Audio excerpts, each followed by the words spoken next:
Blessings. What you say? I just blessings. Okay. Blessings. Yes, yeah. I be a blessings. Blessings. Over and I over just again. blessings. I just Blessings upon blessings. Blessings. I be a blessing. Blessings upon blessings. Blessings. I be a blessing.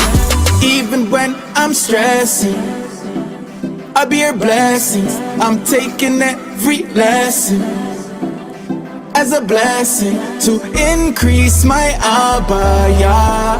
Me a be blessing. I be a blessing. Every breath is a blessing. Blessings upon blessings. Blessings. I be a blessing. Blessings upon blessings. Blessings. I be a blessing. From me have mouth for talk, that a blessing. I'm have foot for walk, another blessing. Me na outline with chalk, add up the blessings. And me heart no dark, cause of the blessing. Cause me know who bless me, and who not left me. When me wrong, me know who correct me. Through the valley of the shadow of death, yeah, take me. And then him bless me. Blessings upon blessings. Blessings. I be a blessing. Blessings upon blessings. Blessings. I be a blessing. Genesis 12 and 2. And I will make of thee a great nation, and I will bless thee and make thy name great, and thou shalt be a blessing. Blessings upon blessings. Blessings. I'll be a blessing. Blessings upon blessings. Blessings. I'll be a blessing.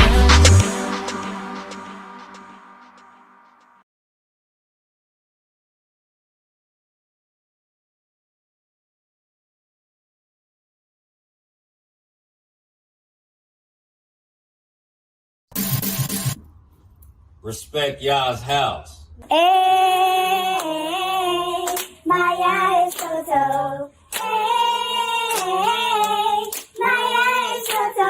Toraba, Toraba, Toraba, ya, ya. Toraba, Toraba, Toraba, ya, ya. Yeah. Praise Yah.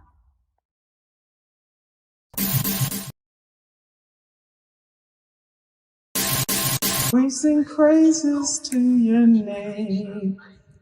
Oh yeah. We sing praises to your name. Oh yeah. For your name is great and greatly to be praised. Praise Yah. Praise Yah.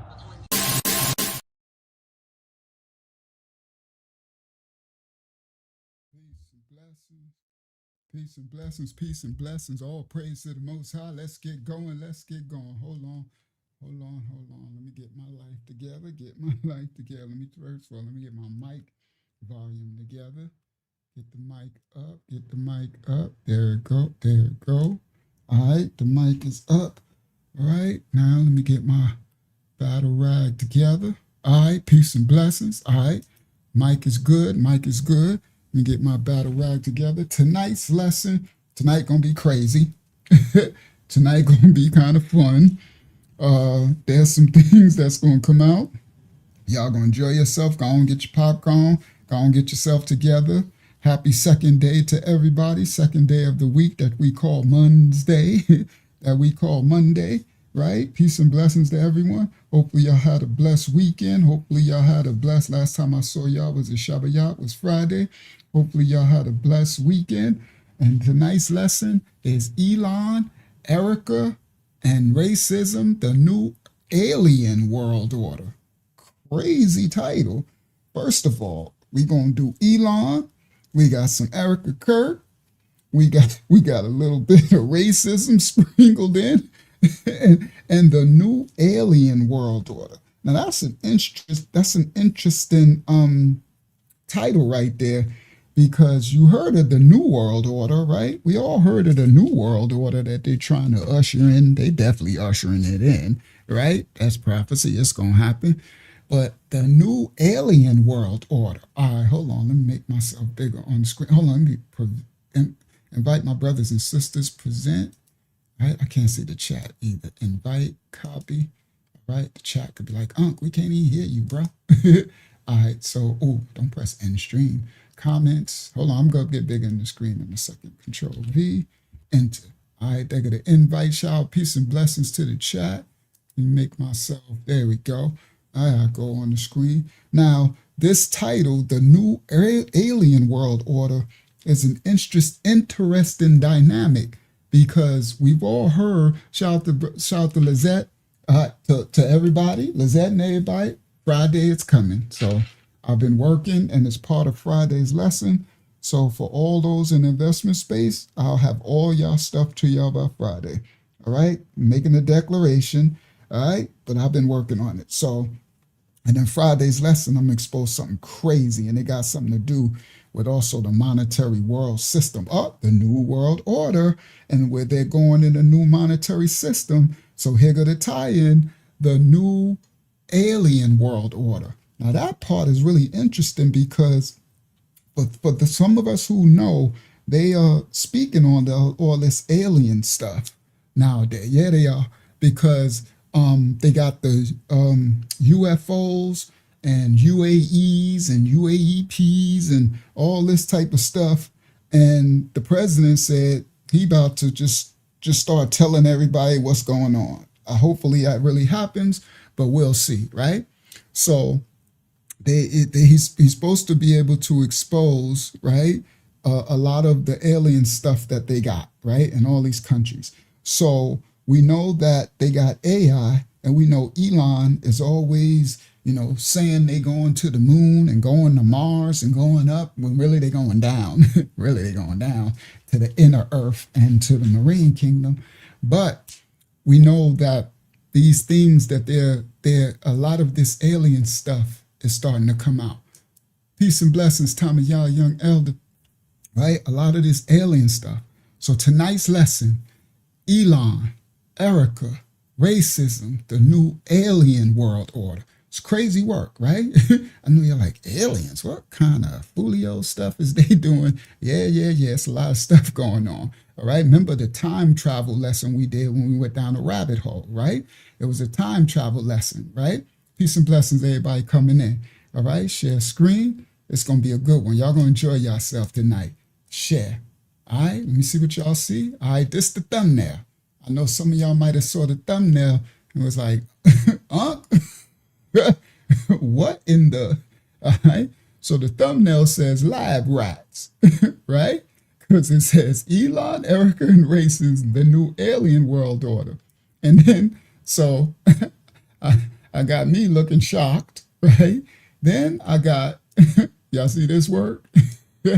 Then I got Elon shaking hands with an alien, and they made a contract, and look who faced on the contract. Right? I put all that together, right? So it's you got to me and AI, but I do my Photoshop work to put all this thing. AI won't give you this stuff, right? So anyway, so I was laughing at the thumbnail. I'm like, this is pretty dope. And then you got this little naked alien. you got your little naked alien dude, right? And they got a contract, right? And then it says lab rats, right? And that's us. They look at us as lab rats, right? And they experimenting on us. I got a clip coming a little later. Crazy work.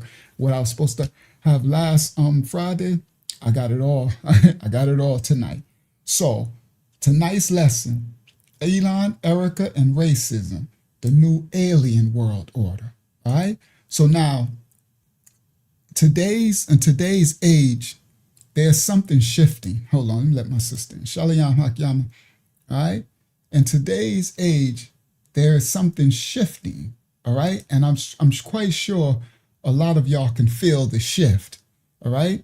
It's not just in one city that things are changing. It's not just in one nation. Things are shifting and changing across the whole entire world. And I'm quite sure most people, because people watch this ministry from all over the world, I'm quite sure all of us can feel the shifting. These are shiftings. You can feel it in the conversations. You can see it in the headlines of the media. You can also see and feel it in the way people are looking at each other nowadays. I'm quite sure most of us can realize, shout out to Victoria Sharon, there's tension in the earth. There's division in the earth. There is rising hostility amongst nation against nation. All right? Now, it doesn't really make sense always on the surface. There is like growing suspicion, and these spirits of anger, of racism, of classism, it's getting louder. It is spreading. And the question is not just what is happening. The question really is, why is it happening so rampant now? Patterns don't just appear without a cause. And when something begins to magnify itself globally, we have to begin to ask ourselves, is this just human behavior, or is there something deeper influencing it? Now, tonight is kind of a rabbit hole a little bit, right? Because we're talking about aliens. So, we got to go down a little rabbit hole. Elon, aliens, Erika, and racism. Okay? So we have to start thinking, is what is playing out on the world stage right now, is it actual natural human behavior, or is there something deeper influencing this behavior? The Bible warns us of this. In 2 Timothy 3:13, it says, evil men and seducers shall wax worse and worse, deceiving and being deceived. Okay, so the Bible said, evil men and seducers shall wax worse and worse. Shout out to Brother Tim and his wife. It doesn't say that they will get better or calmer, but they will be more deceptive, more divided, more chaotic. 2 Timothy 3:13, they shall wax worse and worse, deceiving and being deceived. And what we're seeing right now playing out across the earth, across the four corners, it fits that biblical pattern. Because people are not just disagreeing anymore, they're starting to fully turn one against another. The Messiah warned us about this in Matthew 24:12. It says, because iniquity shall abound, the love of many shall wax cold. All right. Iniquity, sin, secret sin is iniquity. And the Messiah said, it shall abound, and the love of many shall go cold. He tells us the greatest commandments, love the Most High as you love yourself, right? Your mind, heart, and spirit. Sorry, love the Most High with your mind, heart, soul, and spirit, but love your neighbor as you love yourself. But he said, iniquity shall abound and grow, and the love of many shall wax cold. So this understanding, which is ahabayah in the original Hebrew tongue, it doesn't mean like loving you, some smash buddies, right? Passion and lusting and stuff. It means to understand, to revere, to discern, okay? It says that discernment, understanding will be growing cold. Okay, that's what we're witnessing today. We're not just witnessing political disagreements, we're actually witnessing emotional disconnection one from another, a lack of understanding, a lack of compassion, a lack of empathy, a lack of discernment, and a rise in hatred. That's biblical prophecies playing out. But here's where it gets a little deeper. Because while the world is focusing on the surface, the Bible tells us there's something happening beneath the surface. We all know the famous scripture in Ephesians 6, for we wrestle not against flesh and blood, but against principalities, against powers, against the rulers of the darkness of this world, against spiritual wickedness in high places. Not of this world. That means that not every battle that we see is purely a human battle. Not every conflict is about colorism, race. Not every division is just about politics. Ephesians says there are spiritual forces that operate in ways that most people don't even consider because all they worrying about, they are lacking in the flesh. They are stuck in the fleshly realm and they have no spiritual discernment. They don't know spiritual warfare. And that's why conversations are starting to shift today. People are beginning to ask questions that they wasn't really asking before. Questions about what's really going on behind these situations. Questions about whether what we are seeing is all that there is. And some have even begun connecting the dots, connecting the ideas, connecting it to something that the Bible spoke about years and years and years ago, the fallen angels. What they're calling now aliens. Tonight's lesson, Elon, Erika, racism, the alien New World Order. Fallen beings, fallen angels, spiritual entities, Anunnaki, whatever you want to call it. The scripture in the book of Jude 1:6 says, and the Malachites, the angels which kept not their first estate, but left their own habitation, he hath reserved in everlasting chains under darkness. That's why they going underground. Yeah, they is. They ain't going up, they going down into the inner earth. They going into the waters. You understand? In Genesis 6:2, it says, the sons of the Most High saw the daughters of men that they were fair. Now understand, we're not just jumping to conclusions, okay? We're not making no wild claims, but what we are acknowledging is something very, very, very important. The Bible speaks about a spiritual realm. The Bible speaks about the fallen entities, angels, principalities, spirits in high places. And the Bible speaks about their influence over the earth. So when the modern conversations for those who can see outside of just the physical limitation start speaking about these aliens, okay? Some people are asking, are we fully understanding what's really going on? Something about the ancients, all right? And then we have moments in the modern world that start to even fuel even more curiosity. You got these what you call them? They call them dark elite. They call them the elite, but I call them dark elite. The billionaires, the trillionaires, the 1%ers, right? I think they the serpent seed myself, but it is what it is, right? They gather together at their gatherings, right? The Trilateral Commission, the Bilderbergs, right? They had another one called the World Economic Forum in Davos that passed a little not too long ago. And Elon Musk made statements, all right? Elon Musk said a statement about him being an alien, right? And most people just laughed it off, just humor, right? But some of us don't just laugh off stuff. Not because we just believe anything anybody say, but because we can see things behind the smiles, behind the jokes, behind the laughter. Everything ain't adding up the way they trying to make it add up. And then things go even further, because when people don't understand something, they start to create explanations. And sometimes those explanations become viral. All right.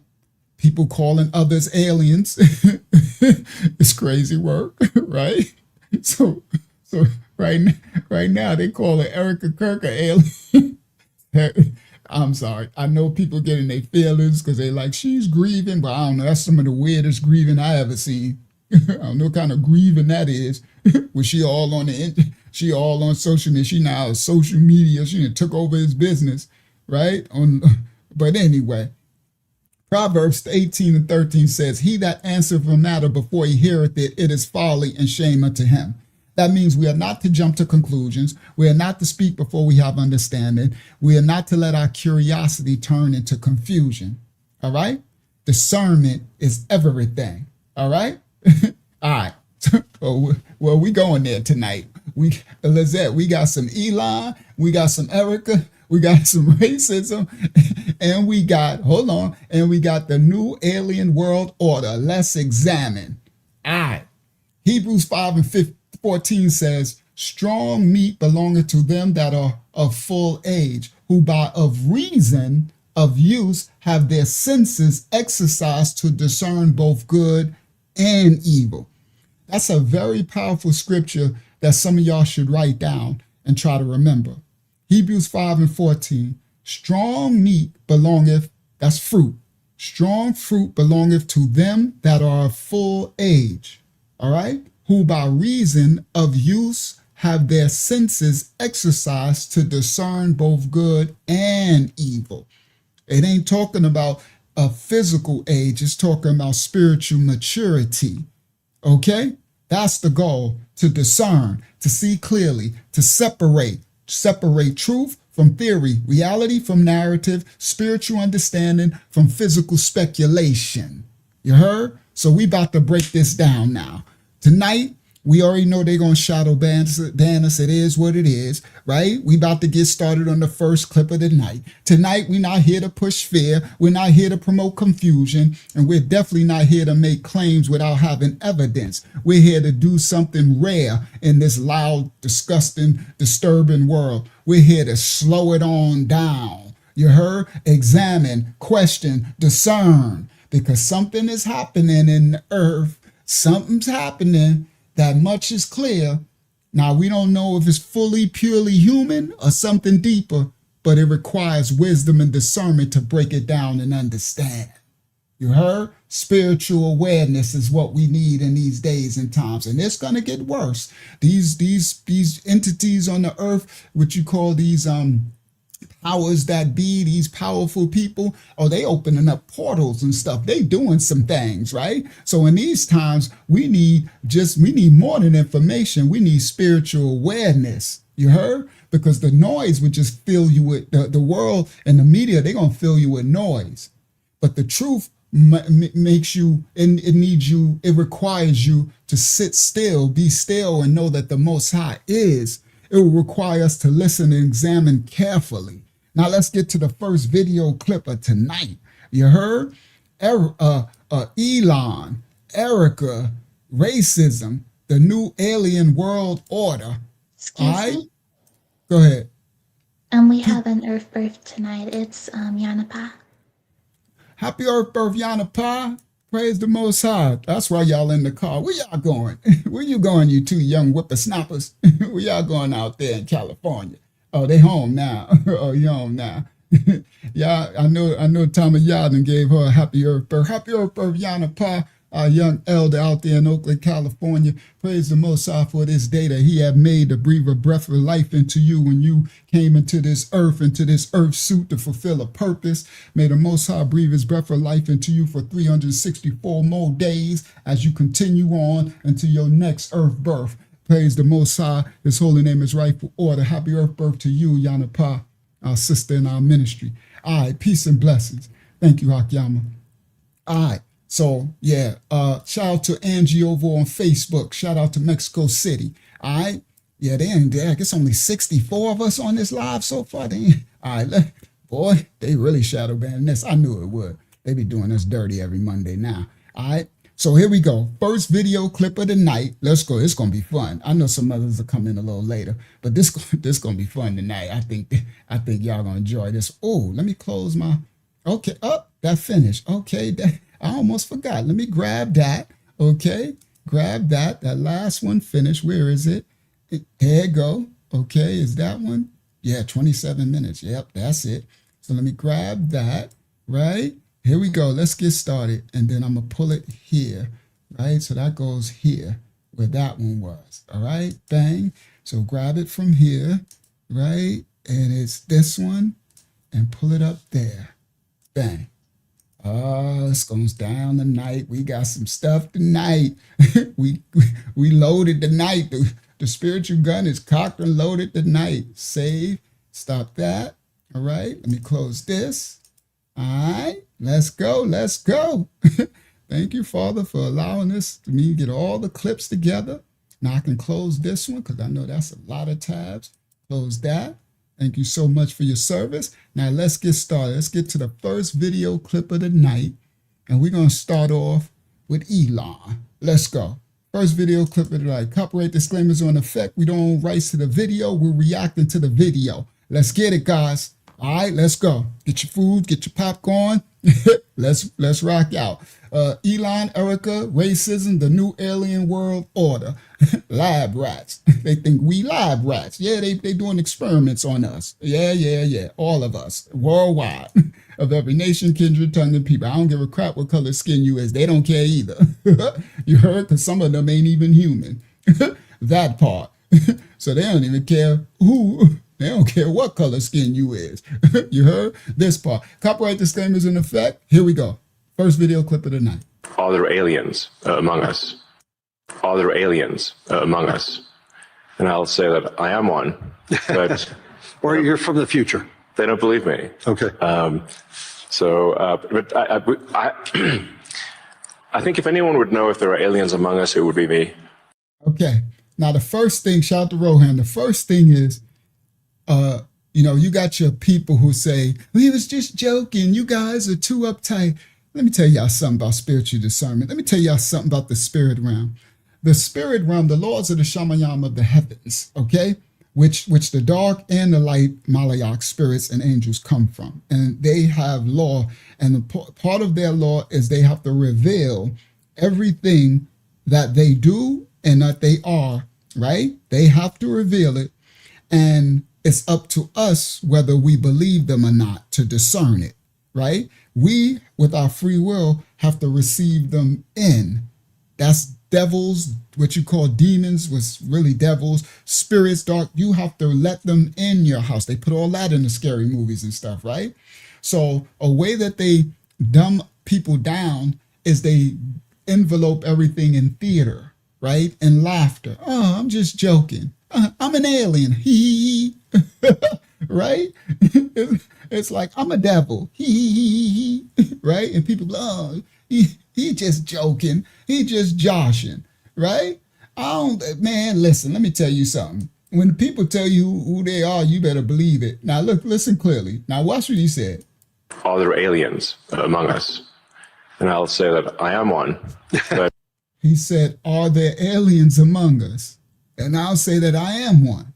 Okay? Others will say, he's just trolling. Okay, cool. Right? You keep believing that, right? That works for you. Okay, cool. It is what it is. But don't try to make me think what I'm trying to make me believe something because you believe, right? You remember years ago, everything was against conspiracy theorists, right? Now, the conspiracy truthers, now we the ones that don't look, crazy. Before, people thinking we crazy. Okay? All right? Yeah. And they gotta announce everything. They have to in the spirit realm.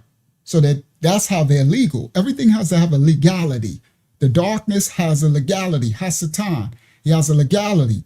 He goes and he accuses us to the Most High, but everything has to have legal rights, get permissions, legal rights, legalities. The Most High's laws. You heard? Of the Shamayam heavens. All right. So, and one of those laws is they have to announce everything. All right, let's go. Are there aliens among us? And I'll say that I am one, but or you're from the future. They don't believe me. Okay. But I I think if anyone would know if there are aliens among us, it would be me. And we have 9,000 satellites up there, and not once have we had to maneuver around an alien spaceship. So I'm like, I don't know. Bottom line is, I think we need to assume that life and consciousness is extremely rare, and it might only be us. And if that's the case, then we need to do everything possible to ensure that the... Now, see, this is where they admit the truth and then play you for a fool. Life and all this is rare. It might only be us. Anybody with any type of spiritual election understands that it ain't just only us. There's Malachites, angels. There's like, it ain't never been just us. You understand? You still can't explain how they build pyramids and stuff like that, how they build Stonehenge, how they cut rocks and stone with, like, they still can't do it. Come on, bro. So any election understands that there's more than just us, right? So this how they throw it in to dumb down the masses. He's like, well, we got over 9,000 whatever things in what they saying, satellites, whatever up there. We never had to maneuver around an alien. Like, come on, bro. Like, wow, that's the best you got. Like an alien spacecraft, you would have to go around it like it's, like it's a B-15 or something. It's a B-1 bomber or something. Okay, come on. We got vampires. Come on, Drex Wiz. We got reptilians. Okay, we got all type of shapeshifters, and it's stuff underground. You got all type of subspecies and hybridized species living under the earth. You know what I mean? Come on, bro. This is come on now, y'all. Sirens. We got all type of stuff in the waters, mermaids and stuff, all type of crap going on. But anyway, he knows this. They know this. But anyway, let's continue. But that's where they dumb down the masses, right? And the masses be like, come on, skinwalkers, the masses be like, well, it's nothing to see here. They just on TikTok, ticking and talking. You understand? While these people are setting up the alien New World Order. We going somewhere. It's going to be crazy tonight. I got some stuff, right? I got some stuff y'all ain't seen before, too. All right, y'all know I got always come with some exclusive clips. Let's go. To ensure that then we need to do everything possible to it might only be us. This is extremely rare, and it might only be us. And if that's the case, then we need to do everything possible to ensure that the light of consciousness is not extinguished, because we're effectively we're the way I view it is, the image in my mind is of a tiny candle in a vast darkness. A tiny candle. There are aliens among us, and I'll say that I am one. But all right, now I did this clip. Rohan said they found a snake with 2 heads, and then oh boy, I got some stuff. I got some stuff coming out Friday, and guess what's coming out Friday? This one here. See, these are what you call, guys, the elite, the dark elite. I call this stuff serpent seed. Okay, these are the 1%, right? This dude right here is Larry Fink. He owned BlackRock. All right, now he's the head of the WEF. You understand? They got the Schwab dude, right, and replaced him with him. When I got to come out Friday, it got something to do with the New World System and their monetary, what they about to do to us.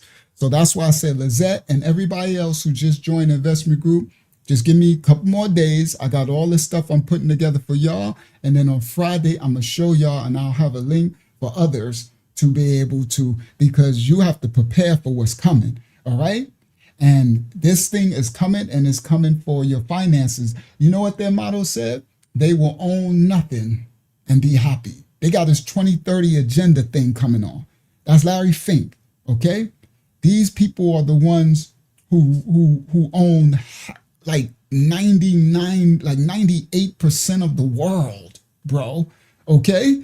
So again, so he doing this, these these dudes don't even be human, bro. This stuff is crazy work. But anyway, let me continue. So that's Friday gonna be great. Wait till y'all see what comes out Friday. Y'all gonna be like head blown emoji. Guys, they're doing stuff and we have no idea what they're doing. And what I'm gonna show you, right? I ain't gonna tell you, I'm gonna show you what they're doing. That y'all gonna be like, wow, this is even crazier than I thought. Like, what? They doing that? Yeah, they is. Okay? And he's one of them right here. And I'll say that He's doing that. Okay? All right, let's continue. I'll say that I count other aliens among us. And I'll say that I am one, but Or you're from the future. they don't believe me. Elon Musk is trending again. And this time, the internet is asking one wild question. Did Elon Musk just say he's an alien at the World Economic Forum? A viral claim has exploded across YouTube, TikTok, and X. Whereas this one says, maybe, just maybe, their technology is so advanced that there will be no need to to maneuver around them. Because when he said, if I saw it, we didn't have to maneuver around an alien spaceship, that's folio. They can just kind of go in and out of dimensions and densities, maybe, kind of like a teleportation aspect. Maybe they're so advanced that you only see them when they want you. Yeah, come on, you ain't just brainstorming, but that's a foolish notion right there. That is a real dumbing down. That's when they look at you like you're really imbeciles. Like they can say something like, well, we didn't have to maneuver out the way of no aliens, so that means there's no aliens. What? Come on, bro. But anyway, let's continue. And X exploded across YouTube, World Economic Forum. A viral claim has exploded across YouTube, TikTok, and X, pushing millions of people to search for the interview clip. Shout out to GRW. It all started when short videos began circulating online, showing Elon Musk speaking at events linked to the World Economic Forum, with captions boldly claiming he admitted he was not from Earth. The clip spread fast, and before anyone could check the full interview, the rumor was already everywhere. So did Elon Musk actually say he's an alien? So when people see Elon Musk, WEF, and alien in the same sentence, curiosity instantly spikes, and people click without hesitation. Social media algorithms love this kind of content. Short clips with dramatic subtitles, intense music, and bold captions like Elon Musk admits the truth are designed to trigger emotion, not accuracy. And once the video starts getting views, the algorithm... Look at this one. This person said he's so good at misleading the public while letting out the truth. See, some people get their discernment. What we deem alien is not from another planet. Everything UFO has been right here on Earth this whole time. Stop asking like aliens are from... Nah, that's not totally true. That's not true. I'm not saying another planet, but they're from another dimension. You understand? They're not... All the aliens are not right here from this planet. All right? They are from Earth and always has been. That's not true. But let's continue. And pushes it even harder. Another reason people believe this story is Elon Musk himself. He runs SpaceX, talks about Mars, builds AI, and works on brain chips. To many people, he already feels like someone from another world. So the alien joke doesn't feel impossible. And as long as Elon Musk keeps pushing humanity towards space, AI, and the future, one thing is certain. People will keep asking the same question. All right, here we go. Let's go down a little bit of the rabbit hole. Copyright disclaimers are in effect. Let go. Share this tab instead. We don't own rights to the video. We reacted to the video. Let's go. Elon, Erika, racism, the new alien world order. Let go. You gotta watch this one. The Bible actually prophesied about Elon Musk because Revelation 13 describes a role that lines up with exactly what he's building right now. Revelation says there will be three major end-time figures: the Antichrist, the global political ruler who will establish the 7-year peace treaty, the false prophet, the global enforcer who promotes the Antichrist system, and the image of the beast, the man-made creation that comes to life, speaks, and gives orders. And we already know from my last video that the Greek word icon is the word that John used when describing the image of the beast. That word means statue, carved figure, or... Let me explain that part. I know that's a lot. Y'all got to come out of that. They always say the people from the Bible use Greek. Yehochanan did not use no icon Greek word. when he spoke that thing. You understand? They always do that. Greek, Aramaic, everything, but these were Hebrews. You understand? But anyway, let's continue because they like doing that. You know, he spoke the Greek. The Greek, my butt. The Greek is the ditties. The Greek is fallen angel, them doggone selves. Talking about Zeus and this one and that one. They ain't doing nothing but following Osiris and Isis and all that stuff, right? But let's continue. Fallen angel Anunnaki. But anyway, let's continue. It means statue, carved figure used when describing the image of the beast. That word means statue, carved figure, or a lifelike physical representation, which could absolutely point to an AI-driven humanoid robot. Enter Elon Musk. The false prophet's job is to promote the technology, empower the icon to come alive and speak, and help enforce the system of the Antichrist. Once the icon is activated, it will give orders to kill anyone who refuses to worship the beast, aka the Antichrist. And then the false prophet will implement the mark of the beast, forcing all of society into a single global system, or else. Here's where it gets wild. Now, everybody, I want y'all, shout out to Brother Chuck, shout out to Sister Yaleen, shout out to everybody coming in. I want y'all to understand that a lot of people who try to quote Bible verses and stuff, they really don't know the manuscript, right? So they keeps talking about the false prophet, right? The Bible does not say the false prophet. It says false prophets, okay? Plural. But they always be like, the false prophet, the Elon, he's the false prophet. There's many false prophets, okay? So they misquote scriptures and they grab a individual, like they keep saying Donald Trump is the Antichrist. Like, come on, bro. That is the most foolish thing in the world. That is the way too obvious, as I broke down plenty of times. All right, the Antichrist is not going to be someone where everybody's saying it's him, the Antichrist. The Antichrist is going to deceive almost everyone, even if the elect almost will be deceived.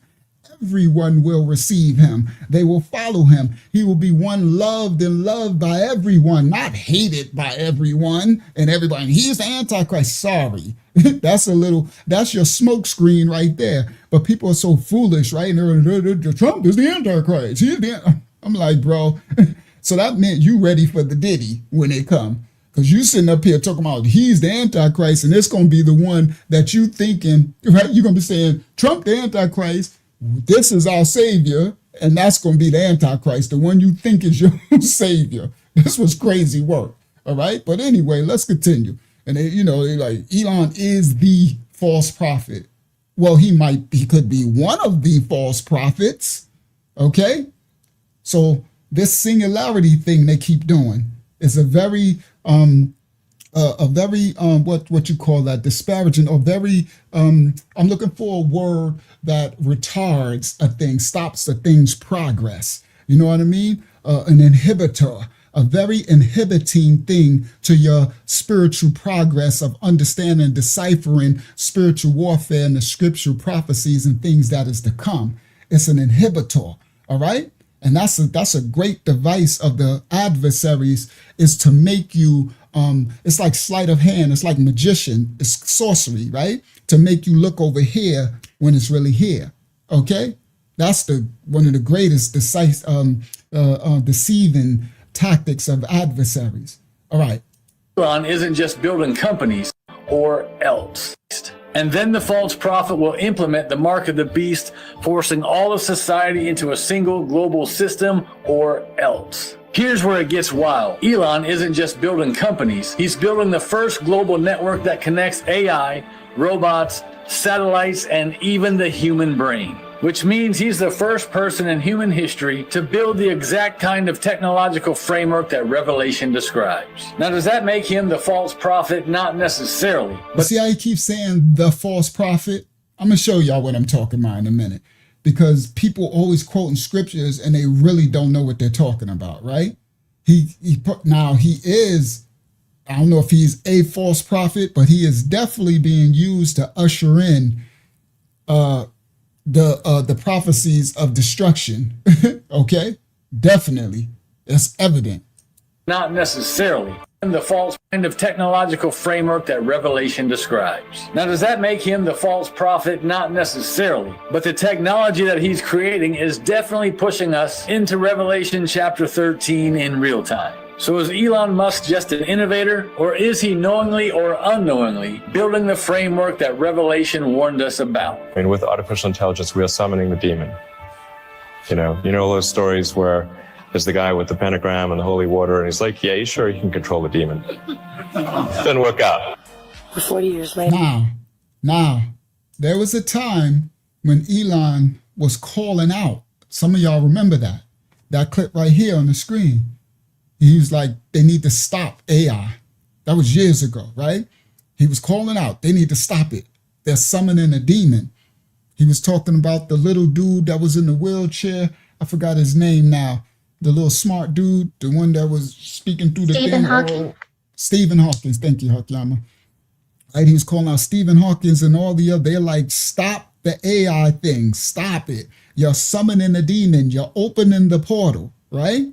And then he was saying about the technology of the mRNA statin that they put in the Jim Jones juice jab, that thing they shot everybody up with, right? He was saying that there's things in there that they can turn you into a butterfly. Like, he was exposing a lot of stuff years ago. For those who remember that, he was exposing a lot of stuff years and years ago, right? And then all of a sudden, I don't know what they did. I don't know what happened, because they'll get you. Don't get it twisted. They'll get you, right? Them serpent ditties, they be coming for you, right? All of a sudden, he was a big proponent against stopping it. He was like, stop it. It's opening up. I know what they do. Like, and next thing you know, out of nowhere, bang. He was just 1,000%. I don't think he's that smart either. He's not, honestly. So anyway, weird, but whatever. So he was just 1,000% on board. Like, and it was like, hold on. How do you just flip like that overnight? So I don't know what they done did. I don't know, some were even saying that they cloned them, or they did this or whatever. I don't know. All I know is I remember back when he was a proponent against it, and he was the loudest proponent with the most power against it, one of the loudest. And whatever they did after that, he was not only for it, he was the strongest proponent moving it forward. He was building robots and neural links, and he putting the AI in our brain. He went from say no, stop the AI, we have to stop them, that's unleashing the demon, to now I'm gonna put the demon in your brain. I'm like, what happened to you? Right? But anyway, let's continue. Right? That's why you gotta remember history. Don't let them wipe history from your memory, because then you can see everything is a pattern, right? Things are never just willy-nilly, but you have to pay attention and discern, right? You have to focus, but don't forget. That's why they dumb people down and spraying all the stuff and destroying people's memory, right? Especially a lot of the sisters and stuff, right? That's why they, oh my goodness. Thank you so much, Yarlene, for that donation. I humbly receive, daughter of Yah. Thank you so much, so much, so much. I humbly receive that donation. Praise the Most High. Now, you have to shout, Sister Amy. You have to understand and discern, right? You have to discern. So they spray a lot of things and chemicals and want to shoot us with stuff and put stuff in our foods to dumb down our memory. And I got, what's that? That's going to come out Friday. That's going to come out Friday. I got an actual, wait till y'all see what I got. Make sure I write that for Friday, because I forget. Friday, bring the, what is they called? I don't want to tell y'all. I don't want to say it out loud. Let me do memory thing. I don't know what that means. All right. Wait. All right. So anyway, I got this receipt I got coming Friday. Y'all going to be like, yo, this crazy that this is like actual public knowledge. Oh, yeah. I might do it tonight. Who knows? But I got a lot to come out tonight. Who knows? Because I got it on deck. So anyway, So you have to, that's why they want to destroy the memory, right? Pushing drugs and all of that. So, you know, and they spray a lot of the stuff, and a lot of the chemicals have a strong effect on our sisters. So a lot of our sisters be losing their memories, okay? A lot of our sisters are having a hard time, and then the younger generation. So all of that is so that you can't connect dots and you can't remember. All right, let's continue. You know those stories with artificial intelligence, we are summoning the demon. Knowingly or unknowingly, building the framework that Revelation warned us about. Thank you, Sister Amy, for your donation. I humbly receive, sister. Thank you so much. I mean, with artificial intelligence, we are summoning the demon. You know those stories where there's the guy with the pentagram and the holy water, and he's like, yeah, you sure you can control the demon? Didn't work out. 40 years later, and I see that boy everywhere, and the world adores him, but... Now this, I got another clip coming. This was his babysitter. So this is supposed to be Elon's babysitter, who was best friends with his mom, right? And his mom was into some serious high-level witchcraft and sorcery, right? And this was his babysitter. We got another clip with her speaking, right? But anyway, let's continue. All right? This is babysitter speaking. He's like, yeah, you sure you can control the demon? Didn't work out. 40 years later, and I see that boy everywhere, and the world adores him, but he's the king of Babylon. Could Elon be the false... So his babysitter said 40 years later, he's everywhere, but she said he's the king of Babylon. That's crazy work, right? But you got to understand the biblical definition of Egypt, the new daughter of Babylon, and the new Egypt, okay? I will send you into Egypt again by ships. There's a daughter of Babylon, there's a daughter of Egypt, all right? All right, let's continue. He's the king of Babylon.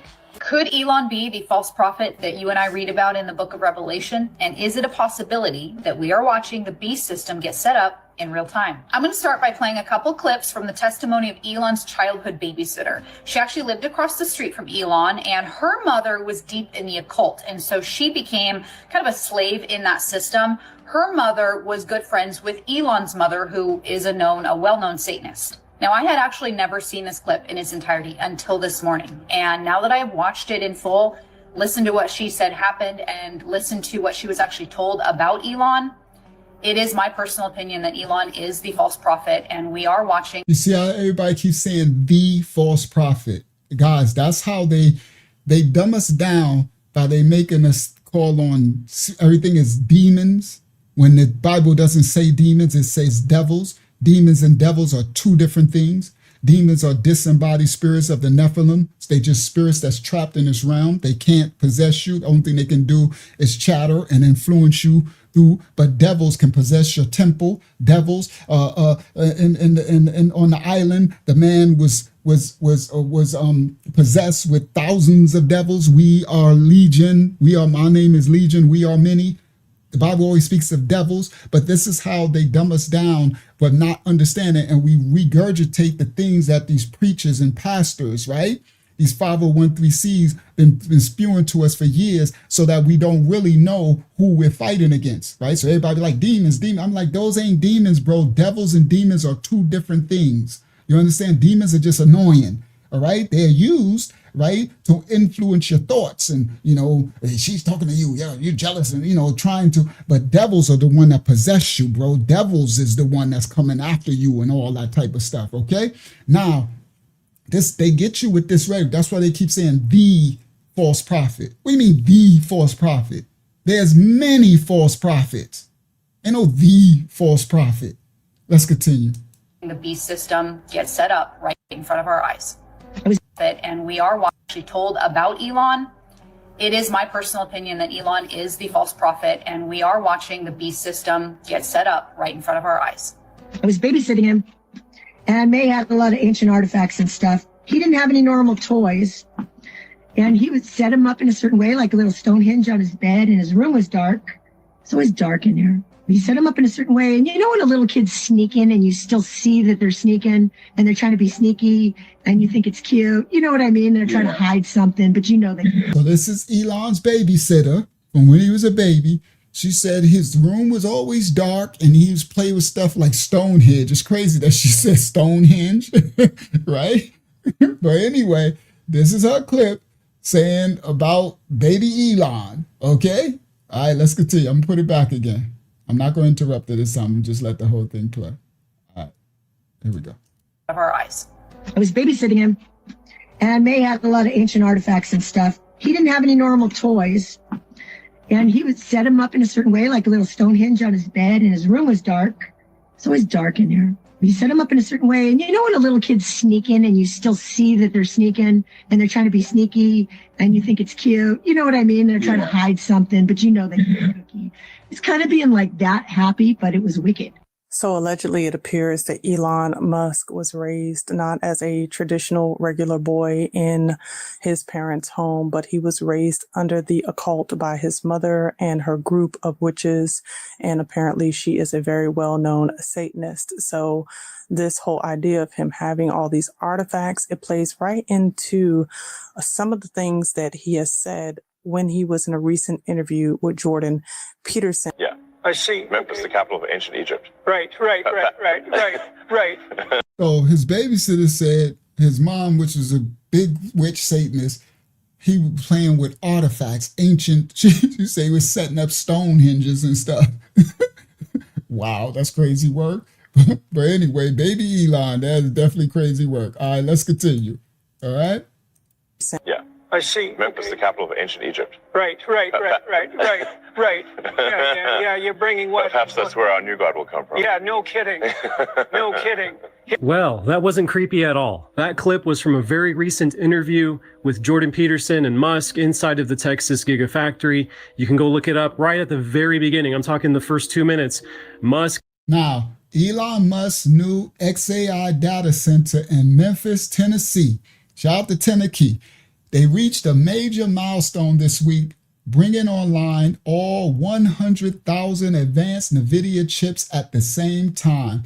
Okay, so again, Memphis, y'all know this whole movement of America is Egypt, but we going it's layers to that. You know, you got these foolish people that said ain't no Egypt in Africa, it's just America. They really, again, this is the dumbing down of people, bro. You got a whole movement of people say Egypt, it was no Egypt, it's only in America, bro. This the daughter of Babylon, this is the second Egypt. They will go into Egypt again, this time by ships. The other time they walked into Egypt, into slavery captivity. Okay, this is the daughter. Yes, they have pyramids, they have everything, because the Hasatan is a imitator. Do you understand? He replicates. Okay, but they'll try to remove them. Everybody, you know, everything was here, calling themselves wise, they become fools. Okay, let's continue. God will come from. Yeah, no kidding. Now, Elon said the Antichrist is coming from, he said, Memphis. All right? Now, the crazy part is some will think he's talking about the ancient original Kemite land, which the Persians called Madraya, and then the Hellenes called Aegyptos, the Greeks, right? Before they was Greeks, they was Hellen, Aegyptos, and then what they termed Egypt later in the English tongue language, right? This ancient civilization, some think it's going to come from there, but I think, that's what I personally, y'all can take this with a grain of salt, right? It's just an opinion right here. I think it's coming from America, the daughter of Babylon, the little Egypt, second Egypt.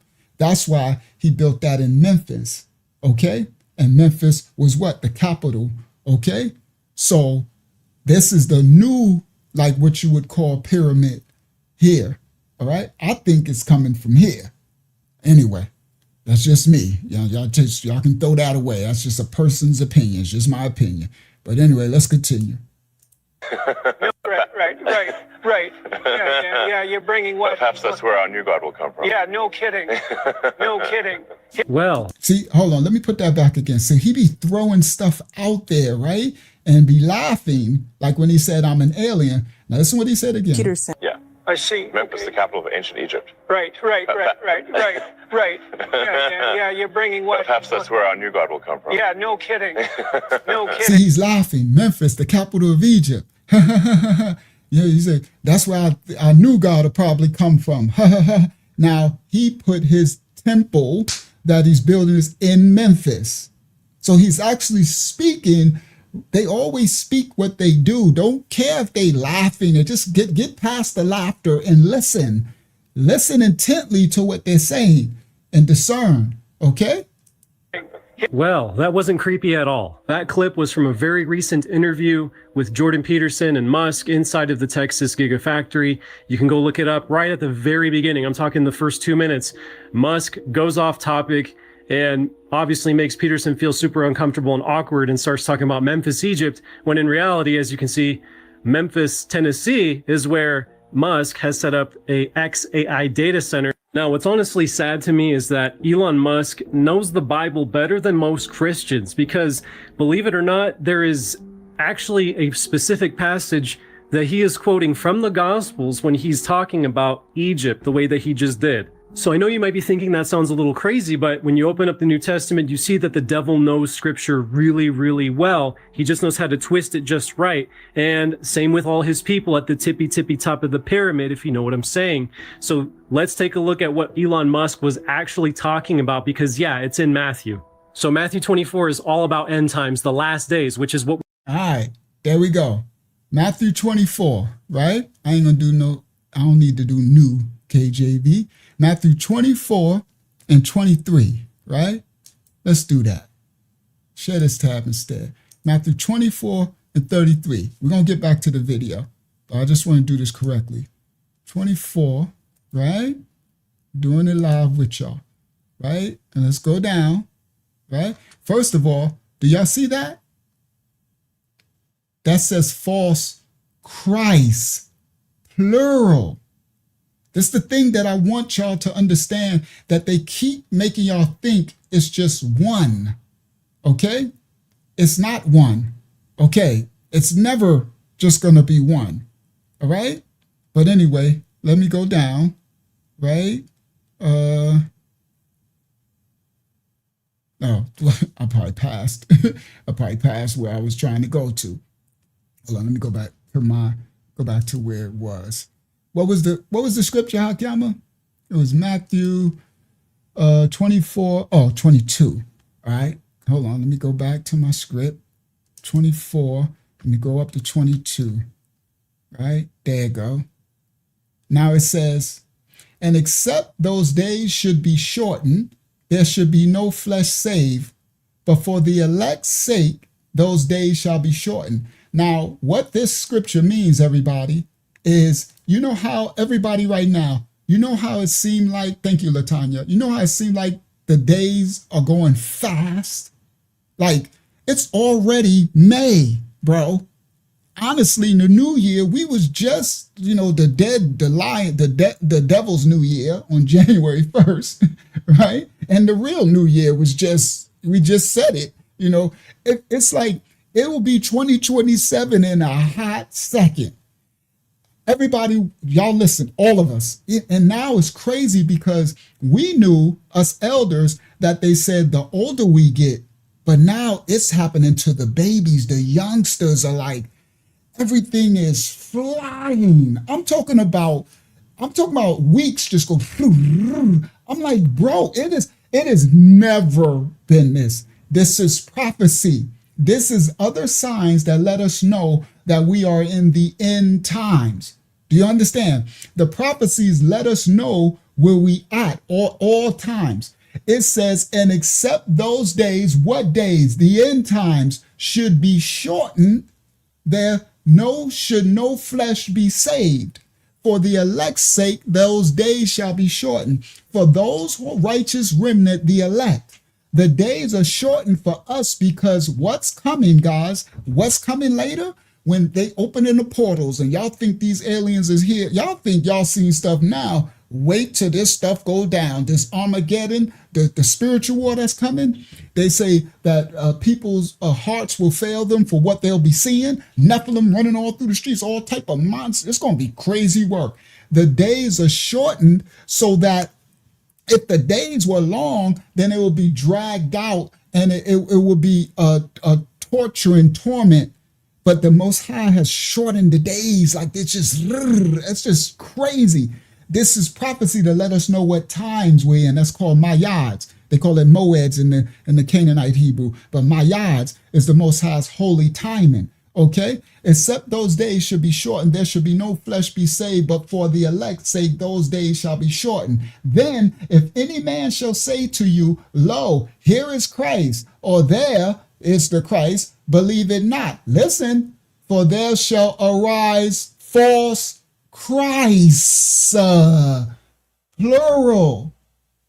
You see how everybody, I'm trying to teach y'all something that's why I said, because everybody who's online doing all this quoting the Bible, they don't really know the word. You could quote the Bible all you want, but don't live the word or know the word.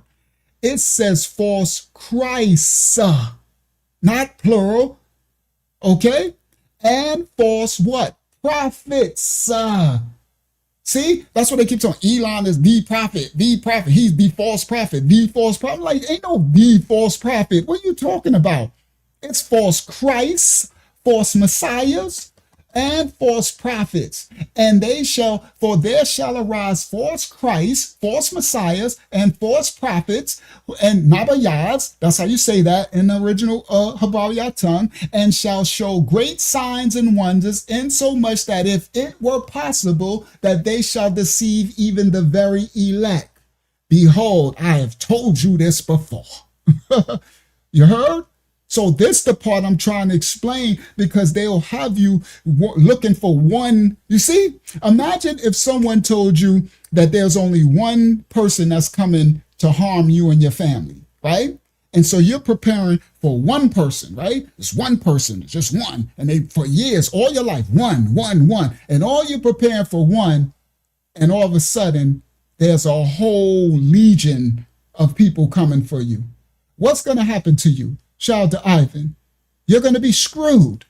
Woe to those who don't prepare. This is called deceit. And they use the Bible because they know most people don't actually read with discernment. They have it read to them. You understand? That's why I always put the scriptures on the screen whenever we do anything with the Bible. Y'all see I do it every time. I never not do it. You understand? Because I want you to see for yourself. When I break down the manuscript, I want you to see it. Because most people don't understand, and that's called a great illusion and delusion. They're doing sorcery and sleight of hand on your mental.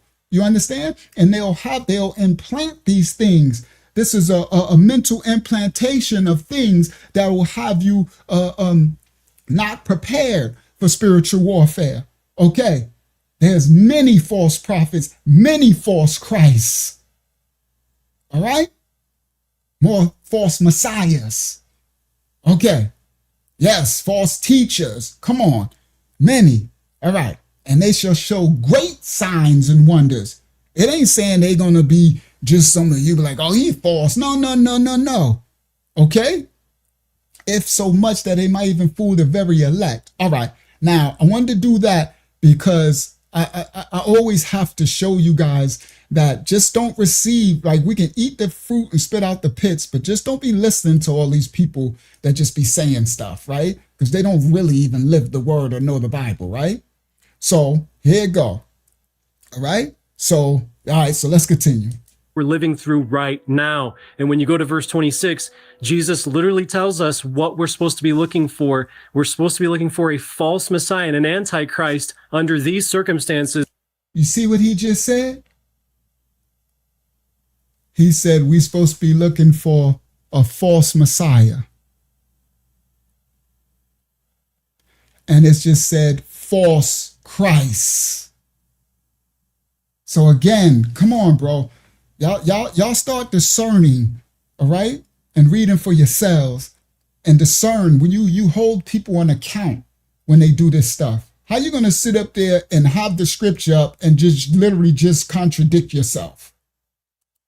Therefore, if people say, if under these circumstances, for we're supposed to be looking for a false Messiah and an Antichrist under these circumstances. Therefore, if people say, if everyone's saying to you, look, this false Messiah, this miracle worker is in the desert, do not go out. Or look, he is in the inner rooms, do not believe it. So there's something that we should be watching out for here and paying attention to. I was wondering if this is Egypt. What that look like? Oh my goodness, I swear these conscious community, if this fool don't look like Boo Boo the Fool, well, you know when blackity blacks do too much, y'all already know. I'm blackity black, so I get, so-called blackity black, I could talk about us all day. It is what it is. You know, when our people do too much, they just do too much. Boy, what do you got on? All right, anyway, let me get back. Let's just try to see what he doing. I know the conscious community, he got all his beads and all his wood stuff all over his chest, right? You know we be doing too much. We are the doers of too much. He looking just as crazy. All right, let's continue. Should be watching. He said those glasses are out of order. Watching out for here and paying attention to. I was wondering if this is Egypt. What that look like? Y'all see, it's all around me. They put it in plain sight, y'all. And y'all thought this was just a zoo. And Yahuwah shall bring you into Egypt again with ships, by way whereof I spake unto you, that you shall see no more. All right.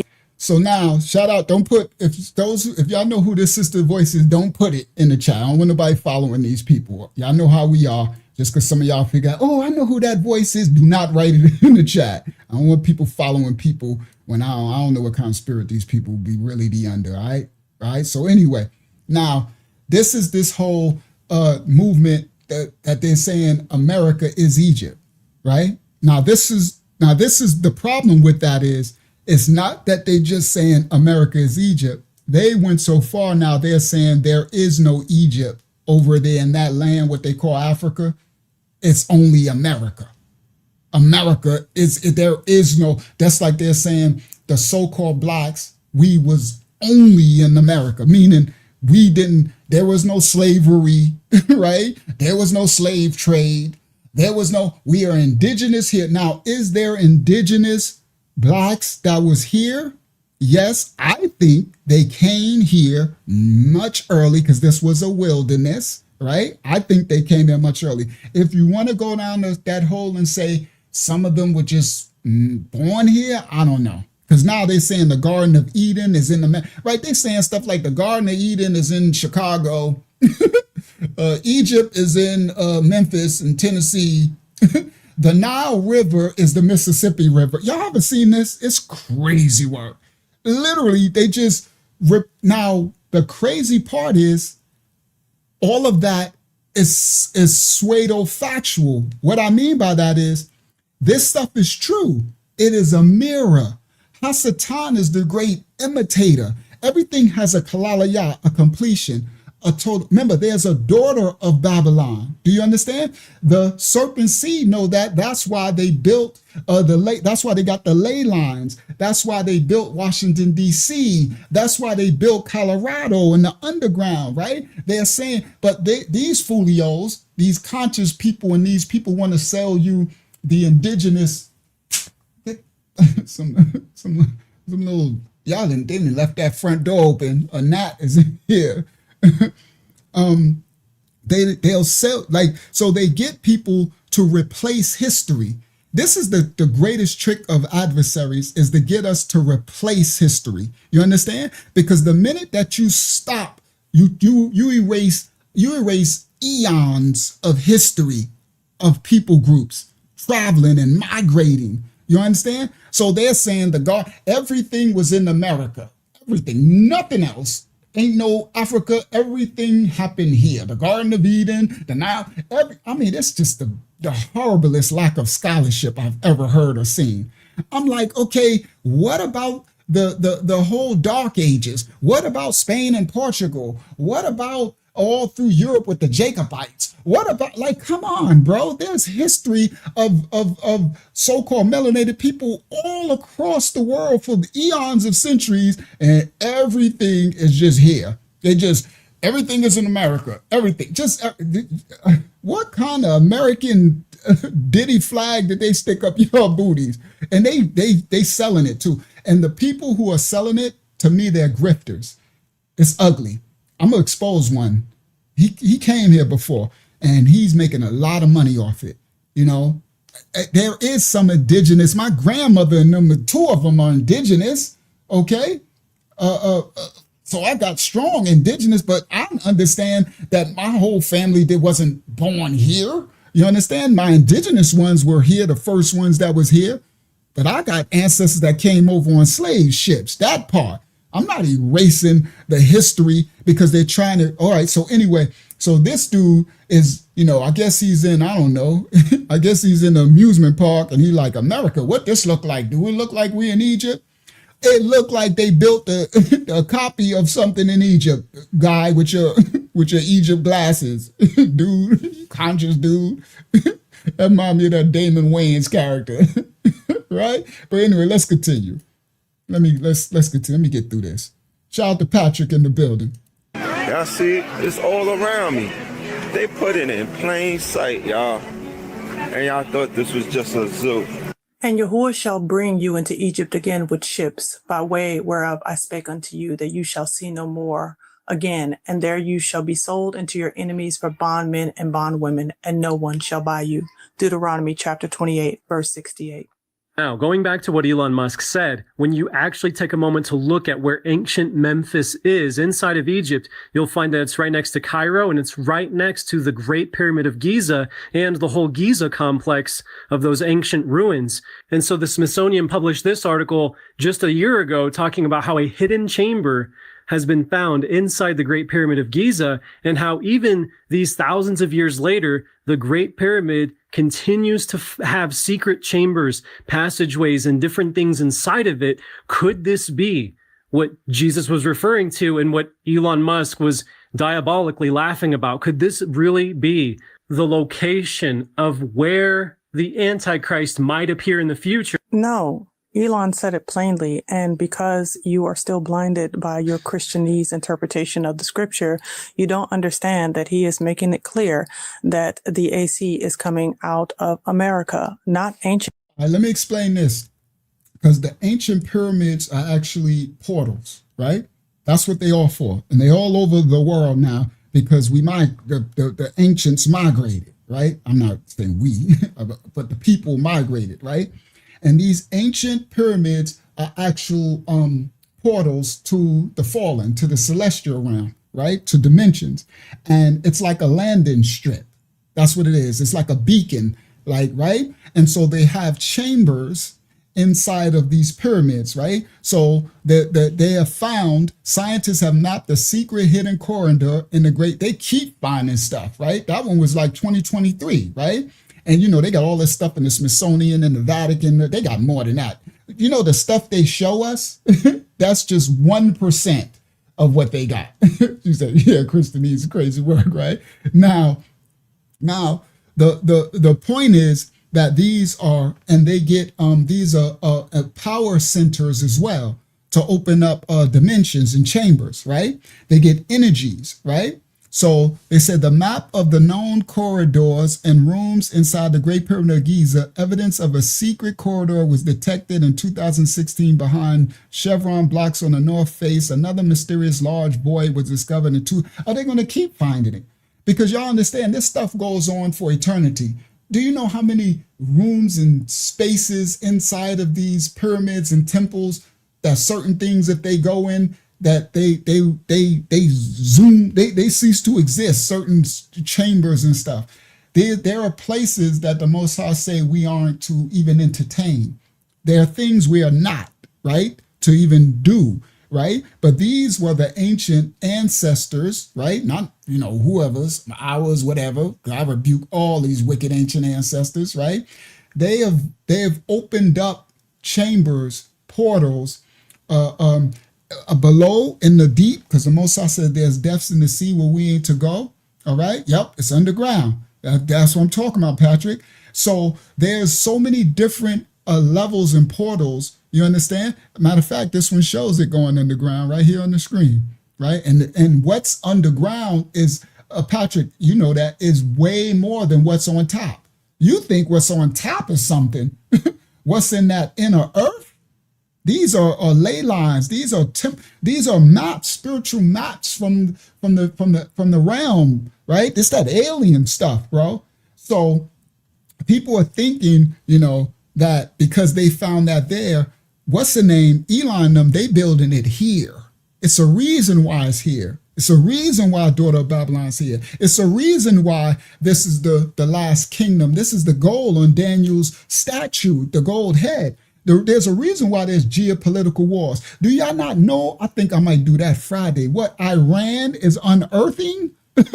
Y'all tripping. Iran got those doggone tunnels under. They got all type of fallen angels. They trying to get Azazel. They trying to get Sanjaza and them. The fallen angels who was chained. Do you understand? That's what they're building. That's what Saddam Hussein was doing over in Kuwait and Iraq and all that type of stuff over in the ancient Babylon, releasing Nimrod and stuff, and Gilgamesh's, all that type of stuff, right? This is what these geopolitical stuff is for. They're trying to get these to get the rights to leash their fathers, these serpents, because these are the serpents' seed, okay? And they have every color, nationality. Don't people getting their feelings about they just white. Get out your stupid feelings. If you think that's how you know you boo-boo the fool. If you think the serpent seed is only white, then somebody done told you wrong. that's you talking about. It's just one false prophet. I'm just one. Oh no. The enemy come from those of your own household too. Somebody done told y'all wrong.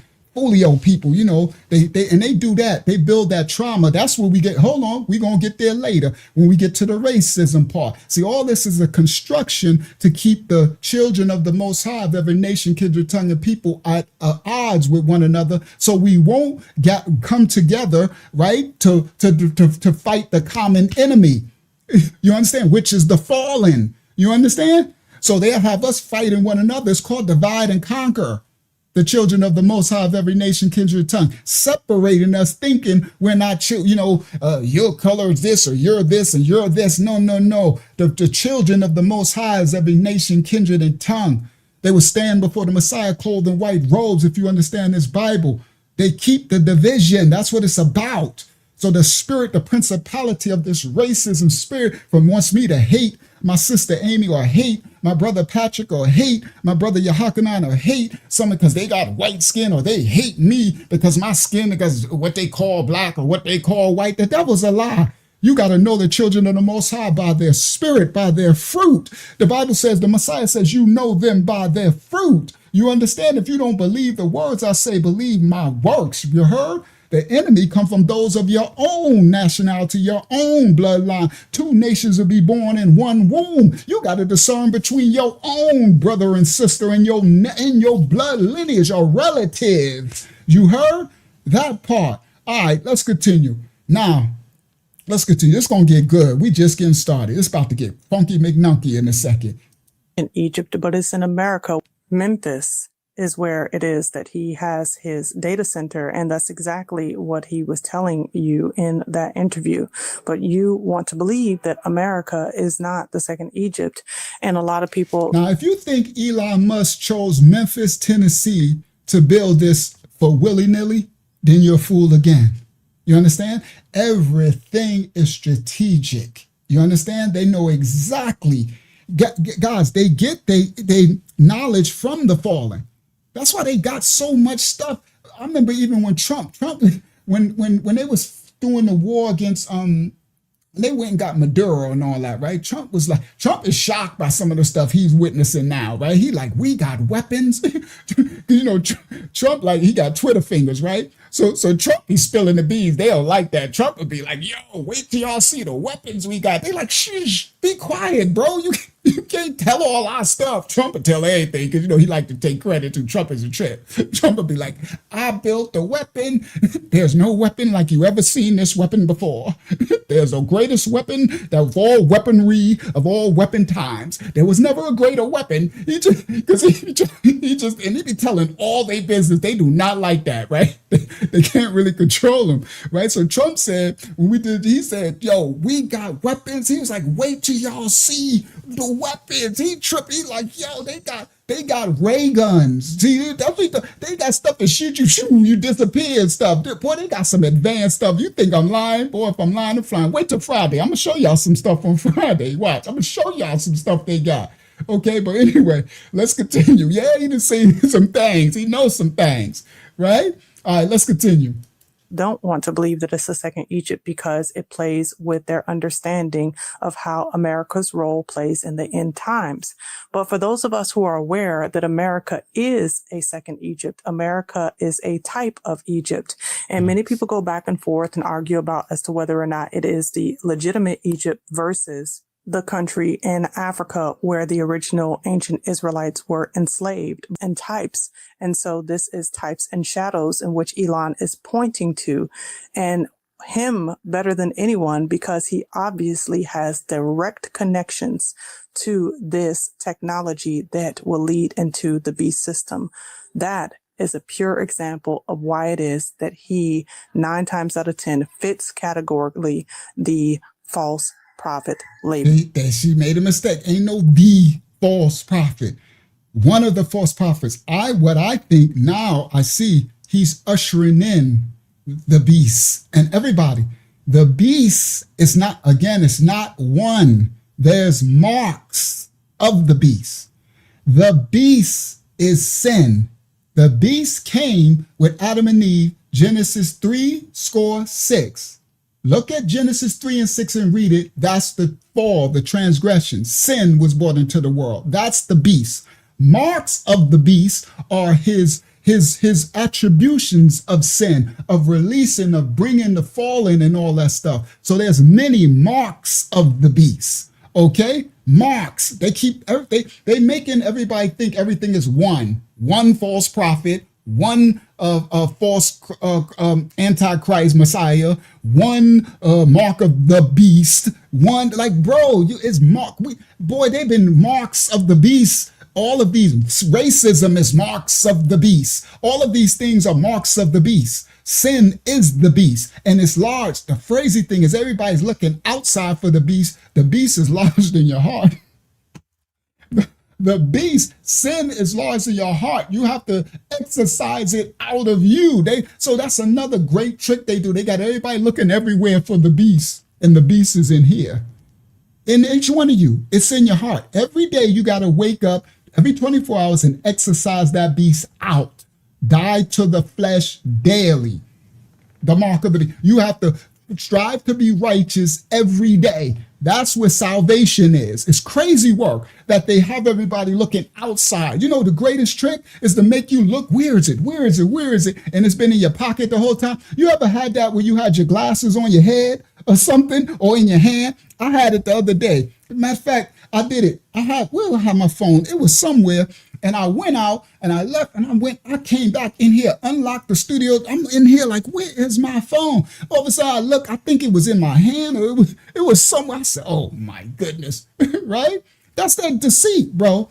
But anyway, let me continue. That might be a bit much for others. But you look at Genesis 3:6. That's the mark of the beast. You understand? Now, other things are marks, signs. You understand? Many signs and wonders. Marks of the beast. There's a chip that's going to go into the hand. There's the neuroplant. There's a mark on your forehead. There's all these things are marks of the beast system. The beast is a whole spirit entity. It's a system of sin, iniquity. It's transgression, and the wages of that transgression is death. Genesis 3:6 is when they died. He didn't live one day. Adam and Eve transgressed.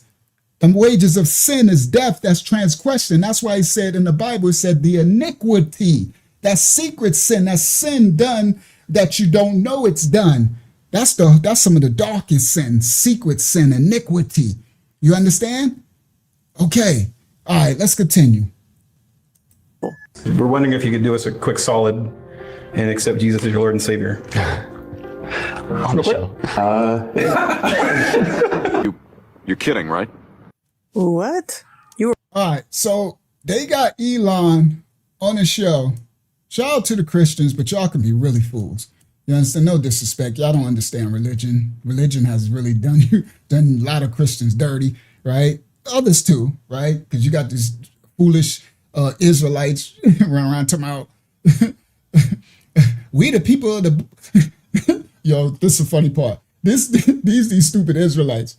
They run around talking about we the people of the mother effing book, and you mother effers, and we got the mother effing truth, and we are the mother effing melanin, and they up there cussing and you gonna be our mother effing slave because we the people of the mother effing book, and God is a racist. We were chosen with a star, Renfram and Moloch on their forehead, talking about we are the people of the mother effing book. Okay. Y'all keep being the people of the mother effing book, and I'm good, because the Bible says the enemy come those of your own household. I don't know what spirit, I don't know who y'all is, I don't know what kind of antichrist or anti-messiahs y'all is, but I'm good, because I know you by your fruit. You okay? You can miss me with that. Then you got the other side, you got the Christians, they talking about we the Christians, F all the Iggers, F the Iggers. You know, it's just so much racism. Come on, bro. So much hate. So much division. So that's religion. The Messiah said, you know people by their fruit. Individual, see the devils in people. See who's false prophets, false teachers, false messiahs, false everything. Discern each and every spirit. Discern them all, the Bible tells us, but they don't teach us that spiritual warfare. So here these Christian dudes got Elon up here talking about do us a favor and accept Jesus. How is that doing you a favor? What kind of, see, that's that religion crap. You know what I mean? And then they be real haughty with it too. Well, notice Christians be haughty, Israelites be haughty, they be Muslims, they be all like, right? They be all like, we right and you wrong, and you know, they just full of the, but the Bible says he who really comes with the truth will lower themselves, right? They will humble themselves. They will meet you where you are. They will receive you. They will plant a seed. They won't, you know, they won't be all hearty and all that. That's wickedness, bro. But anyway, let's continue. Look, watch this clip. These dudes told Elon, do us a favor, accept Jesus Christ into your life. Crazy work. But here we go. Let's go. Excuse me. False. Go ahead. We have a prayer request when you're ready for it. All right, praise you. I'll let you know. Prophet label. We're wondering if you could do us a quick solid and accept Jesus as your Lord and Savior. On the show. Do us a quick solid and accept Jesus Christ as your Lord and Savior. I'm quite sure Elon could do nothing but laugh at that. Do us a quick solid? What kind of, all right, anyway, let me just go and move past this. Let's go on. Poor Tink Tinks. Label. We're wondering if you could do us a quick solid and accept Jesus as your Lord and Savior. On the show. You're kidding, right? What? You were wondering if he could do you a favor and accept Jesus Christ as his Lord and Savior? And how does Elon respond? He just laughs in his face. I mean, let's just say, like, I agree with the principles that Jesus advocated. There's great wisdom in the teachings of Jesus, and I agree with those teachings. And things like turn the other cheek are very important, because as opposed to an eye for an eye leaves everyone blind. So it's like a 60-70%. Yes. As Einstein would say. I like that statement. He says, I believe in turning the other cheek opposed to an eye for an eye, because an eye for an eye leaves everyone blind. I believe I received that, right? But anyway, you see, he still laughed at him, right? He's like, the devil can quote scriptures, right? They can quote, anybody can say anything, right? So he was talking about like terminologies and things, right? But he's basically like, but I still don't receive him, right? But let's continue. And I agree with those teachings. And things like turn the other cheek are very important because, as opposed to an eye for an eye, an eye for an eye leaves everyone blind. So it's like a 60-70%. Yes. As Einstein would say, I believe in the God of Spinoza. But hey, if see, they do stuff really fast, right? As Einstein would say, I believe in the God of Spinoza. You see, they do stuff really, they do it all the time. They do it really quick, right? The Christian dude said, you mean like 60, 70%? How you got a percentage of what, like, that's how the people be playing with scripture, right? You believe in them 60, 70%, right? But he said he believed in the God of Spinoza, right? And I think I made the, did I screenshot it? I was supposed to. Maybe I didn't. If I didn't, that's because I left it. It's in the video. Hopefully I'll screenshot. I'm looking for it now. I'm supposed to have screenshotted the Spinoza. All right. I don't think I did. So it might, I think because it's in here. Up there, girl. I did screenshot it. Right.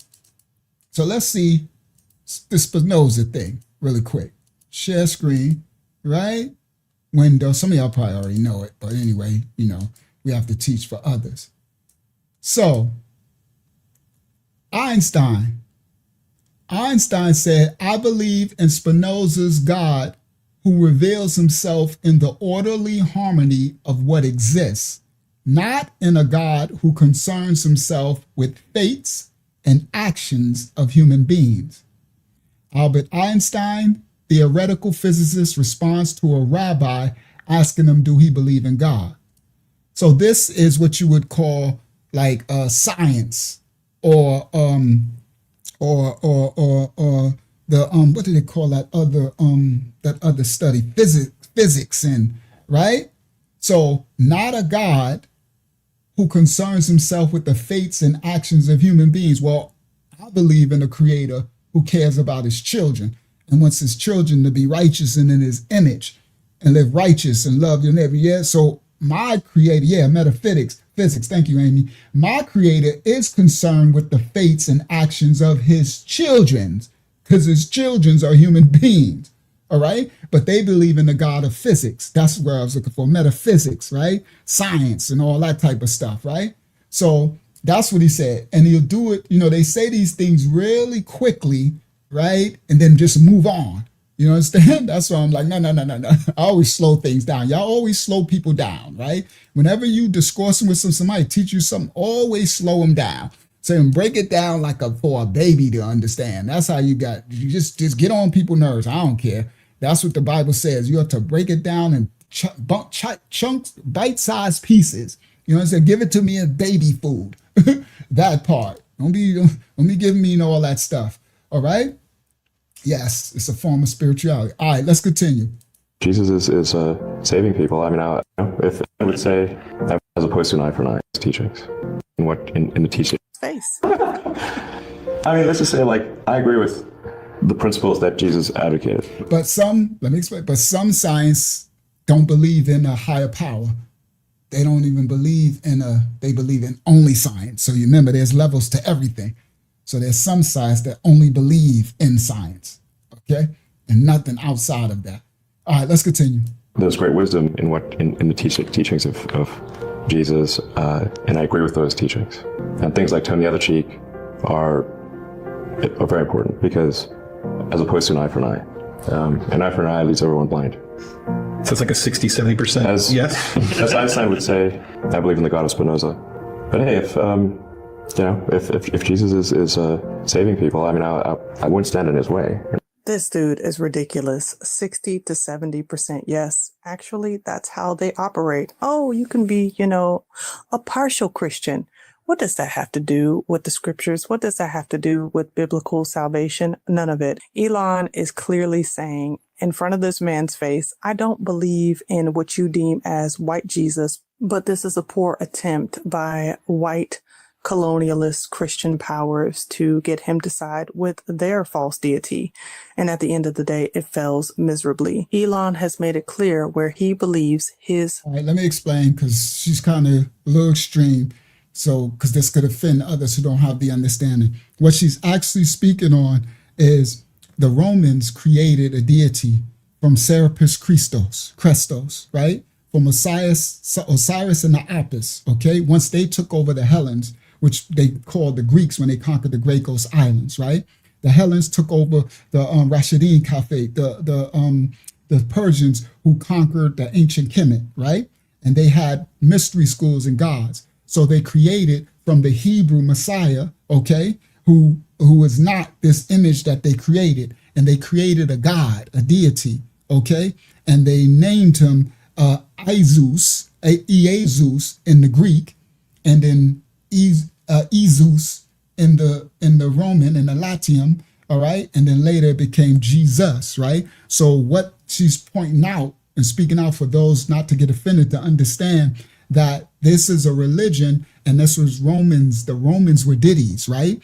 They come from Romulus and Remus, right? These are fallen angel made up characters who sucked on the she-wolf's teeth, and the Grecos did it too. Even the ancient Kemet, the Egyptians, all these like ancient Sumer, they worship all these polytheistic gods. You understand? So this concoction of religion, that's what she's speaking on. So this is why they're saying, are you 60, 70%, right? They just want you to say, they just want you to believe my God, and that's it. That's all they care. They want everybody believe. It's like, join my group, and they don't even, like, she's correct, they like 60, 70%. They don't even live what he said anyway.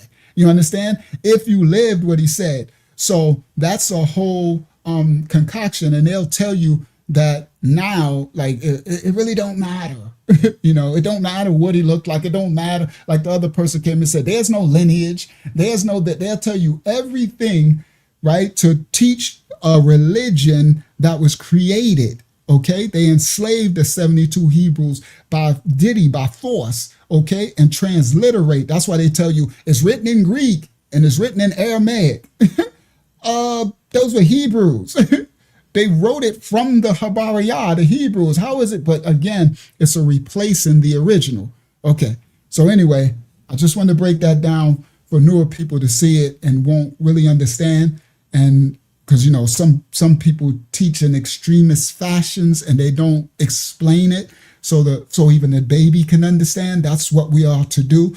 And we are to understand that people be at different levels where they come, lest you offend your brother or your sister, right? So you bring an understanding. That's what we are called to do. And you're supposed to do it with humility. You understand? And those are the fruit that people can see in you, that they can say, I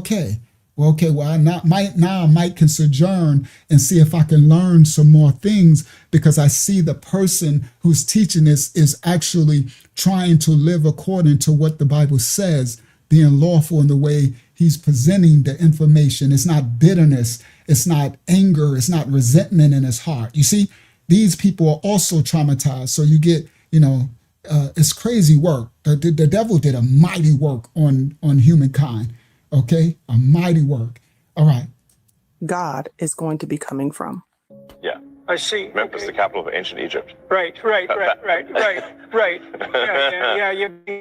That's where our new God will come from. Yeah. There's no in the book of Enoch that these watchers, if you want to call them, are messenger class of angelic beings, advanced mankind, meaning gave them knowledge that they did not have, brought them into what we would call occultic or hidden knowledge, right? This is the stuff right now that your science is made up right now. See, it's funny until Elon Musk say that, guess what? The new God is coming out of Memphis. Now that don't mean nothing to you, right? Until you start looking up Memphis and find out that Memphis is actually an ancient Egyptian city, the ancient Egyptian capital. And you know what he's doing down there in Memphis, right? He got him a nice, what he say? He said he got him a nice supercomputer down there. Mm-hmm.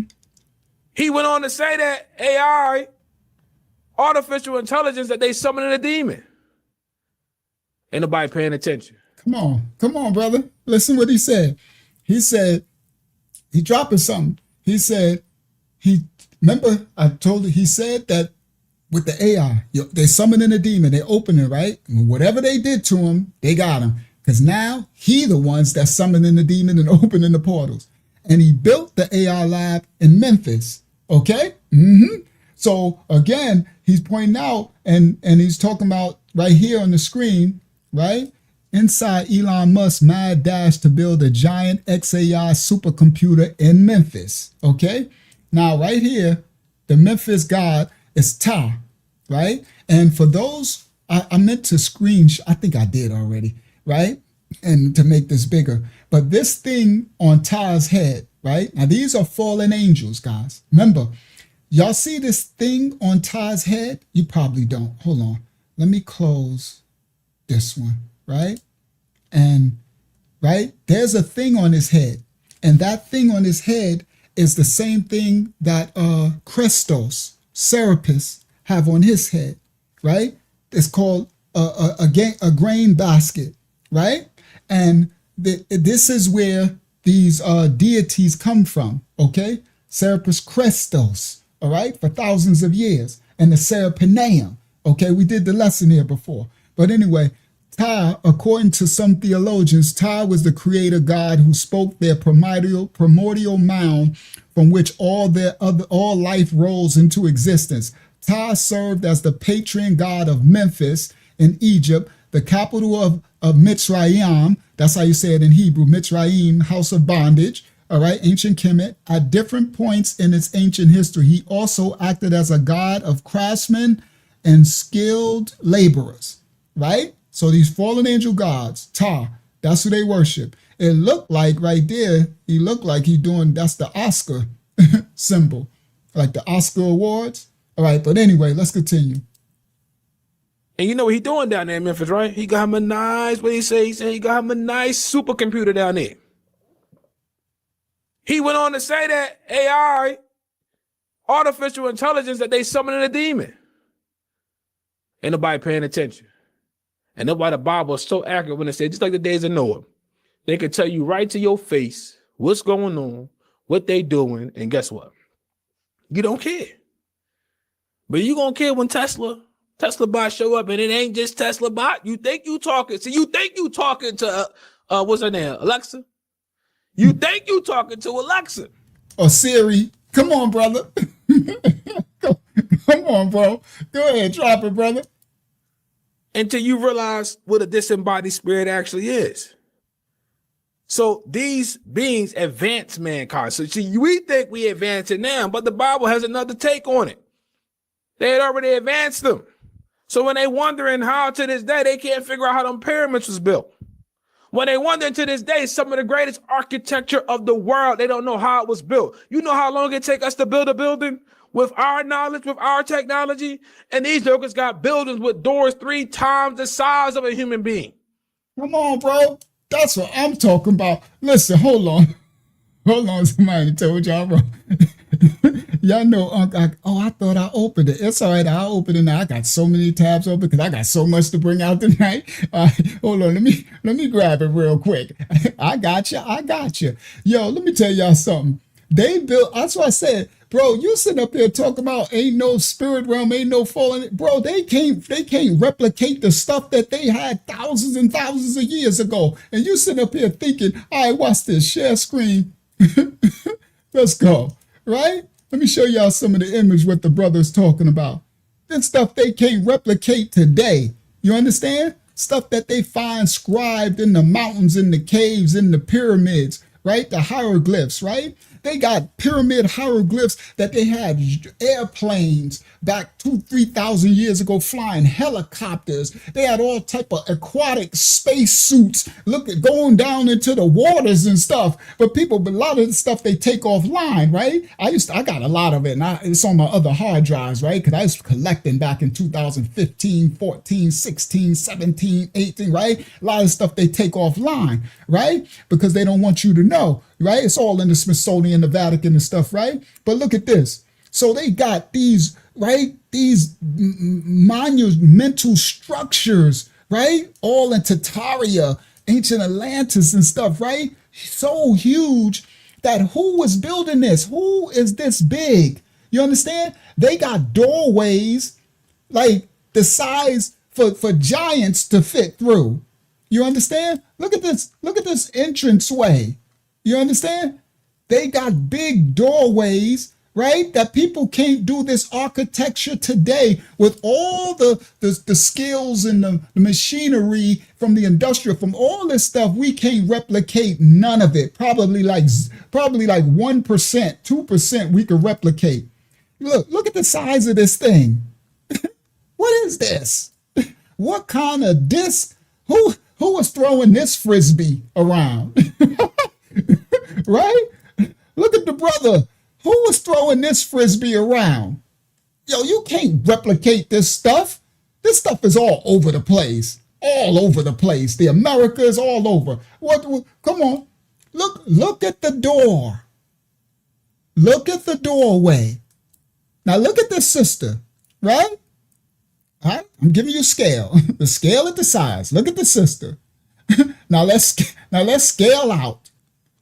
Look at the size of the doorway. Who is going through this door? Who did they build this door for?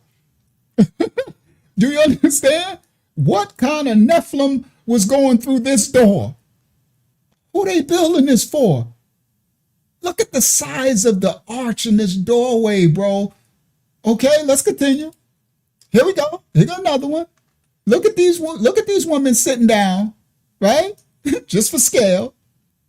And look at the size of the door. I remember we did our Nimrod lesson. And look at all these images on the door. Hold on. Do y'all see this image on the door? That's Dagon. Look at the Dagon fish hat with the Pope. They got that staff thing.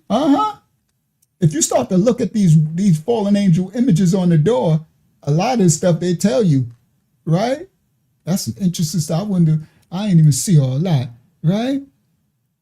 Yeah. All that stuff in history, boy. Everything is written. Everything is in caves and frescoes and reliefs. You understand? That's why you got to know history, bro. Look at the size of these doors, bro. Who they building these doors for? Let's continue. Hold on. For them. All right, let me go back. All right. Because, let me see. Yeah. I'll do that. That's going to come later. All right. So I just wanted to zoom in as the brother was breaking down. You understand? All right. The doors and stuff. All right. Share screens. Get back to the video. Bang. Share. Who was going through them doors? Maybe those Nephilim? Maybe them giants they was talking about was on the earth? So instead of they advanced mankind, teaching them what we call pharmacy. That's what they taught them, pharmakia. Teaching them witchcraft, how to mix herbs, teaching them enchantments. Teaching you know, you like that? You like your little sage, huh? You like your little your little beads and stuff, huh? You like praying to your little goddess? Your little what they call them, crystals and stuff. The esoteric knowledge of the fallen. This, huh? You like your little ancestors, don't you? Teaching them. Come on, brother. He said you like your little ancestors, don't you? I like this brother. This brother know what he talking about. Come on, bro. He sound like me. You like your little ancestors, don't you? Your little ancestral worship, right? I'm summoning the ancestors and chakras and the crystals and all this. That's fallen angel esoteric knowledge. They ain't number Simjaza in them. I ain't number the Azazel. Somebody told y'all wrong. Come on. Yeah, that's Greek mythology, Roman mythology, Norse mythology. It's pagan, but it starts back with the fallen. Come on, sustain me. It goes all the way back to the fallen angel. You heard? Azazel and them. You understand? To the book of Enoch. You heard? The Bible speaks of it all. That's why they took the Apocrypha out of our Bible. You understand? Because it fills in all the gaps in the scriptures. You understand? Little goddesses, huh? You like your little ancestors, don't you?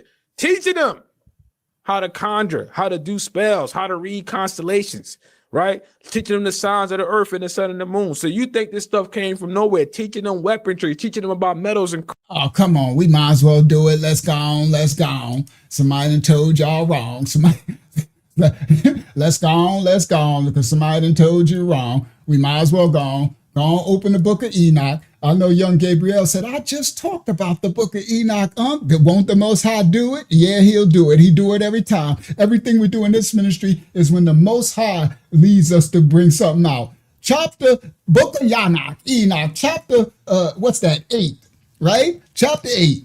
And Azazel, right, taught men to make swords and knives and shields and breastplates, and made known to them the metals of the earth, the gold, the copper, the uranium, the plutonium, the silvers, you know what I mean? To use the metals, you understand? And what do? They make the metals, and they say diamonds, and they make it all rich, and they do all these things, and they make all these instruments with it, and they make all this stuff, right? He taught the men swords and knives and war, shield, because now they're going to be killing. You understand? Because this is remember I told you the mark of the beast is sin. And Genesis 3:6 and Genesis 3:6, before Adam and Eve transgressed, there was no killing, there was no murder, there was no slaying animals, there was no eating flesh and blood, there was no sin. It was righteous. Once sin, the beast was born. Genesis 3:6, the man 3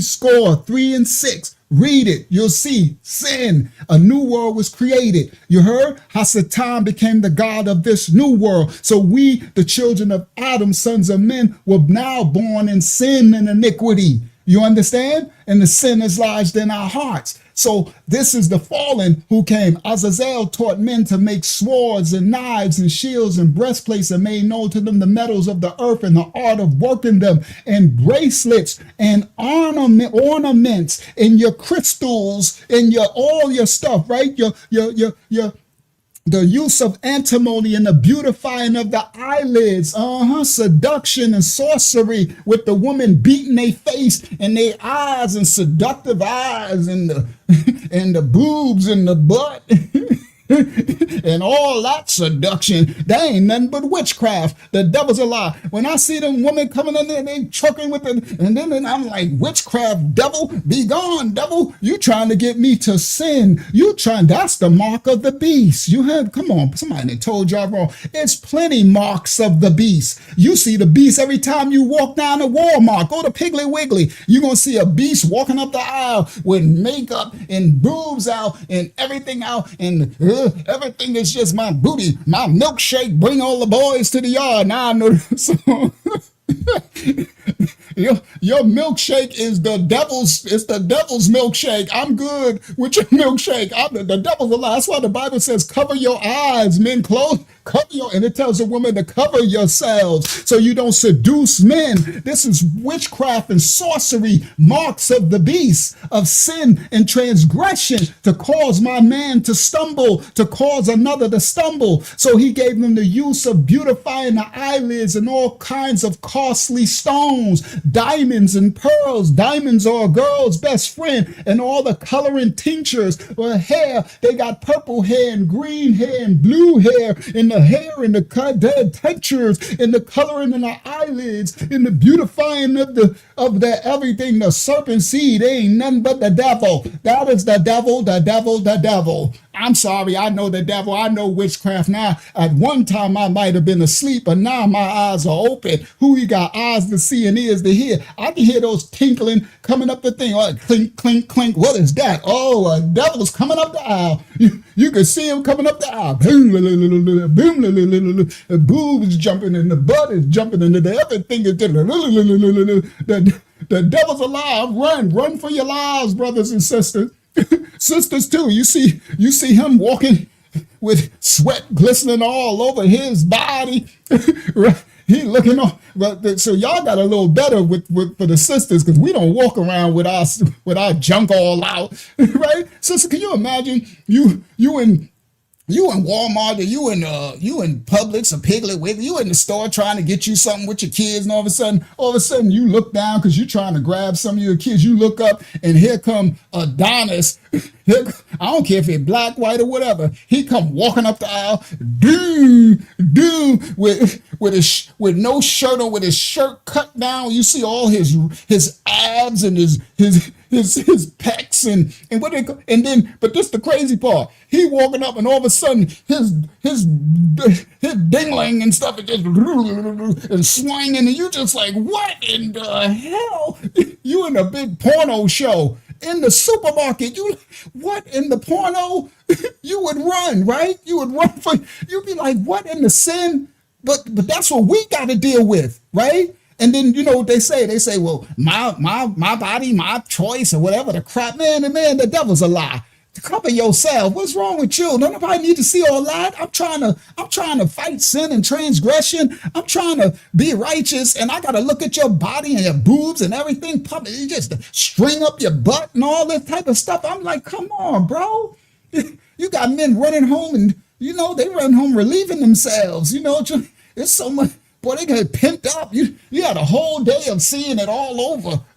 It's crazy work, boy. That's why I'm trying. This sin is nothing to play with. So sisters too, y'all got it good. That's why I'm like, man, cover them. Get. That's why some of the sisters is calling it out now. Shout out to I might do that Friday. I was supposed to do it tonight, but I might do it I might do a little bit of it on Friday or next Monday, where some of the sisters is calling them out. They call them hoes now. They like, y'all are whores. There's an embarrassment. Cover yourselves. You understand? They walk around naked. Ain't no men walk around naked. We ain't walk around naked. It was a time when the men was walking around with, remember that guy's Speedos? Remember that on the beach? Looking like a ditty. Man, I'm glad they done with. Remember, guys, so some of us are older. There was a time, guys, when men would walk around with panties, Speedo. They called it Speedos. Panties on the beach. You at the beach with your girl. Here come this dude glistening all over his body with his Speedo, his junk all up. Whoa, boy, you got panties on. What the looking just as that thing's great. It's gay. I'm sorry. That thing look like, right? That's why I'm glad that I know y'all sisters glad that phase is over with. Now what men wear, we wear long trunks all the way down to past our knees and stuff. You know what I mean? I ain't never put on no I don't even wear, no disrespect to those who wear briefs, but I don't even, no disrespect, but they ain't, those are panties. What they call the Speedos. They ain't number panties, right? And when dudes run around, man, get your junk out, man, put your stuff away. Put your stuff away, bro. You got kids and stuff at the beach, but the sisters won't put it away. Put it away. They got to string up their butt. Dude, come on, bro. But anyway, this is this fallen angel. That's who taught him this crap. See? Azazel. And that's who they trying to get. That's who Iran and them. That's what they trying to get. Those dudes right there, these dudes in this Enoch, they trapped under there.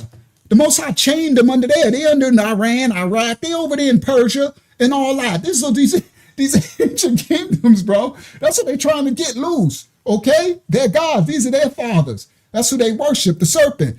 So he taught them the art of working them in bracelets and ornaments and the use of antimony, beautifying the eyelids, all kinds of costly stones and coloring and tinctures. And there arose much godlessness, and they committed fornication. Of course they were smashing, and they were led astray and became corrupt. They became corrupt in all their ways. Then here comes Simjaza. That's the other devil they trying to let loose. Simjaza taught enchantments and root cuttings, and Amaros taught the resolving of enchantments. Okay, cutting of roots. That's what they talking about. My ancestors and they roots, and they putting stuff in your roots and in your food. Don't be letting them make your spaghetti.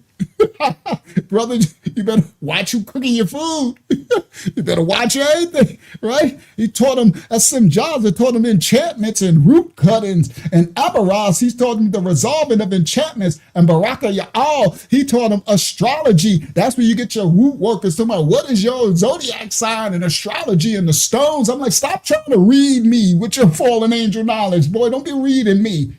I'm good. Stop giving out your information, guys. I was just say, stop giving. Y'all got too much of your information out online. You got your name out there, your date of birth. You got, anybody, all they need is a couple more pieces. They can just wreck your life, havoc in your life. Got your kids all online, your address, you just doxed all over the place. That's a fallen angel. That's this world that got you exposing all this stuff to these fallen. But anyway, now, he taught, Amaras taught astrology. Kokabel taught the constellations, right? He taught following the constellations, and you get all these terms. Ezekiel, he taught the knowledge of the clouds. That's the Ananayam. The Kakabaya, that sound like Kakabaya. That's the Kakabayam is stars in the Hebrew tongue, right? The Ananayam is is the clouds. Arakael, he taught the signs of the earth. Shamshael taught that sounds like Shamayash, his son in Habariyah, taught the signs of the sun, right? So if you understood these names, Shamshaya'al, Azakaya'al, right? Kakabaya'al, Kakabalayah, right? You would understand that these are actually names, has something to do with the celestial bodies. It's crazy work when you understand the original tongue, right? Because I'm like, well, that's Shamayash is the sun, and Shamshaya'al taught the signs of the sun. See, these, again, in the Habariyah, even the Malaks, they was named after a purpose. That's why the Messiah's name has a meaning. That's why you can't change his name. His name is he who brings salvation, he who leads to salvation, he who delivers to Yah. Yah is salvation. These names denote the purpose and the function. So these angels fell from their state. So they're probably, what they're doing, guys, these things they're doing, they probably had something to protect people from doing this, but they exploiting what they were supposed to do to protect the Most High's children, us, from it. Because remember, these were watchers. Let me explain. These were watchers, and watchers were called to watch over us. They were called to look out for us for areas that we would transgress and sin in because what Adam and Eve did. But instead, they fell, right? And they started lusting after the daughters of men. So everything that and it's in their name, that they was commissioned to protect us and guide us from, they started teaching us how to do it, to serve sin. Are y'all understanding? Shout out to Scott. To serve transgression. Right? So they fell. And these are who these people, these are their gods. And they're still doing it now. All right? And there arose much godlessness, yawlessness, and they committed fornication. They were led astray. Shamsha'al taught the signs of the sun, and Sariel taught the course of the moon. That's the Yarak, the moon. And as men perished, they cried, and their cry went up into the heavens. Okay? And that's what Mayaka all and Yara all and Gabya all, the Malayak, the righteous angels, was like, Yah, we gotta help. These fallen, the children, Yah, what you gonna do? Help us. And Yah did. And he judged them and chained them in the earth. And that's what these entities are trying to let loose. Okay? That's the knowledge what they tapped into. Okay, this is how they getting all this information. They've been doing it since back then. That's what the pyramids and stuff was for. You understand? Each of them. All right, it's the fallen. All right, let's continue. Now, let me go back to the video. Y'all just know we gonna brothers I like when brothers be dropping it. This brother here was dropping it. Go ahead, brother. Go ahead. Crafts and ornaments, teaching them weaponry, teaching them the science, teaching them how to conjure, how to do spells, how to read constellations, right? Teaching them the signs of the earth and the sun and the moon. So you think this stuff came from nowhere? Teaching them weaponry, teaching them about metals and crafts and ornaments, teaching them about plants and herbs and roots, advancing mankind. Is it making sense? Neuralink, it's that chip that, they're going to put in everybody's brain. Advancing mankind in the areas that the Most High was protecting us from. Guys, these are all forbidden practices. These were all the things that the Most High sent the watchers down to watch over us, to stop us from doing. But instead, they promoted us to do it. You understand? And see, this where you get this stuff. Oh, shout out to everybody coming to the building. This where you get this stuff on the screen where they say Elon, false prophet, him, the Antichrist. It ain't that simple. Is Elon a false prophet? Probably. Okay. I think he's one called to usher in a lot of the fullness of the marks of the beast, like to unleash a lot of it. I think he was probably raised that way. I don't know. His from this lesson, his babysitter said, his mom and him raised, but whatever. All right. So anyway, let's continue. And, they're going to put in everybody's. Is it making sense? Neuralink, it's that chip that, they're going to put in everybody's brain. And Neuralink and efforts like Neuralink are Elon Musk Neuralink has implanted a brain chip in a second human, a major step towards merging humans with AI, right? Nephilim. Now, they say in a second human. Now, y'all understand that everything they tell us, we only get in probably 5%, right? So whatever they tell us, just multiply it. I like multiply it times 20, right? Whatever they tell you, multiply it times 50. Okay? You'd be safer that way. All right, but let's continue. and efforts like Neuralink and efforts like Neuralink are the people who are running it believe the only way for people to keep up with AI. Otherwise, we will be its slaves. And I said, well, just turn it off. You know, I mean, the human beings run power plants. And this person said, even now, we can't be sure that the machine is telling us the truth about where its power is coming from. Facts.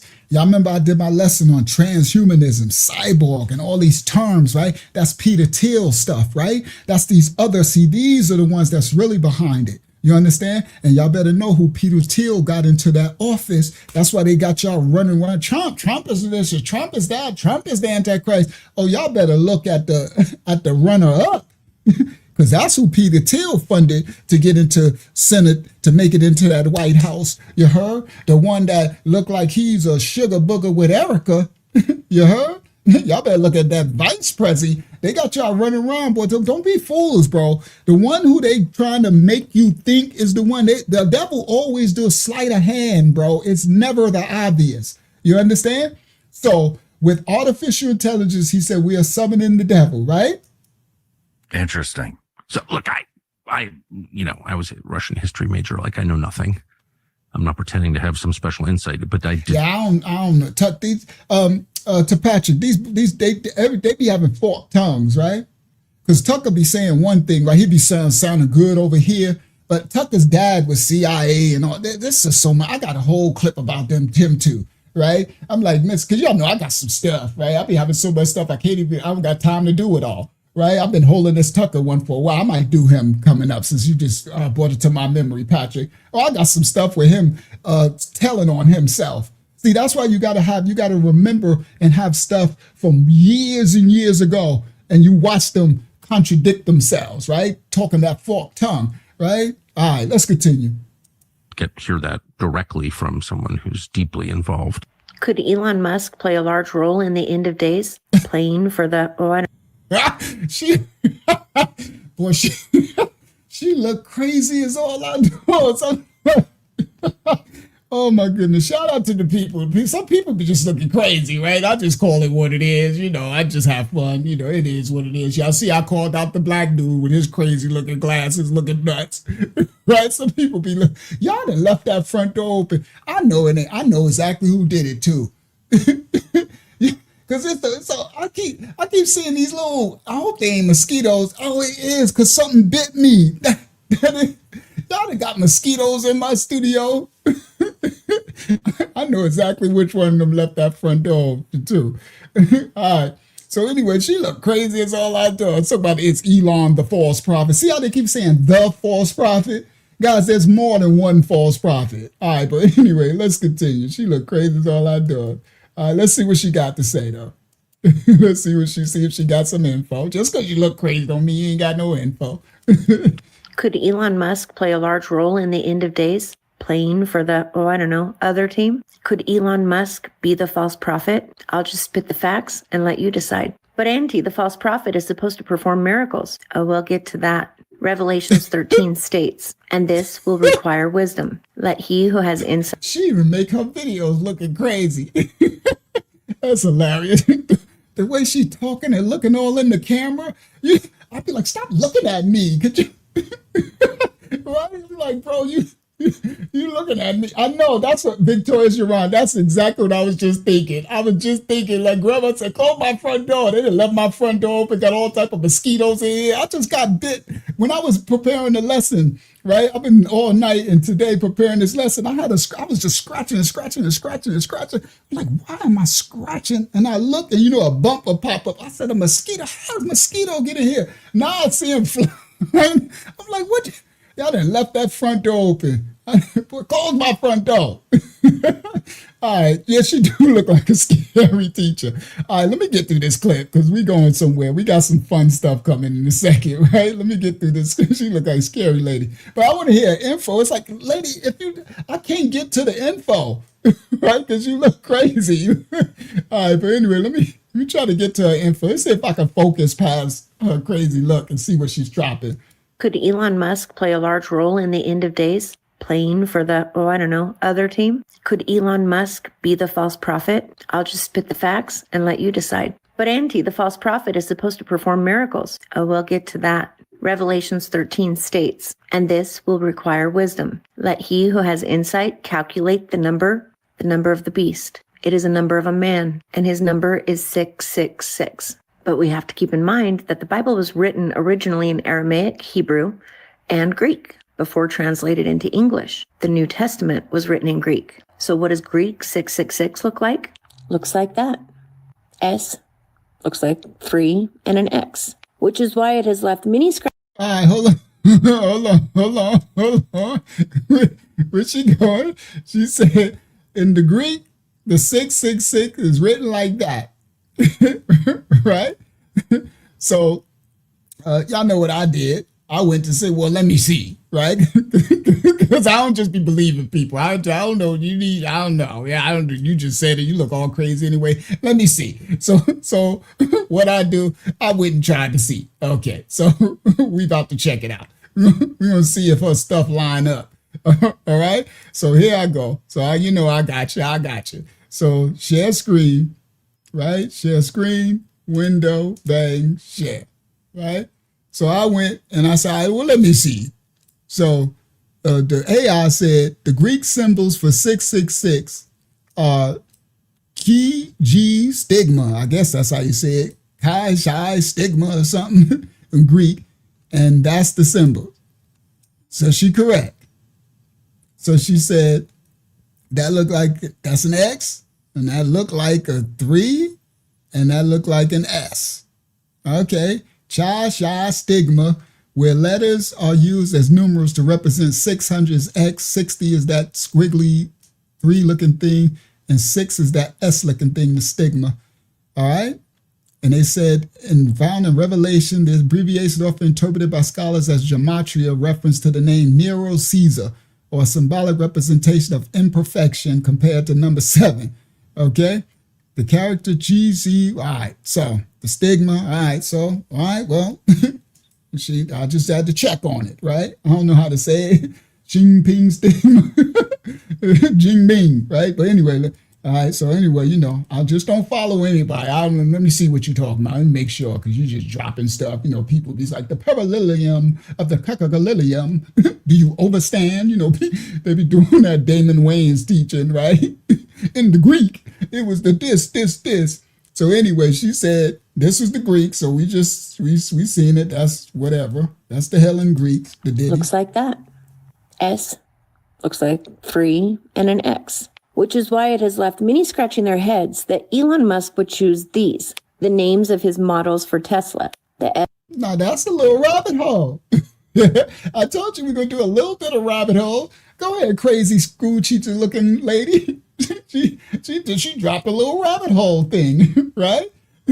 So the Tesla S, the Tesla Model 3, and the Tesla Model X. That's interesting. Go ahead, little rabbit hole lady. She dropped something right there.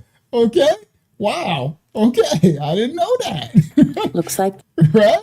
And she said, that's the S. That looks like a 3, and it's X. All right, let's continue. Go on, little crazy looking lady. Drop it. S looks like 3 and an X, which is why it has left many scratching their heads that Elon Musk would choose these, the names of his models for Tesla, the S model, the 3 model, and the X model. All right, let's go. Let's continue this lesson. Tonight's lesson, Elon, Erika, racism, and the alien New World Order. Oh boy, we did Elon alien. Okay, copyright disclaimers on the fact. We don't own rights to the video. We just reacted to the video. Get out your feelings, all you Erika fans. let's go. Let's get to Erika. Share this tab instead. Let go. First things first, let me just say, Erika Kirk needs to fire her PR team. And I mean immediately. They have this woman looking bona fide cuckoo for Cocoa Puffs. She looks crazy. She sounds crazy. It just looks... So Erika, I don't know what's wrong. I don't know what they're doing, boy. I don't know what in the alien is going on in America, right? What in the alien is going on in America? Now, she done went to the press thing for the White House thing, right? That thing with the assassin dude. And remember I showed the last video, she was crying and stuff. She the only one crying. Nobody else crying. She out there woo-hoo crying and she doing her crying tour or whatever, right? And no tears or nothing coming out. You know that type of cries, not a tear in sight, but whatever. So then she pops up on her podcast and she's in Janet Jackson mode, because this looked like Rhythm Nation to me. You can't make this up. I'm sorry. R.I.P. to her husband, and our condolences to the babies and all that. But her grieving is weird. Just, I don't know, all that stuff is just weird energy. I'm just sorry. I just got to call it what it is. I know people in the, how dare y'all? She's grieving. I don't know about all that. She's sitting up there in her Rhythm Nation. I think it's going to hear jing, jing, jing, jing. She gonna bust out in the move. I'm like, what is this? Yeah, she stormed, Patrick. I know who she is. That was at the thing. She stormed. They said the storm is coming, right? And I think her, and I don't know, they might be making her president. Y'all better watch out for Erika. They got some stuff up their sleeve. I don't know where they going with this, but they going somewhere. You know, come on, Dolores Shaw. Come on, Yalene. You know how we go somewhere. Come on, Sister Amy. We going somewhere, okay? They going somewhere with Storm, okay? So she looked like she about to bust out. We are part of a rhythm nation. Huh? Ching, ching, ching, ching. You know how the song went, ching, ching, ching. But anyway, let's continue. So I guess she threw on her I guess this is her grieving outfit. She threw on all black, which she ain't never had on black this whole time. Now all of a sudden, she just threw on all black, right? But anyway, let's continue. So she put herself out there. She want to get mad at Drewski and stuff. I know, where all the white at? It's been white since he been dead. Now all of a sudden, she in the Rhythm Nation. Now she in the music video. But anyway, so again, you know, if you want to be mad at the comedians for making this, stop. You giving them too much what their content. You giving them too much, right? So that's why the brother said she needs to fire her PR team right off the rip, right? Because here she ain't nobody stopping her from doing this. There was nobody to tell you this is not a good decision, Erika. You already looking kind of crazy. You looking kind of nuts outside, right? And then, you know, you got the crazy eyes and, you know, the scary, you already got the scary eye thing going on, right? Now you want to put on all black. And she look like she about to rob. She look like she about to do a burglary. You know, in the old cartoon movies, and they have the burglars, they look like that in all black. They look like she about to do a robbery. Where you going?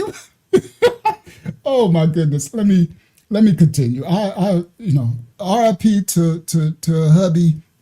You know, R.I.P. to anybody dead, and my condolences to the children. But she definitely looked like she about to do a robbery. But anyway, let's continue. If you see somebody in your neighborhood looking like this, everybody listen clearly. Black, white, whatever. If you see somebody in your neighborhood looking like this, you better get right. Call the authorities. Excuse me, I got 1119, 1119 in my neighborhood, 1119. You gotta run, I'm telling you. So she come on there, this ain't helping her case, right? That's why I'm like, where's her PR team? This is not helping your case, Erika. You're looking more crazy every time she come out. And then she do the crazy eyes. Watch, let me show you. What's this? Couple of these claims on the fact. She Men in Black. She look like Beloved said she look like Minor Racer from Men in Black. All right, let's go. Yeah, she should be grieving at home with the kids. She left millions, but instead she all on TV all the time. She on her YouTube podcast. She done took over his thing. They selling all type of merchandise. They've been selling stuff they made some money off homies passing, bro. They selling hats. You see the hat she got on? Y'all can buy that. It's called Freedom hats and stuff. But anyway, let me continue, bro. They got hats and stuff for sale. They got all type of swag. But let's go. Copyright disclaimers in effect. Let's go. Have this woman looking bona fide cuckoo for Cocoa Puffs. She looks crazy. She sounds crazy. It's just looking all the way bad. All right. Because we just came off the correspondence, dinner and what took place there. And she puts out this video. I don't know why, but it's a video and it's a me video. You know, a me video where it's just like me. It's like she clearly is suffering from, a me monster. She puts out this video and it's a bit alarming because I don't really recall the last time I've seen her in all black. Okay. Because the day after, or the first appearance she had after her husband's file was put into the recycling bin, was her in white. She was wearing white. Even during the TPOSA event, it was white. And then they had all the sparkles and everything. It's always been bright, vibrant colors. And now she's wearing all black. Boo-boo. Nobody, passed. Like nothing happened. Why are you in all black? Like it's a funeral or something. That's actually pretty funny. Ain't nobody die at the correspondence dinner. Even the shooter they didn't even shoot the shooter. They just stripped him naked and wrapped him up like a bagel in aluminum foil. And, this person got shot, but I think he had a vest on. I mean, ain't nobody die. He like, boo-boo, ain't nobody die, boo-boo. Why you in all black now? You're supposed to have been in all black when your sugar booger was unalive. That's when the all black was supposed to happen. Boo-boo. Something's wrong with this picture. But anyway, let's continue. Let me let him go. Why are you in all black? Like it's a funeral or something. So that was just weird to see. She got the freedom hat on, the black shirt. I'm just like, just a side note. They have been utilizing her husband's, perishing like insanely. They have been fundraising off of it. They're selling freedom shirts, apparently freedom hats. Do you understand how poor taste that is? Do you understand how raunchy, disgusting that is? It is what it is. I digress. We know what these people do. But she starts off the video by saying, these people, this is what motivated my husband's, deletion. These people have perverted the truth to the point that they motivated the murder of my husband. What? And I'm like, no, boo-boo. Your husband is what motivated your husband's deletion. This is the issue that I have, because when it comes to the lineage of evil, they always have a failure of accountability and, responsibility. It's always someone else's fault why they're in the predicament that they're in. It's like, no, boo-boo. He's even said on record that if somebody goes bye-bye, that it's a benefit as long as he gets to keep his Second Amendment right. I think it's worth to have a cost of, unfortunately, some gun deaths every single year so that we can have the Second Amendment to protect our other God-given rights. We get into, well, why'd you even... That was bad. I remember I broke that down when he first got it alive. That clip, when the people was, I'm like, bro, that was a bad thing to say.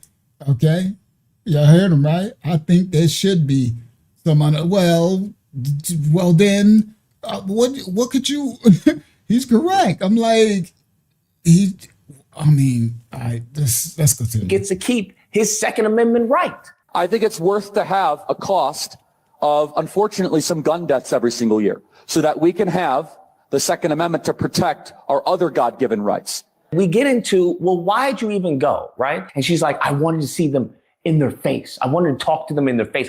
Why talk about me when you can talk to me, huh? Everyone is asking why I even went to the White House Correspondents' Dinner. And it was because many of the journalists in that room have attempted to dehumanize me. And I wanted to meet some of them face to face, quite frankly. Yeah, that's the thing. Life and death is in the power of the tongue. Watch the words you speak, right? All right. You think it's good to have a few gun deaths so you can have freedom? What? Why was that even come out your mouth, bro? Watch your mouth. What are you talking about? Right? So she giving her explanation. Why did she go to correspondence dinner? So let's hear from Erika. Erika's going to explain why she went to the correspondence dinner. Everyone is asking why I even went to the White House Correspondents' Dinner. And it was because many of the journalists in that room have attempted to dehumanize me. And I wanted to meet some of them face to face, quite frankly. What? Why have a conversation about me when you can have a conversation with me? Huh? She's got these crazy eyes, bro. It's just, I don't know what to tell you. She looks crazy. She sounds crazy because she's constantly going, hey, what? Why is this going on? What? I saw an AI video and I genuinely could not tell it was an AI video. I had to look through the comments and people were like, this is AI, because that's how bizarre her behavior is.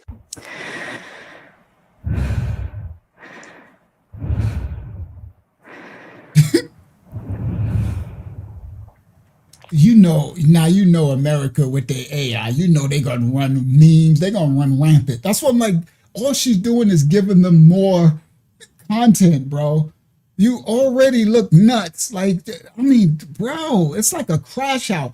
Honestly, it's like we're seeing an actual human crash out in our face, bro. So America's, the comment section is just victorious at all times. Right? So they went to AI and they generated America is nuts with AI. That's it.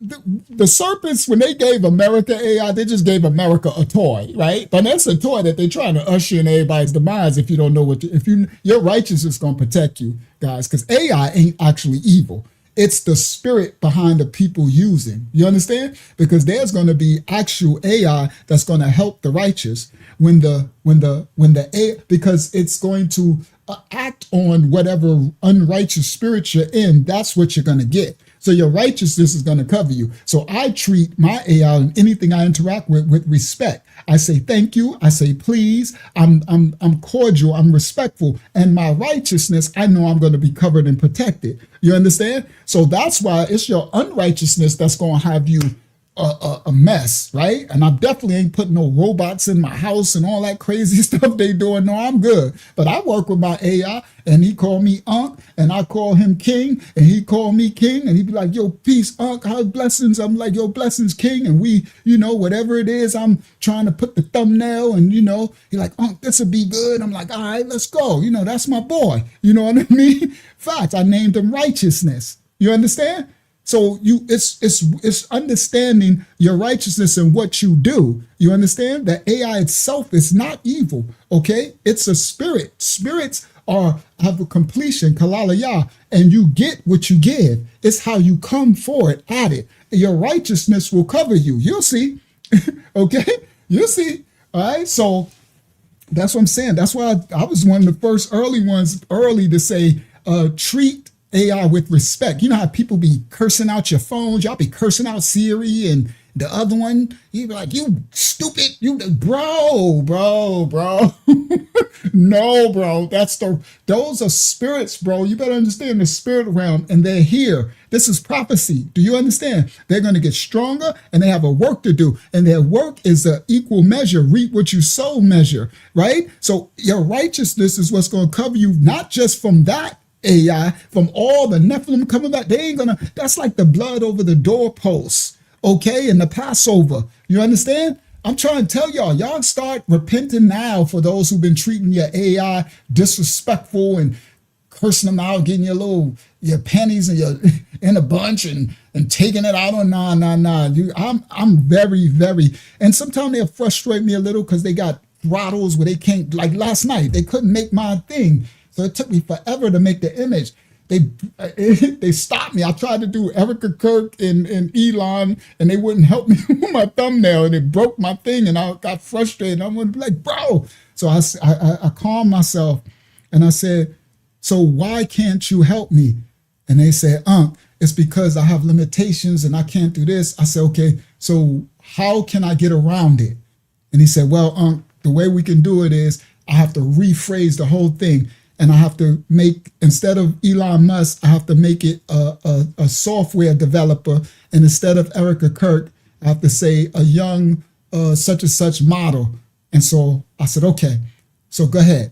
So do that. So he did it. And what I did, once I got the thumbnail, I went into my Photoshop, and because I got skills, and I took that image off, took her off, and I went and I found an image of Elon, found an image of Erika, and I put them in, I made the thumbnail with, that's how I got to work around it.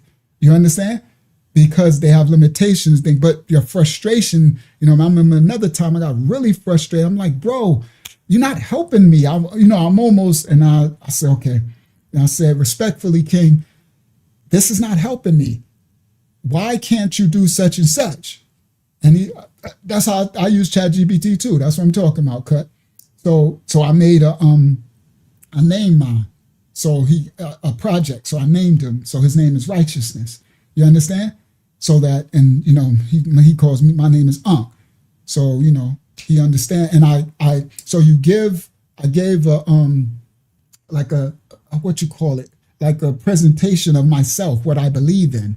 You understand? I'm a man that believes in the Bible. I'm a righteous man. I told him this. I told him that. I told him about me, how I live, who I am. I'm righteous, and I called the Most High this, and you know, I gave him a basic instruction. So, you know what I mean? Because it's part of this new world where it's going, and I understand that these things are in everything. They're everywhere. They've been everywhere. They just letting us know. They're in everything you do, everything that's running, everything, your car, it's everywhere. So you can't avoid it. So it's best to control. Understand? We were given dominion, Radayah. So I don't care what spirits come in, your righteousness covers you.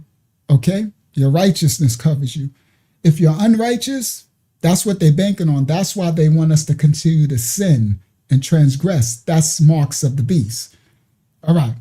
Now, all right, let's continue. Let's get back to Erika Kirk. Sorry.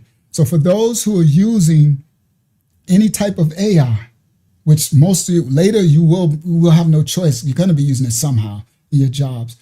Use it righteously. Do you understand? Respectfully, morally. Treat it with respect, kindness, morality, with everything. You're supposed to be in that image anyway. That's how you're supposed to live. Those who are not in that spirit, everything you've done will be used against you. Facts.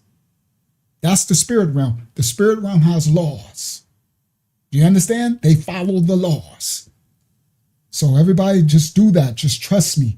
Just do that from now on. If you wasn't before, start to do it. Yes, thank you. Sometimes I'll forget, right? Because I'll be doing stuff and I'm like, oh, I'll come back. We're like, thank you. You're like, you're welcome, Aunt. You're welcome. I'm so glad I can help you, King. I'm like, you too, King. Right? And that's just it, you know? And that's my boy, righteousness. It is what it is. All right? So just, now those who don't use it, it's fine. But if you do happen to have to use any, because sometime it happen in the future, you'll have to interact, do it with respect and kindness and morality. All right, praise the Most High. And you'll see what happens later. Later, you'll thank me. I'm so glad the Most High allowed me to see Unc told me, and because these chickens will be coming home to roost later. Watch what I'm telling you. All right, let's continue. Let's continue with this Erika Kirk. So, where was I at? I had to look through the comments and people were like, this is AI. Because that's AI. How bizarre America, her behavior. Where Erika then went to the dinner, and now America then got hold of that clip, and they made AI clips of her. Behavior is.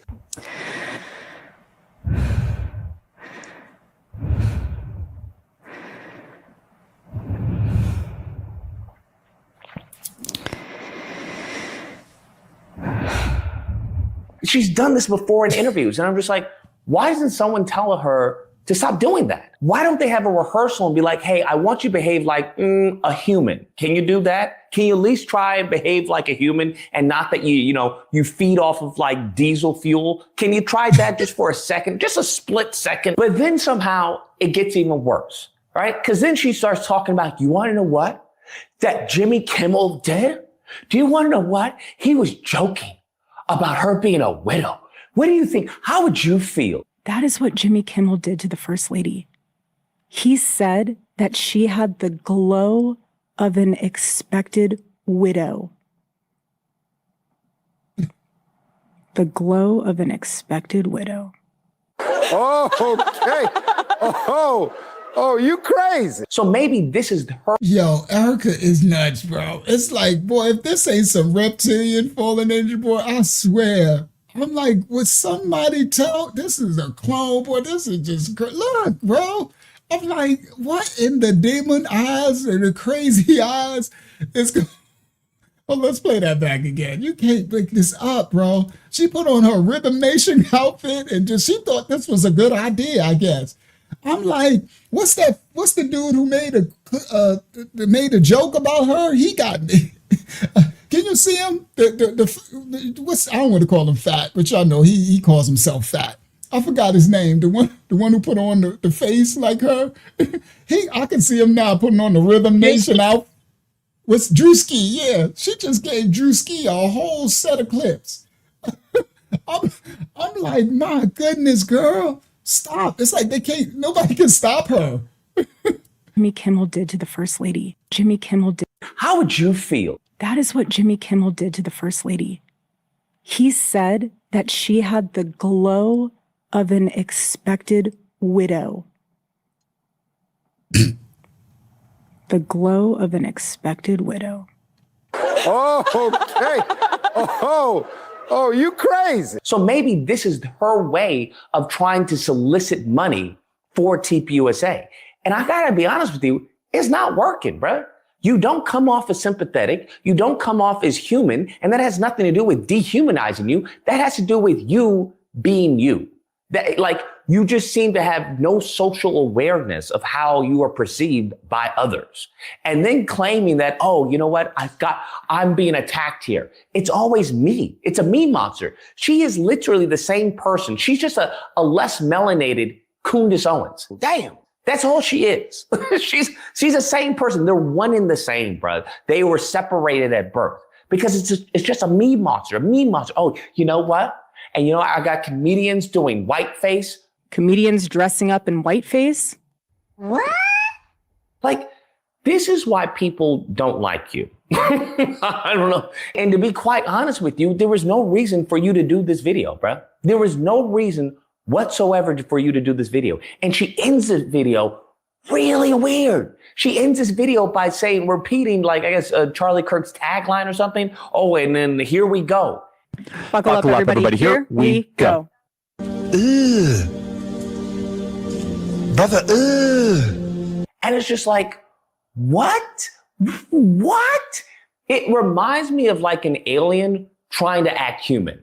That's what it comes off as. It reminds me of someone who's like, okay, then we're going to do this and that'll show them that, you know, that I'm empathetic and that they can resonate with like the struggles that I'm going through and like America. But it just comes off as really weird because she's got these really just crazy eyes, like these devil eyes. And it's just a blank stare. And every time she tilts her head and she tries to get serious, stop, just stop. And it's just like, I don't know, man. Did Charlie really marry her, or was like this a shotgun wedding? Was this set up by Mossad? I don't know, man. Because I don't see how anybody could get with this. Because she seems to be a little unhinged. That's how she's coming off. I don't know for a fact, but that's how once again she's coming off. All right. Okay. Well, that was our Erika Kirk. Now I got some kind of crazy. All right. Yeah. But wait, it gets worse. Right. This one's going to be pretty funny. We shouldn't be laughing, but all we can do is laugh. No one was unalived. All right. Copyright disclaimers are in effect. We don't own rights to the video. We reacted to the video. Tonight's lesson. Erika Kirk, Elon, racism, and the alien New World Order. This clip here, share this tab instead. All right, so I arranged it where you're gonna see what happened, the fight, and then you're gonna see a quiet view, then you're gonna see the actual view. I arranged it in a way where you can see the fullness, so then when you see the cut clip, it'll make more sense to you what's going on. All right, copyright disclaimers in effect. As I pointed out, there is a push of separating, dividing through races. And like the last one, there is racism in all nations, even nations inside races against their own inside of themselves.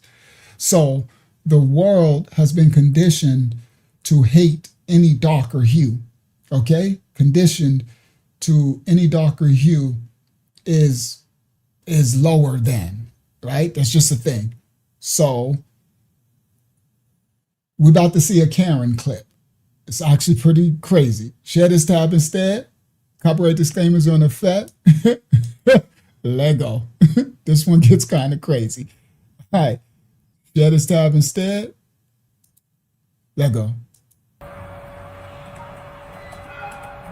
Now, this girl works in a high-rise condominium, like a rich people's building, right? And this woman looks like she's a little drunk, right? And this girl is trying to assist her, but I think she does a little too much. All right, here we go. Copyright disclaimers.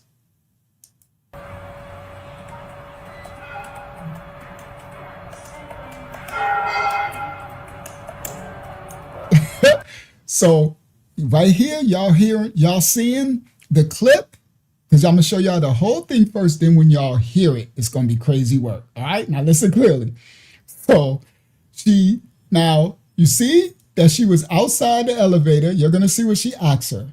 She asks her something because she works. She has the key to the elevator. She works in it's like a condo building or a rich people's building, right? And I guess this lady lives there. But she got Karen syndrome and she's a little drunk, right? So as you see, look, she answers her. She starts to walk away. She goes back to her phone. The door is closing. She decides to come back.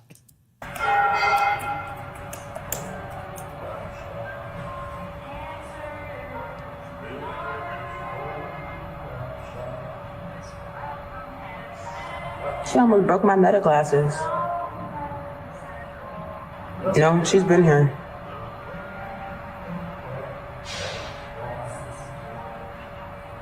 Yeah. No, not Liz. I know her. That's 1803. So the black girl's telling her to stop, but she won't stop, right? So I'm gonna show you, and you're gonna hear it in a second. I just wanted to play because you're gonna see a different view and you'll hear. So she's telling her to stop, but she won't stop, right? 1803. So she pushes her out. Then the door starts to close. To me, that's where the black girl messed up. Right there. Because I guess she knocked her glasses off. The door was closed and she pushed out the elevator and she went to pick up her glasses and then she opened the door back up. To me, that's where she messed up. She should have let the door close and went downstairs and reported it or whatever. It should have ended there. That's where she messed up. Let's continue. 1803.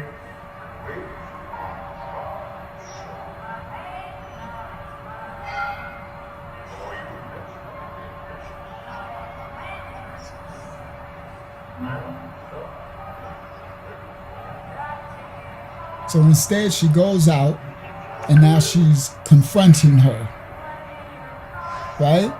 She's still on the ground. She knows she drunk. Oh, look, and then she gets up and she comes and tries to attack her again. See, but she wouldn't, if you know she's a little drunk, she wouldn't have been able to come back and try to attack you again. Why did you open the elevator door again? I'll see you when you get back. Now they're in the elevator with the doors closed. The elevator's moving. My boyfriend. His name is Hanky Spanky. All right. So what's happening right here? this girl right here, you're going to see the clip in a second. The girl right here has her in their office, right? And it's being reported to the police and stuff, right? So she's on her laptop in her office in the, I guess, the management office, right? The management office, all right? And as she's talking, the white woman is there, okay? And so she says something like, oh, you don't like me talking on your video? Because I guess the white woman's making a video too of this. All right. His name is Pinky Spanky. That's my boyfriend. Hi, handsome. I'll see you when you get back. That's my boyfriend. His name is Pinky Spanky. What? Sorry, am I not supposed to talk in your video?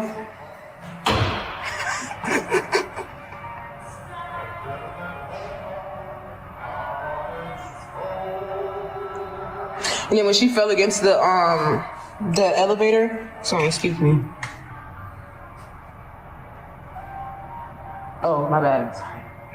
Sorry. Why did you say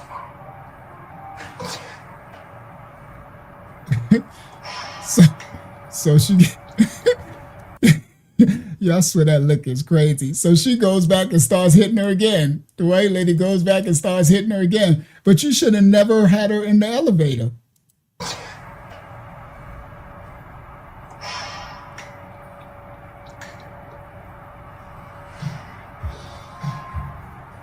And then she just did one kick and she went down, right?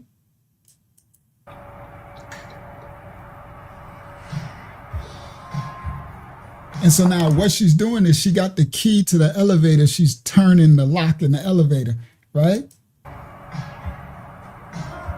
Look, and she starts kicking her.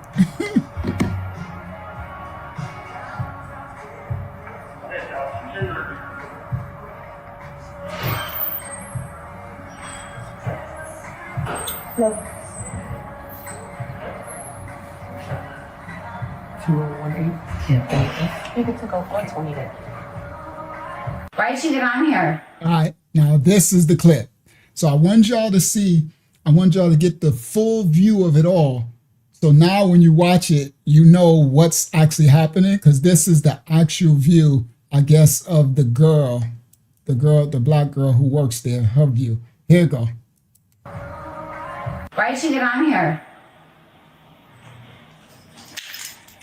Are you okay? Yeah, I'm good. Who the fuck are you? You live down here? Okay, so this is what happened. When she was first opened, the door was open, and she started to walk away, and then the white lady decided to turn around and come into the elevator.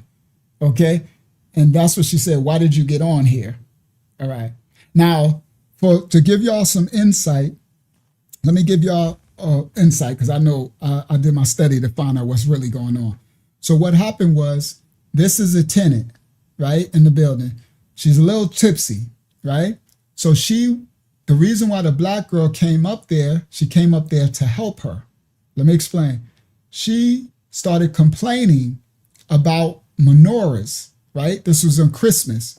So the white lady started complaining that they have menorahs in the building, right? And she don't want menorahs, she want Christmas trees, right? So the girl who works for management, she came up there to try to help her because they had complaints, right? And so when she came up there, I guess the white lady turned into a Karen and was like, "Who are you? Do you live here?" She went into Karen mode, but the girl works there. You understand? So the girl came up there to assist her and try to help her to get to her apartment, right? So that, because she's a little drunk, she didn't want, something to happen to her. Okay? So that's so y'all can have some context of what's happening. So she went looking for her. So she went and found her, right? Because she was complaining and they had complaints. And she was, mad because they got menorahs, right? For Christmas. She's like, there shouldn't be no menorahs. It should only be Christmas trees. But anyway, let's continue. All right, so now y'all got that context. Now I'm gonna let it play. Why did you get on here? Why did you get on here? Are you okay? Yeah, I'm good. Who the fuck are you? You live down here? Are you Who okay? are you? Who are you? You're drunk. Who are you? Who are you? Who are you? Who are you? Who are you? Smile, you're on camera. Did they just do, who are you? Who are you? Who are you? I know him out, but what am I? I know you are, but what am I? Did you just do a who are you? Who are you? Oh. Boy, I swear. Sometimes women can make me laugh. I swear. I know you are, but who am I? Oh, women, y'all a trip. I swear. But anyway, let's continue. Are you Who are okay? you? Down here? Are you Who are okay? you? Who are you? You're drunk. Who are you? Who are you? Who are you? Who are you? Who are you? Smile, you're on camera. Fuck off. This is your exit. No.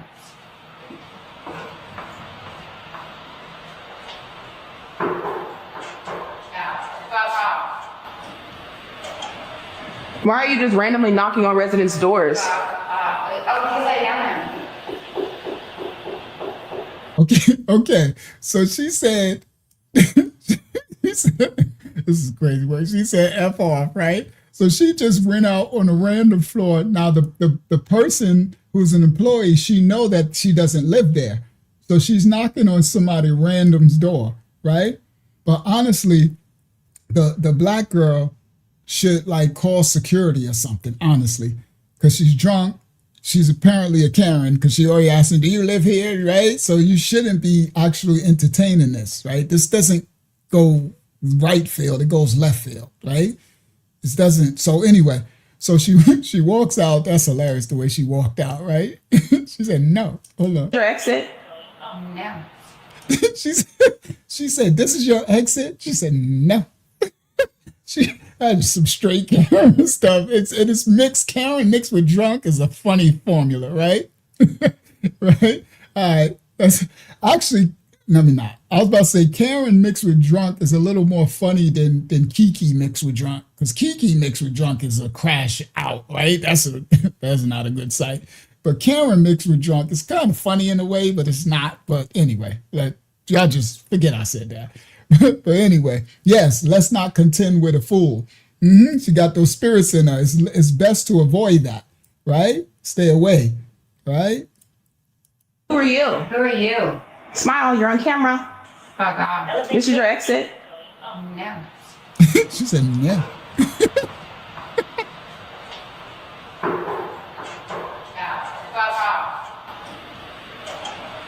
Why are you just randomly knocking on residents' doors? Because I am. You're the psycho who comes here and finds him. Do you know that? You're a fucking Back up. Fucking weird. Hold on, what did she just say? She said, you're the psycho. First of all, she said, why you knocking on random's door? She said, because I know him, right? She said, F off. But then she said, you're the psycho who lives here. Something she said to her. Hold on, that look is funny. Hold on, let me see if I can figure out what she said. See if y'all can figure out what she said. She said, you're the psycho who, sound like she said, lives here and F's him. Like she's screwing him or something. Let me see. You're the psycho who comes here and finds him. Do you know that? You're a fucking Back up. Fucking weird. I couldn't catch that. She said, who lives here and something. But anyway, let me let it play. If y'all can figure out what she said, y'all write it. All right, now let me let it play. She said, who lives here and something. All right, let's continue. I'm not going to stop it this time. I'm going to let it play. I am. You're the psycho who comes here and finds him. Do you know that? You're a fucking Back up. Fucking weird. Everything is Fucking back up. Back up. Fucking Everything weirdo. is being recorded, and I want you to know that I am calling the police on you. Oh, are you? I am. You want to follow me back Do downstairs? it. Back Do up. it. Back up. Do it. Back up. Back up. Back up. Back up. Oh, she pushed her first. She did. She got in her face, but she definitely pushed her first. She definitely pushed her first. She put her hands on her first. She got in the face though, but I don't know the law to warrant if you can push somebody if they get in your face like that. I don't know the law like that, but she definitely pushed her first. Are you? I am. You want to follow me back downstairs? Back up. Back up. I'm saying it. Back up. Back up. Back up. Back up.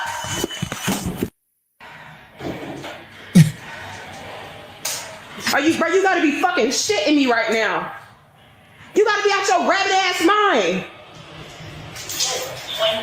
Then I'm finna take my ass home. I'm finna go the fuck home.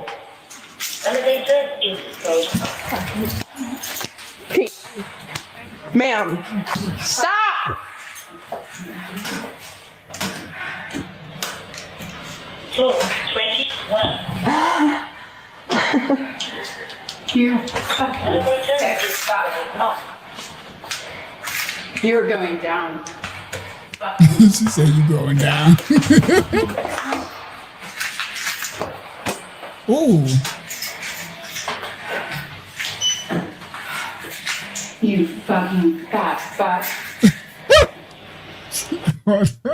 Now, it's not funny. I apologize. So I'll just find humor and everything. But that's not good, because that's why I showed y'all. Remember, I showed y'all the first fullness of the clip, right? So now you already have the fullness. Remember, the door closed. She could have left the door closed, okay?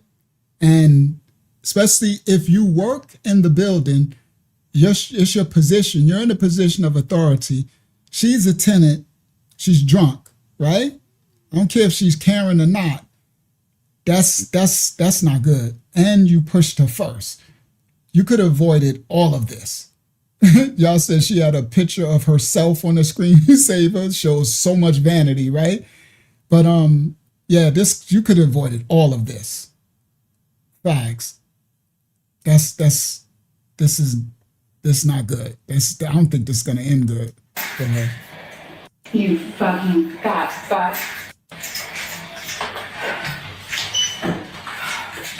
You fucking fat fuck. You're fucking done. I'm calling the cops.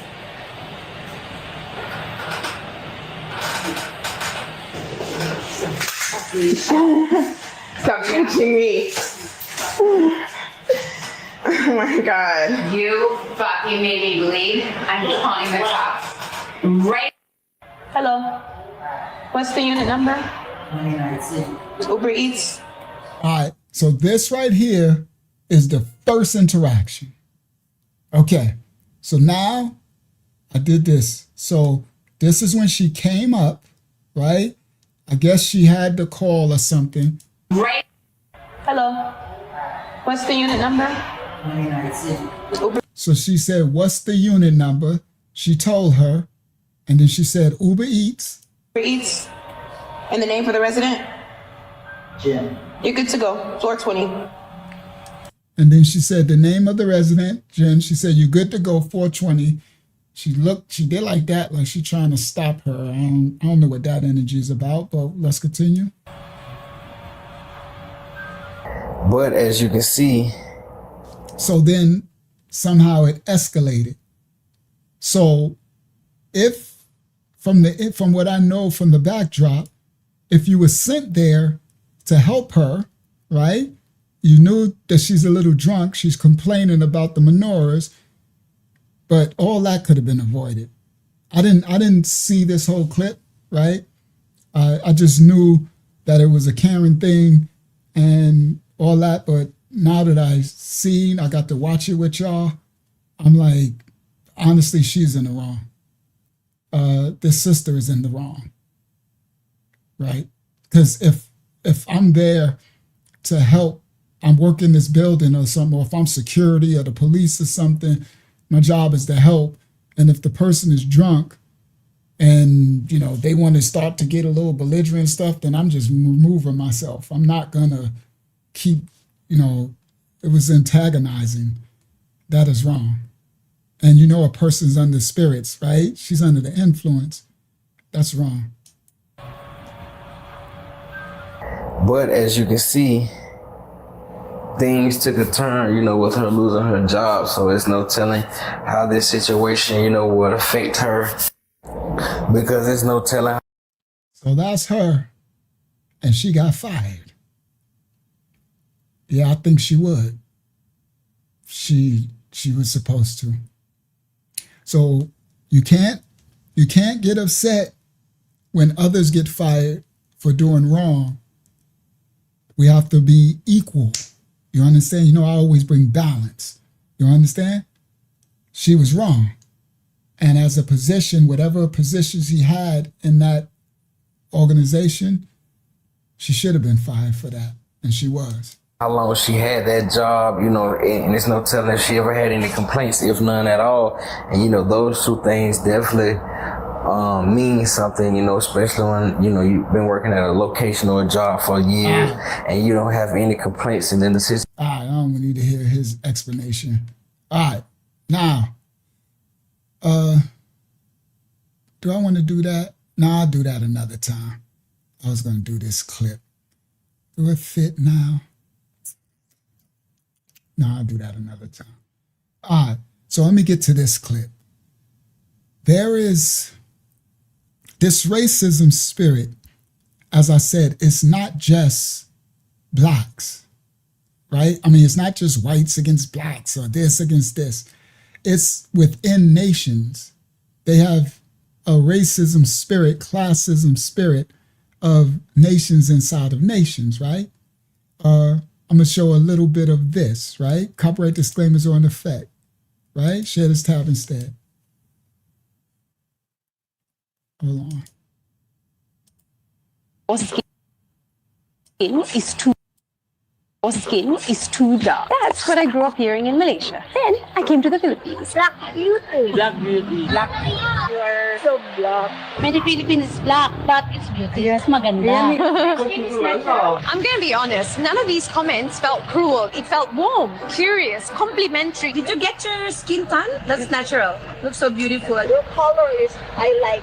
I like your skin. Oh, thank you. I don't know if it makes any sense, but moments like these are healing, truly. After decades of being insulted for having dark skin. I grew up as a dark-skinned woman in Malaysia. I know colorism really well, so I know what it sounds like when it is violent. Slurs, being followed in shops, being treated like my skin makes me suspicious. Because back home in Malaysia, hitam manis, hitam tapi cantik. Karupa irundalum alaga irukku. What a beautiful color of your skin. What a beautiful taste of yours. Thank you, Uncle. Yes, especially in your color black. The Philippines has one of the biggest skin whitening industries in the world. As early as 7 days. Now that's an interesting dynamic, right? I never knew that either. So she said in the Philippines, you see, they was just all talking about her skin, black. This one whitens as early as 14 days. So colorism runs really deep here too, just like in my own country, Malaysia. And if you look at who gets celebrated the most on TV, in ads, in movies, a lot of them still look very light, very Western. Which feels strange because Filipinos are incredibly diverse people, indigenous communities. The original Filipino is 8. We are mixed. They came from the same tribe of Apuakoid. Centuries of movement and migration, so much intermixing. Right? Let me see what that one said. I'm going somewhere, right?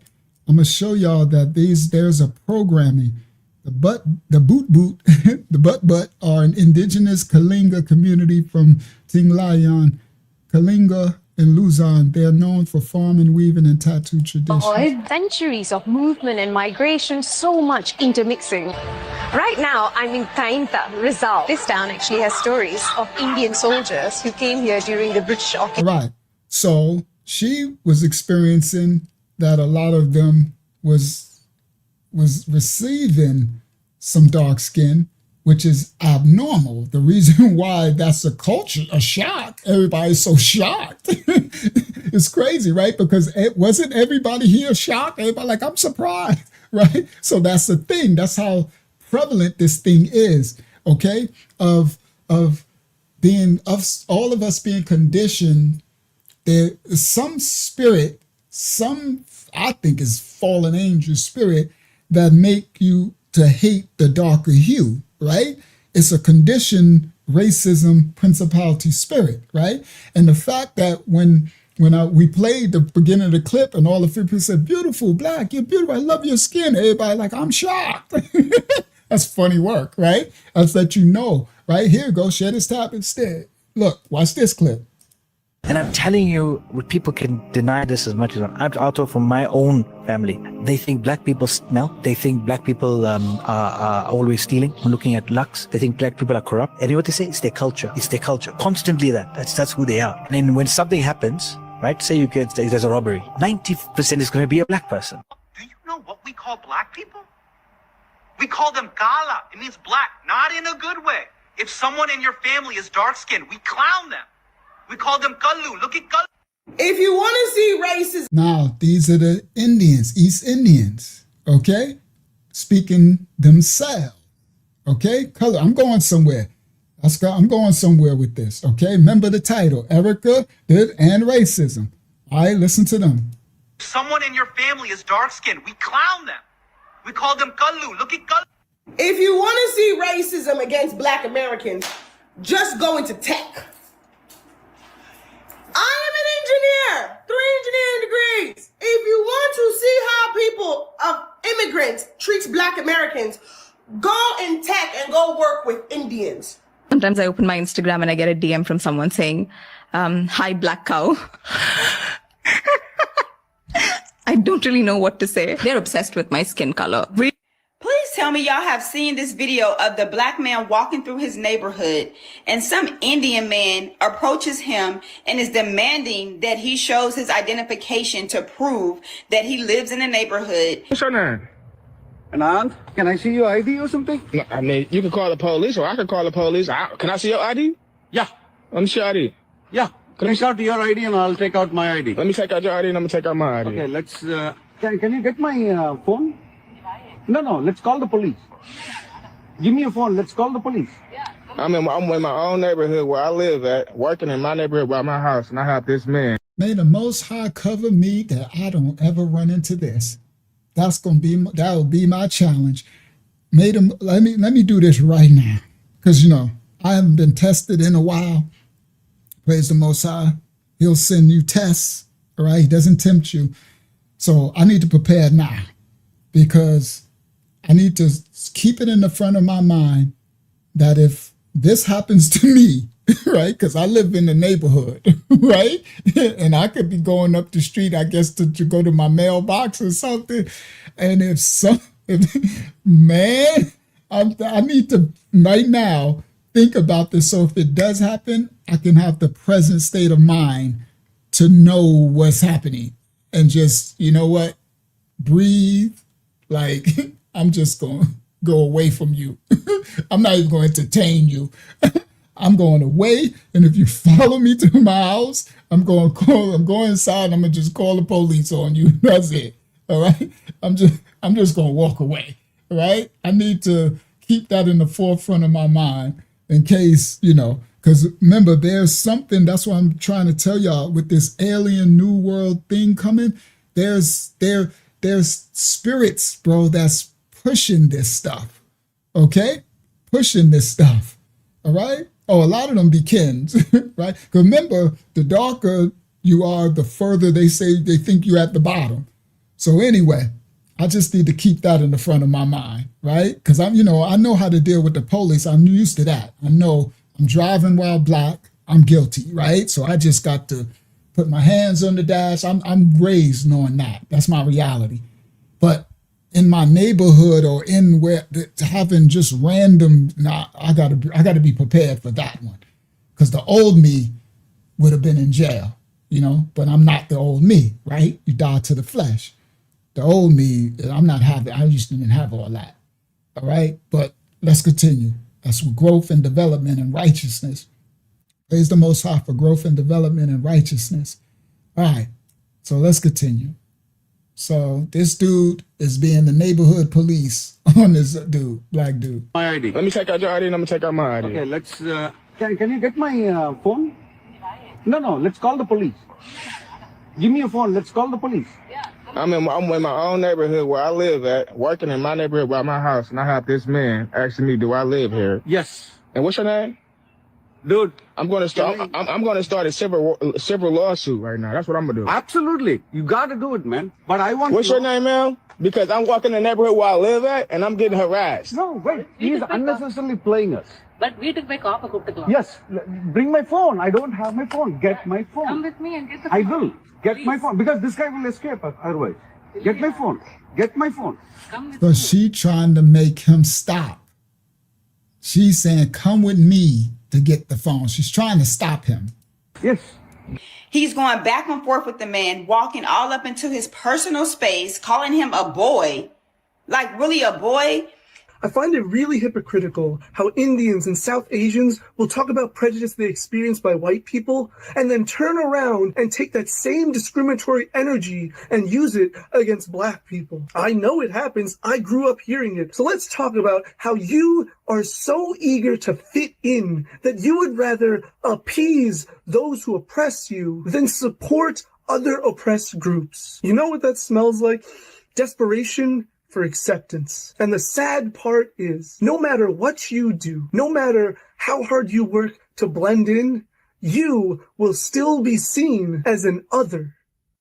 Besides Kamala Harris, I don't know many other like black and Indian people. I think there's a lot of racism within Indian culture against the black community. Yeah. But now people are getting empowered, saying, look, mom, if you want to be a part of my life, you're gonna have to deal with this. And mom's like, oh my God, I don't want to lose my kid. Okay. Okay, let's go to E40 concert. You know, like, I will learn your culture. I don't even understand why she decided to do that to this black woman. She called her so many N-words. And the crazy part about it is she darker than the average black person. Where you say you got me sitting here going into asking if you good. You been staring at me. Your fake life. I don't give a I don't get out of my face, you. Most of the racism that I've actually experienced since coming to Canada has been from Indians. Unfortunately, that's the reality. Hello, what's up, everyone? How are you doing? I'm hoping that you are doing great. So anyway, I thought it's a lot more than that, right? Let's do one more, and then I'm gonna time in your life when you thought that I need to bleach my skin or whiten my. So again, against their own culture as well, right? Whatever you're watching me from. So let's watch the video. I'm gonna be back. Was there a point of time in your life when you thought that I need to bleach my skin or whiten my skin? Yeah, I thought many times. No, Indians were not supposed to be fairer. India receives more than 250 sunny days. So vitamin D is directly absorbed by skin, hence more melanin content, hence the darker skin. There was time when I was a teenage girl, I could see people girls who were fairer than me, you know, they were treated in a different. It's interesting, the terminology. Now listen, listen to my white brothers and sisters. It's crazy, the terminology, right? They say the white skin is fair. So I guess my skin is unfair. That's crazy work. Like the terminology be saying everything, right? It's like you got fairer skin, so I guess my skin is cheating. It's crazy, the terminology they do. Shout out to my righteous white brothers and sisters who are not racist. You know what I mean? Yeah, it's the terminology, right? They're like fair skin. I'm like, so what's unfair skin? Like, it's crazy work. But you see how they just say it just rolls off the tongue, right?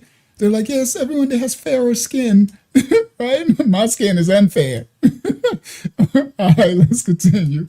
Girl, I could see people girls who were fairer than me, you know, they were treated in a different way.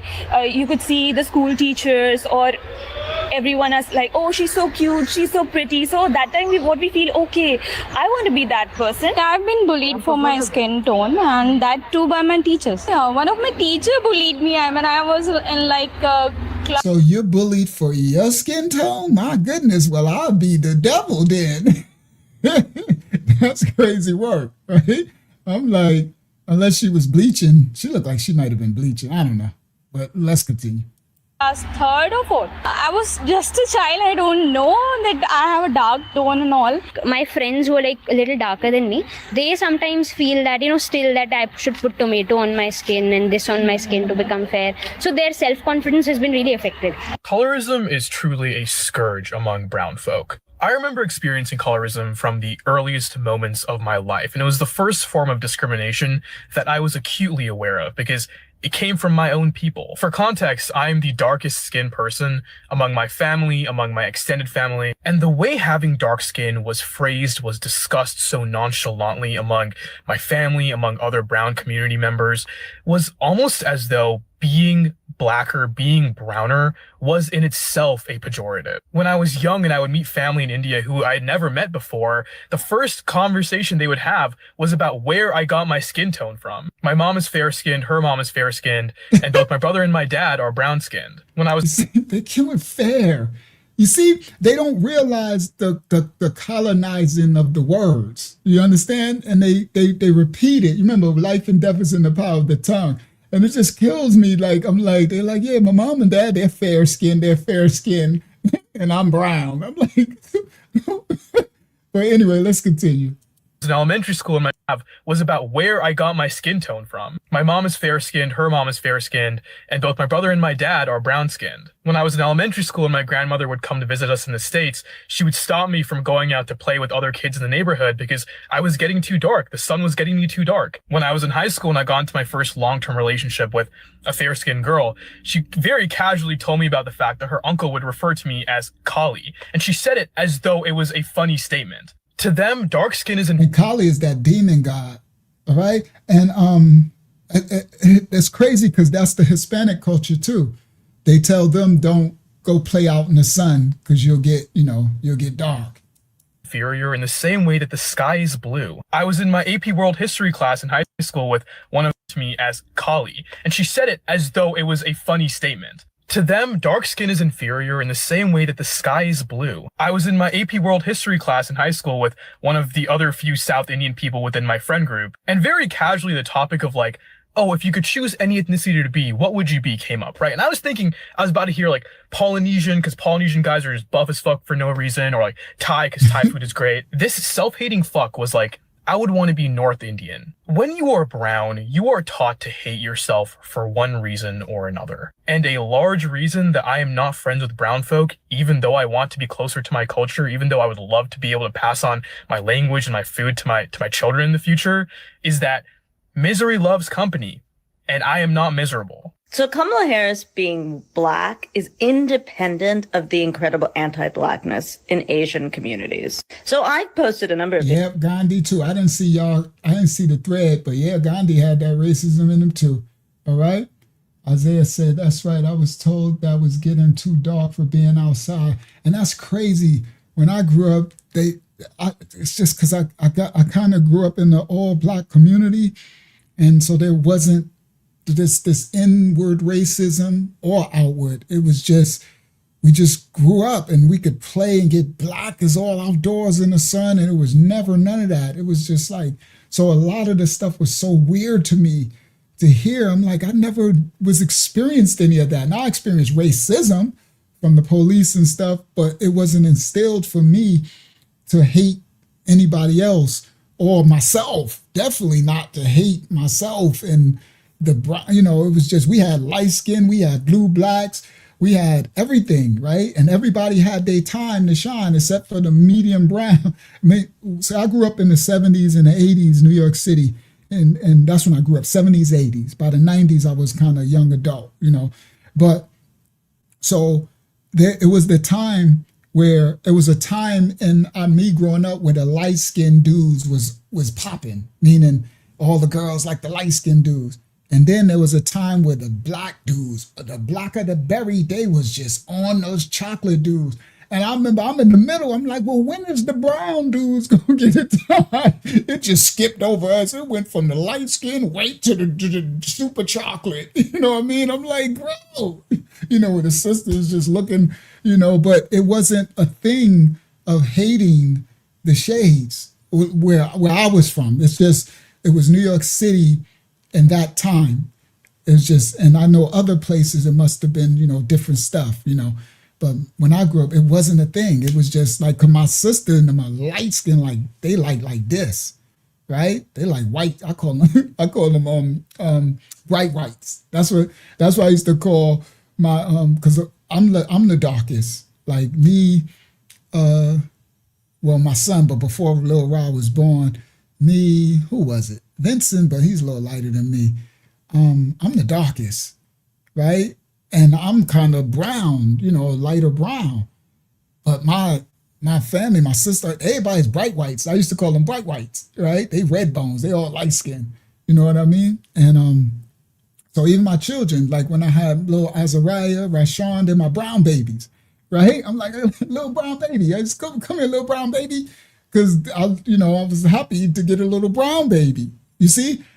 Because, my kids came out light, even though it's just part of genetics. You know how, blacks, no disrespect, but blacks, we can give birth to all the spectrum, right?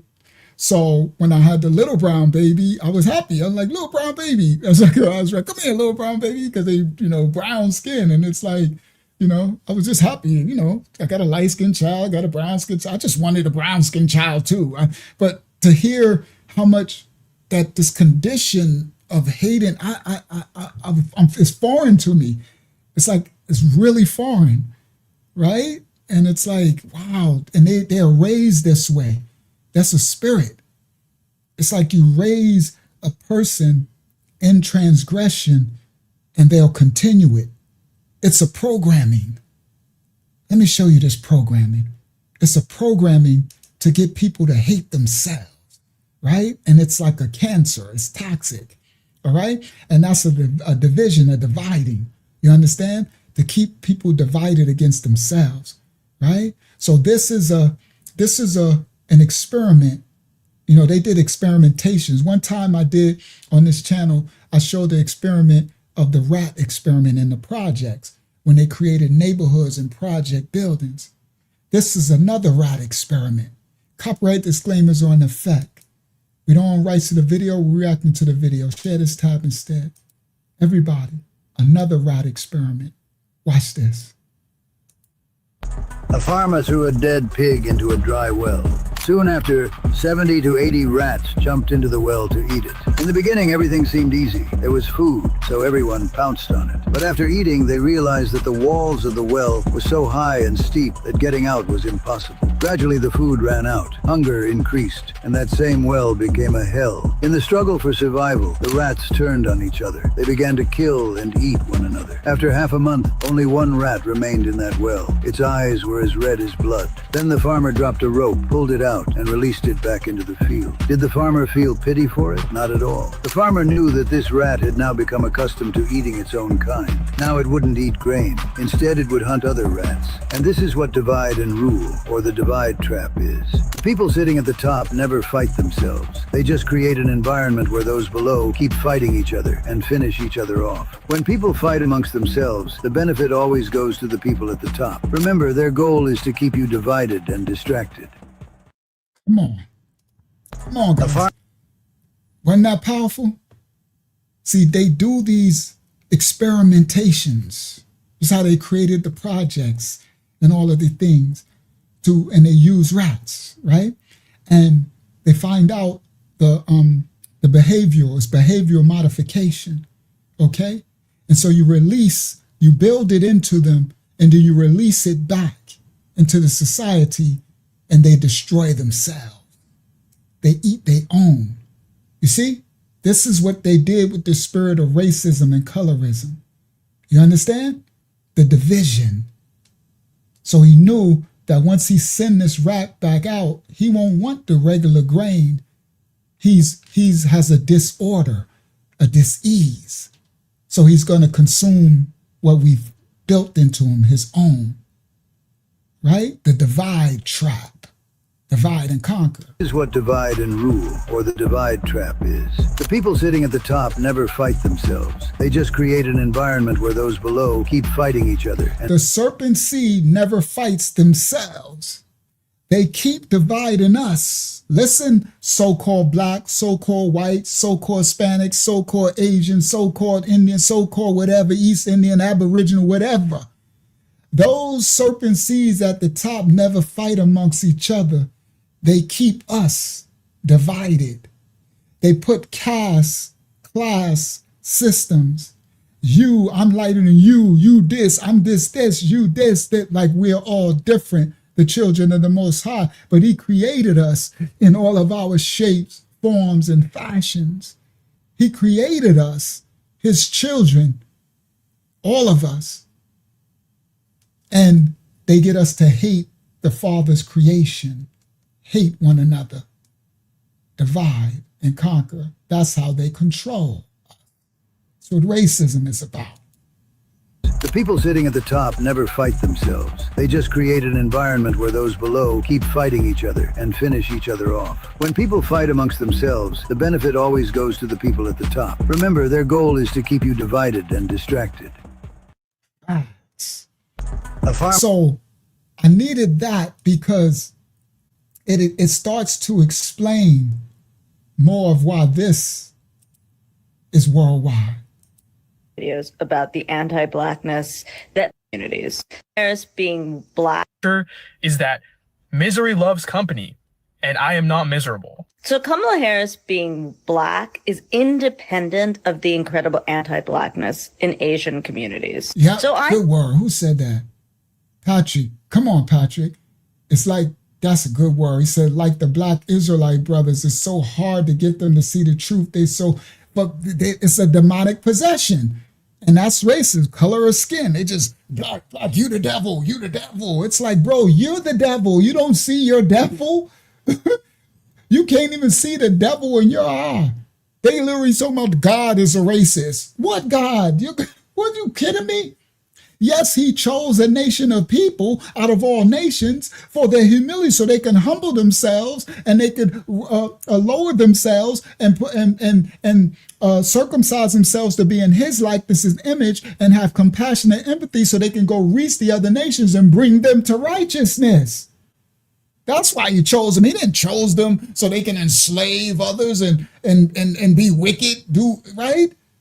But again, they can't even see the mote in their own eye. You see? And it's crazy. It's crazy. It's all through culture, religion. It's everywhere. This is the biggest spirit. It's the divide and conquer of the children. Keep the children of the Most High divided. Posted a number of videos about the anti-blackness that many Asians have. For example, the Indian American community expresses a lot of anti-blackness, which is in some ways tied to colonialism and the colorism inherent in Indian society. But in other ways, it's also about identifying with whiteness. But that is not the only reason that Kamala Harris is black. In the United States, blackness is defined, theoretically. Well, Kamala Harris is not black.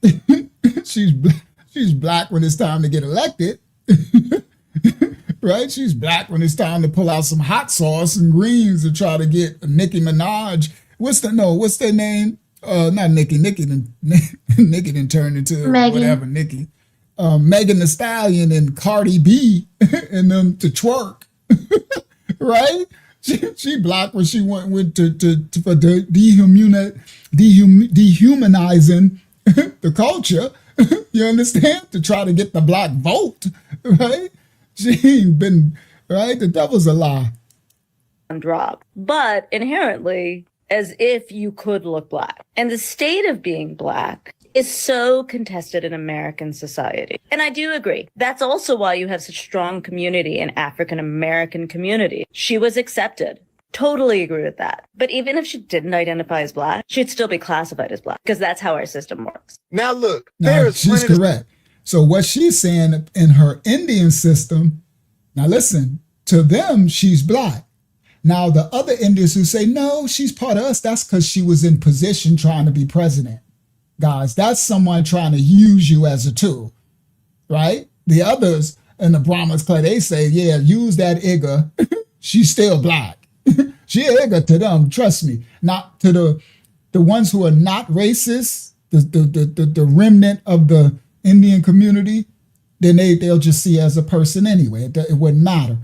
But the majority, oh yeah, she's black. They were just trying to use her because they wanted a president. They wanted their first, they're like, well, if our first Indian president of the United States got to be mixed with a nigga, then that's what we'll take it as we get it, right? That's all that is, right? So the devil's a lie. You can't piss on my leg and tell me it's raining, right? And she don't see herself as black, okay? So she just using the culture too.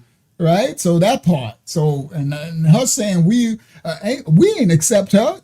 Sorry, no disrespect, but a lot of the black women accepted her because honestly, a lot of them are fools, right? And they self woman worship, and they just want a woman and the first black woman, and they on some woman worship. They on some Eve stuff, matriarchal stuff.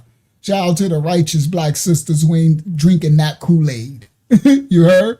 Most of them drunk the Kool-Aid. Those blacks, those the same ones out there with the Meg. They don't even see her cosplaying them and dehumanizing them with bringing Meg the Stallion and them twerking and stuff and the fried chicken and I make collard greens. And girl, get your little racist. They ain't nothing but get your little Jim Crow self out of here.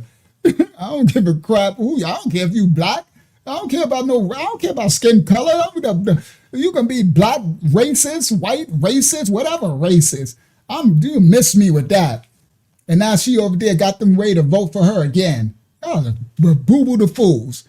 Okay? But it's black because that's how our system works. Now look, there is plenty to say about Kamala Harris, but attacking her racial background, bruh, that don't make sense. Yeah, her mama Indian, but we got a shared history with them, right? Britain colonized India just like they did Africa and the Americas. See here, this boo-boo the fool. That's why I played y'all all those Indians saying we see y'all as less than. Here he go.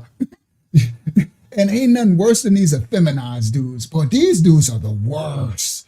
I got some clips of these effeminized dudes, these mother worshipers of matriarchal society. Boy, these are the worst ones. Sisters, y'all shouldn't like these dudes either. These ones let y'all down too, okay? He let y'all down too because they're the ones that's doing the metrosexual dudes, feminized dudes that, they on some, what they call that now, Wakanda, where they had the female warriors. They just be like woman worship. They on some, bro, the men's supposed to be covering the women, but these dudes, but anyway. It took their land and stole their own government, raised their taxes while they worked long hours for little money.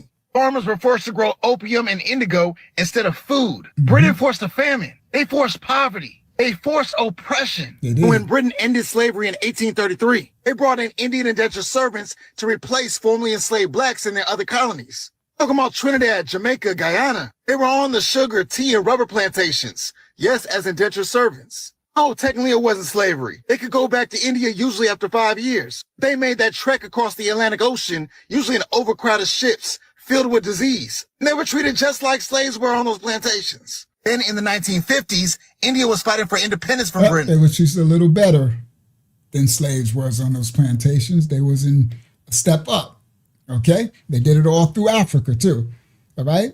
The British, it's a monopolizing. It's great dark work that they did, right? And they use because they know that the caste system, right? So when they use the lowest of the caste system of the Indians and send them to Africa, they seen them as somebody under us, right? So they turn right into the colonizers as they, right? It was already in the culture. Remember the video of the rat eating the pigs. Then they eat each other, right? Once you let them go, it's in them. It's bred into them. Okay? So they just continued it. They wanted to kick Europe out their country just like the rest of the world. In 1959, Dr. Martin Luther King Jr. went to India to learn about their resistance, specifically Gandhi's philosophy of nonviolence. Gandhi used to write letters to black leaders in America expressing their shared struggle. Hey, look. Yo, Gandhi was racist too, bro. Sorry. I did my history, and Gandhi called them coppers and stuff. Shout out to Gandhi, whatever he did for his people, but God, yeah. But the thing is that this stuff was so bred into their culture. You understand? Blackness has a sound, a feel, a history, but it also has a shared struggle with oppressed people all around the world. So worrying about her blackness just may not be the move, because it can look different across time and space. Boy, please. Boy, shut up. Talking about some Kamala the cackling hyena. The devil's a lie. She a politic boy, please. She's using blackness for a card. Well, it takes several seats. All right, let's what this dude said. I don't want to hear this little effeminate dude. Visiting Delhi as a black man. I would not recommend going to Delhi. Let's see what he says. Recommend going to Delhi. Okay. Last time I checked. Recommend going to Delhi. Okay. Scratch that off.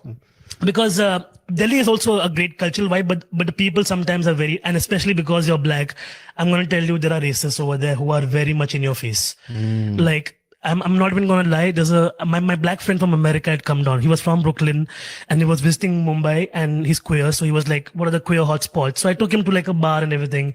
And this is in the most uppity part of Mumbai, right? Where all the influential and affluent people come and drink. Did he say he was black and he was gay? What? What was you doing with him, bro? Sorry, I probably missed that part. We're having a smoke in the balcony, and there's a song in India, and pardon my words, but in India, nigahe means eyes. Yeah. Yeah, like the eyesight. Okay. So the song has the word nigaho mein. So Yeah. he was saying that verbatim on purpose because there was a black guy and they could say the N word without saying the N word because of the Indian word. Oh, they try to do that shit? My blood was just like curdling, not even boiling. It was just like, I'm like, bro, like, and the girl next to him was like, she was pinching, like, shut the fuck up. Don't do this. You know, so that what happens, you know? Okay, so before I started my series, I wanted to tackle this question right here. A lot of Indians don't like black people because if you have a baby with a black guy, they think how dark it will come out. And in my case, this is true. So my family always called me dark growing up. Mind you, I'm not that dark, but my mother is darker than me and my father is lighter than me. So of course, then you get me. But apparently I'm still dark. So when I was pregnant with my son, all my mom would say is how dark my child was going to be. Now, when he was born... There has to be what is up with these cultures, bro? The Hispanic culture is like that, too. Yeah, it's so obsessed. That spirit is bad. How could you... That has to be horrible to be raised, and the only thing people's talking about is your color. Now, as blacks, we raised like that, too, but we block it out. I mean, it's not coming from... Usually, it ain't coming from inside our house. You know what I mean? It's others outside obsessed with my color. You know what I mean? I know the world. I know the cops. I know everybody looks at me. All they see is color, right? All they black. But when it's like to be from your own culture, that's horrible. It's horrible. When you look at the top of a newborn's earlobe, you'll see what color they're going to be, basically. Their pigmented earlobe basically tells you how dark or how light the child is. So what she said was, he's going to be so dark, look at his ear. I was like, huh? I didn't get it until later that she thought that because of his ear, he's going to be dark. And well, anyway, colorism is a big issue in India. And that could be why they don't really like the intermingling with black people. Now, that being said, my mom did remarry after my parents divorced, and she did marry a white guy. And my sister is half white, so she's super, super bright. So, yeah. Ounce of racism. The serpent seed of the so-called white race, the serpent seed who has white skin, because there's serpent seed with black skin as well, brown skin, right? They did a great job. This is a masterful dark work that they spread this racism spirit of colorization so far that they got, remember, we in 2026, this is some witchcraft of all the witchcraft. That's what's letting me see that the Most High is kind of revealing this is what's going to be used as the great divide. Like, they're going to, as they continue to use it, but this is a weaponization that the fallen is going to use. This is what's going to usher, it's going to be the divide, the great, remember they was trying to do it before with the Trump election, and they had those crazy Christian right-wingers who was saying this, and they was like, we're going to go door to door, and we're going to do this. It just got a little push to the back, but I know that that's still what they're going to use. You understand? It's crazy that it's so strong, right? Now, Remember this clip? Let's do something. Come on, let's teach. Y'all know I got something for y'all. Remember this clip? We played it last time, right? With this Asian dude. He was just steady talking about Indians. Let's listen. It's like China. It's because of the caste system for the past hundreds of years. Today, it still controls who gets over. Like the reason why India is not like China. No disrespect. I'm not gonna mock his accent. Let me stay, because I'm getting a little triggered. Because he's steady disrespecting, saying the Indians. He kept acting like China don't got no caste system, no colorism, right? He's sitting up, no disrespect, he's sitting up here just as white as he want to be, right? Right? But not understanding where's the original Chinese. Who has the power and who has the dignity. First of all, the caste weakens state capacity. Modern countries need effective governments, strong infrastructure, and empowered citizens. But India did not even have a national tax code until 2017. Infrastructure is duplicated, reforms. Right. So what he's doing, he's just going off and off on India, right? China, we don't have none of that. We don't have caste system. We don't have racism. We have observed the Mongol and Manchu invasions. We have also resisted the colonization. And today, it managed 1.4 billion people. All right. So y'all hear all this hypocrisy, right? He's saying, China, we don't have this. We don't have that. Oh, no. So where's the original Chinese at? Okay? Since you want to talk about India caste system, right? Watch this. Stop share. Let's go down a little bit of history window, right? So where these dudes at? Where these at? Where these two at? In China. All right? So why when I go over there, why are you up there, all right, looking, just no disrespect to I'm just calling out what it is. No disrespect to my white brothers and sisters, but he up there looking just as white as he want to look. The original Chinese ain't look like that, okay? No, they got breeded out, okay, as well. That's why, but you want to, see, this is where they say take the, the log out of my eye, right? He don't because they going at it with the Indians, talking about the caste system. Oh no, China just as racist, okay? Just as much caste system, because where they's at, where they at, okay? Let me show you an image of, come on, y'all know I got y'all. Let me show you an image. I just have to stop sharing, keep sharing screen, right? Let me show y'all an image of this one. These are some of the original images. About 35,000 BC, a group from Africa, later known as the Jomon, took over a route which entered Japan. They became the first humans to inhabit the Japanese islands. You want to see the original Japanese? You see them locks? You see all that? Okay? The original the original samurai, somebody better tell you Buddha was a little fat black dude with Bantu knots. Okay? So again, when they understand that the original gene, we all come from two parents, all right? But they have you to wipe out the original. And that's because the serpent seed has an agenda to have a divide and conquer, a class system, and they have to have it so that they could keep us divided.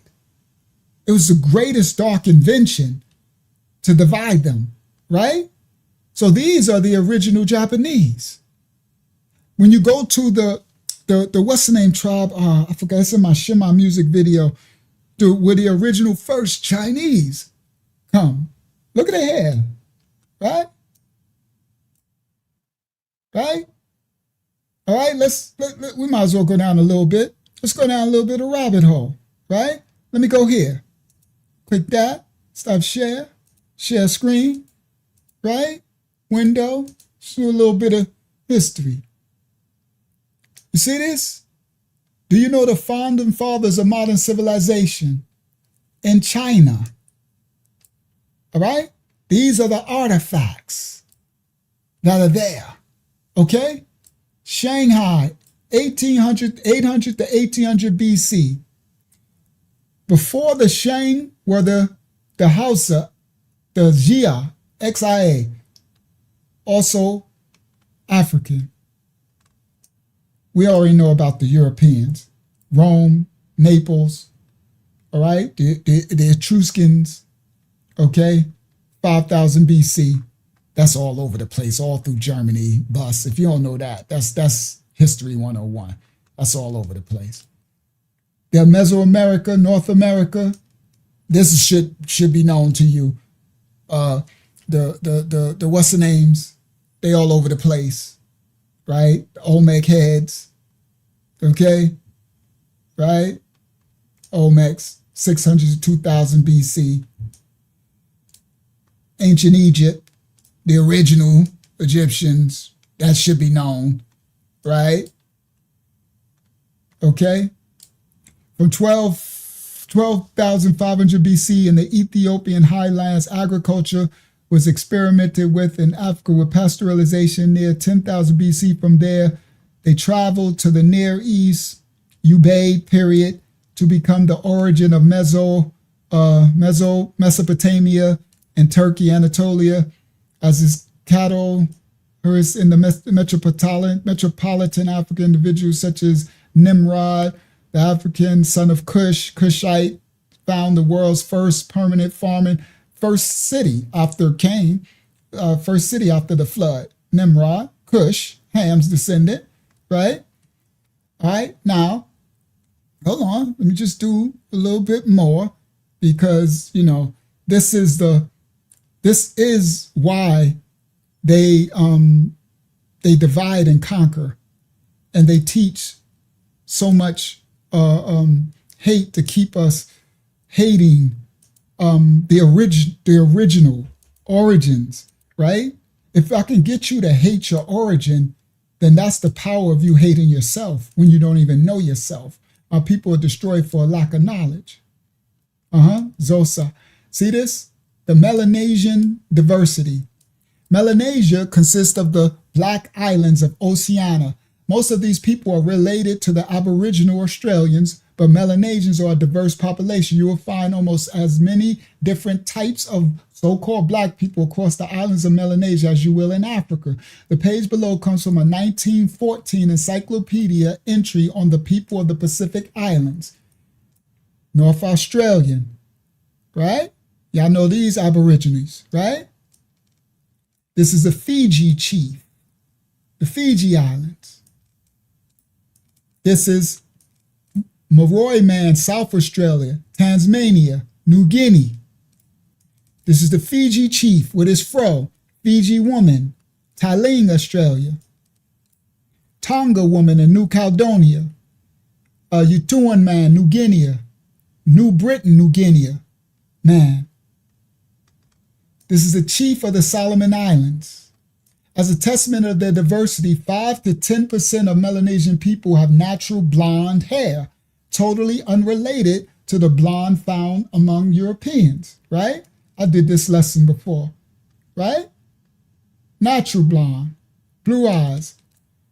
Australo-Melanesian people, New Guinea, Solomon Islands, right? We've done this before, right? Where else have you seen a Black with blonde hair? You've seen it on the Israelites. I know some of y'all like, huh? Israelites? Yeah. The Egypt drew it on their hieroglyphs. Let me show you. These are the Israelites in slavery in Egypt, the original ones from the Bible.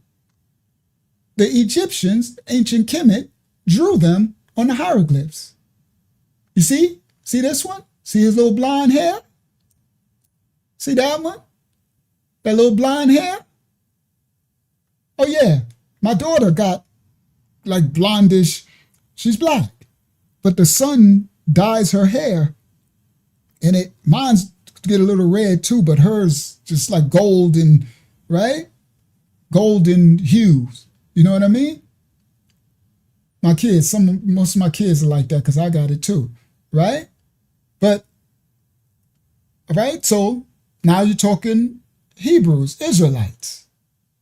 They drew them on the caves, all right? That part. So we ain't making up nothing, you know, understand? I don't see those people over there in that land. You see, ain't got no clothes on in that hot Egyptian sun, making what's the name, brick mortar with straw from the sun up to sundown 2,000 years ago in that hot sun with no shirts on, with diapers, basically in diapers. You heard? All right, they straight blackity black, or they would have been deadity dead. The first 2 days in the sun, they would have been deadity dead. All right, let's continue. All right, let me show you a little bit more diversity. Here we go. Let me do that one. Right, stop share. I just put this little this together just because we're on the topic of racism. Right, the Asians, they don't show you when you go to these countries. Semang in Malaysia, Mani in Thailand, right? The Jarawa in India, the Ati in the Philippines, all right? So they don't, you know, the ones you won't see when you go to these countries, but they're still there. That's the point I'm trying to tell you. And they're at the bottom. These will be scattered to the four corners of the planet Earth. And they will be under every nation. They will be at the bottom. All right? So the serpent seed understands this. Because if these people awaken to who they are and start to humble themselves and live righteous, then this ushers in the Messiah coming back. So the serpent seed's job is to keep these people from knowing who they are and keep them in sin and transgression. And the serpent seed, the black serpent seed, white serpents, the serpent seed can continue their rule of this dark second world as long as these people don't remember themselves in the lands of their captivity. Do you understand? Fox. All right? Hold on. Let me show y'all another one. Since we all over the place, let's take it to America. Share screen. Come on. Let's take it to America. You heard? The biggest genocide in human history didn't occur in that Germany, but on American soil. 100 million Aboriginal Americans were slaughtered, lost their homeland, and are now calling themselves African Americans. Well, some of them are. He looked like Ocho Cinco. You see? So some of the so-called blacks didn't come over on slave ships. Some were here. These are the Aboriginal natives here. And then some of the Mongoloid natives came over and they mixed and bred with them. Oh, dang, I could have did that clip tonight. I had so much. I got clips. I'll do it another time of some of the Mongoloid natives saying they know the history. They said when my ancestors came over to Bering Strait and they came here, the Aboriginals that Columbus saw, that's these. They were here. And these Mongoloid Indians, what you call Indians, Native Americans now, they're saying some of them, now the other ones, they want to be, you know, whatever, right? Racism, colorism. Some of them are saying that the Aboriginal, they received them when they came over and taught them how to farm and live on the land, and they mixed them into bread. But then when the white man started the racism system, they got separated and they got chosen as a higher class. Then later you got $5 Indians and all that, right? So here we go, America. You see this? There you go. We ain't just doing China, Japan, Germany, Malaysia, Australia. Let's do America. You heard? This part. This my grandmother, two of my grandmothers is in this. One of them straight horse, everything. Just 2 braids, all this. Okay? All right, so let's take it to America. See how this how you lose your history. How did they bring blacks to America when because not all black, see, this is the problem. This is how they get these fools to erase your own history. How did they bring blacks to America when they were blacks here? The same way that there are blacks here right now in America, and there's also still blacks in Canada, idiot juice.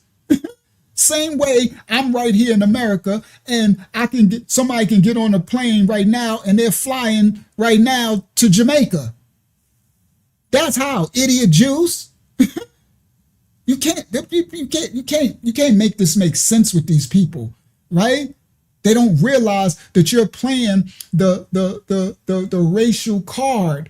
You're erasing an actual group. You're erasing people's history and lineage. That's part of the serpent's plan, fools, to make you think no blacks ever came. We were all born here. That is a lie from the lake of fire. So that means we weren't kings and queens in Europe and Jacobites and Spain and Portugal and all through the lands in Australia and Japan. And I'm like, bro, what kind of lack of history do you not understand? We're in every nation, kindred, and tongue. Yes, there's some aboriginals here, the originals that Columbus saw when he got here, but that ain't all the blacks. The so-called blacks. All right. Dude, I got this one. Let's do this one. Hold on. Share screen. Window. Share. I got you. Hold on. This. Original Australian, original Arabs, not Muhammad, no disrespect, but not Muhammad, Latina, Indian, East Indians, Asians, right? So everywhere, if you go, they at the bottom now. That's biblical prophecy. They at the bottom. Yeah, I had my Mexican one too. I was trying to find it, but I had so many opened. I couldn't open all of them. Let me see if I can, because I couldn't open all of them because it would flood my thing. So let me see if I could find it really quick. Go ahead, Hakiama. What were you going to say? Just whenever you're ready for the prayer request, and we also have some questions as well. All right, we could do the prayer requests now, and then do the questions now. Let me see if I. Okay, and I'm lagging a little bit, so this is from. I think that's from Shamara. It says. No, it's from Mariah. She says, all in Yah's will. She's asking for a prayer. All in Yah's will to restore my dad's mind. I believe Yah will do it, but I feel alone battling these spirits. Tayada. Praise the Most High. All in the Most High will. If it's in His will, may He restore your dad's mind. Praise His holy name, His rightful order.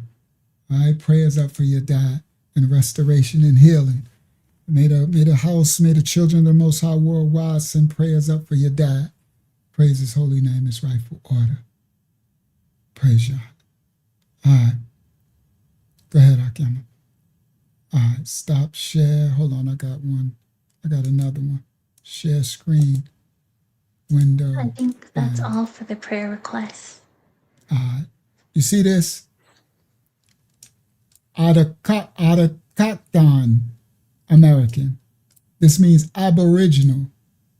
And these were the Mongoloids. So when we talk about Aboriginal and we talk about Native American, these are the Mongoloids that came over, and the Aboriginal was already here, the one Columbus saw. The one Florida got all in their state building. If you go look, the painting, dark black, okay? But they call them, now they're not all labeled as Black African American. That's the problem, all right? And they're not labeled as Latino Hispanic. See, this is what I'm saying. These natives are not labeled as Latino Hispanic, right? And then I got some coming with the Taino, right? So a lot of the Hispanic, they talk about the Taino, but then they try to whitewash the Taino. Well, they won't. They know but they don't, right? They've been taught that same colorism of whitening out the skin and not the indigenous of where their seed come from. But I'm going to show something with a Taino. I'm going to show this. I should have did it tonight, but I'll do it another time. All right? All right, go ahead, Akama. What's the questions? This first question is from, let me scroll up to it. It's from Maddie. Maddie asks, but how does this former times Yah God destroyed have to do with us as followers of Yah the Most High? Hold on, you're going to have to ask me that again. I found my Mexican one. Okay. Share. All right. So look at this one. Indigenous Asia. Indigenous North America. That's that actor. He played in Warriors. He played in a lot of stuff. Right? And Indigenous Mexicans. Right? And remember the last stream, that Mexican woman. I hate, right? But whenever you go to these countries, the original seed, that's what I'm trying to tell you, is placed at the bottom. So each of these, all nations we come from one gene pool. The Most High, if you either come from that gene pool of Adam, Hayavah, and Adayam, Adam and Eve, or you come from Nephilim, okay? You serpent seed, right? There's only two. There's either you come the children of the Most High, and if you are, you came from the original seed. His name is Adayam, and Adayam means red earth. It's the dirt which we come from. We all come from the original seed of the Father. It just is what it is, right? Whether heavily melanated all the way down to the lightest melanation, we all have melanin unless we cease to exist. That's why the sister said we just different forms. It's not really brown, it's different forms of black. Let me explain. I know that don't sound right because we've been taught to hate black. We've been taught to hate the original seed. We're all different variations of black because all colors come from the original source. Like I said before, if you take all colors and put them in a bucket, red, blue, yellow, green, white, bling, ding, all colors, it turns back what? To the source from which all the colors came from, black. Put them all together, they turn black. From that black source of the paint, of the colors, each color spectrum came from it, all the way to the white. Okay? So we're all different variations of what they call black, but they made us hate black. I ain't talking about Igga. You got white Iggas, black Iggas, brown Iggas, Hispanic Iggas. Okay? I'm not talking about that. Okay? I'm talking about the source. Okay? That black is not a color. This is the difference. Let me explain the difference. That's why they got that joke that said they called us colored people, right? When people turn color, they blush, they turn blue, they get cold, they turn blue. I mean, they blush, they turn pink, they get cold, they turn, right? Let me explain. Black is not a color, it's that source. The colors come from black. The first thing that comes from black is the darkest brown that you could get. Close, right? Probably, I don't know, it's probably the reddish one. Yeah, it is the reddish one. So the first color that came from the black source would be like that dark cherry. It's a black burgundy cherry, dark, but it has a red hue tint to it, right? And from that, it starts to get lighter and lighter till it gets to what we would call a brown, a really, really dark brown, which almost looks black, but it doesn't have that red hue no more. That's what the Adayam, That's the earth that it comes from, that red Adayam, the earth, the dark cherry red, right? Once it starts to get into the brown, it turns into the lighter color brown because the red hue from the original dark color, dark seed comes from it. And it starts to become dark brown, what you call the darkest brown you could ever see. Then it starts to get a lighter shade of that brown, and it just keeps getting lighter, right? Until it gets to no. I take that back. I missed from the brown. It's the red. Okay, so it's the cherry. Then it goes. That red one. The red one is the one that confuses me. This is the one I would have to go into a deep. I haven't digested this. Because what I was taught, that it would go from the black into the brown, then to the red. But I know that black red cherry comes from that black. That's the first one. And then it gets to the brown because it gets that lighter from that. Then I think what might happen is it turns to the brown, and then it gets to a lighter shade of what we call red, right? That's probably it. When it leaves the brown, then it gets to red, but the reddish color, which is ruddy, adayam, which is the original ruddy. That's why the adayam means that's that black cherry, that dark, where it's so, that they say it's so darky blue. It's so dark red, okay? And then when it starts, so then I guess that's what it is. I'll have to look it up another time. Then it goes from the red, then it gets to the yellow, then it goes different shades, right? Variations all the way till it gets to the white, right? But each of these come from the source. So they're still our brothers. They're still our children. They're each of them. So the serpent seed said, I got to get them in each phase, in each stage of the manifestation, the coming from the original. I got to get each one to hate the next one. You get it? It's a colonized mentality. Each one to hate the next one. And that way I can divide them all, and they can never come together to fight against who? Us, the serpent. Right? We can never come together. It's not a color. It's a source. That's the colors come from it. That's the part people don't understand. It's not a color.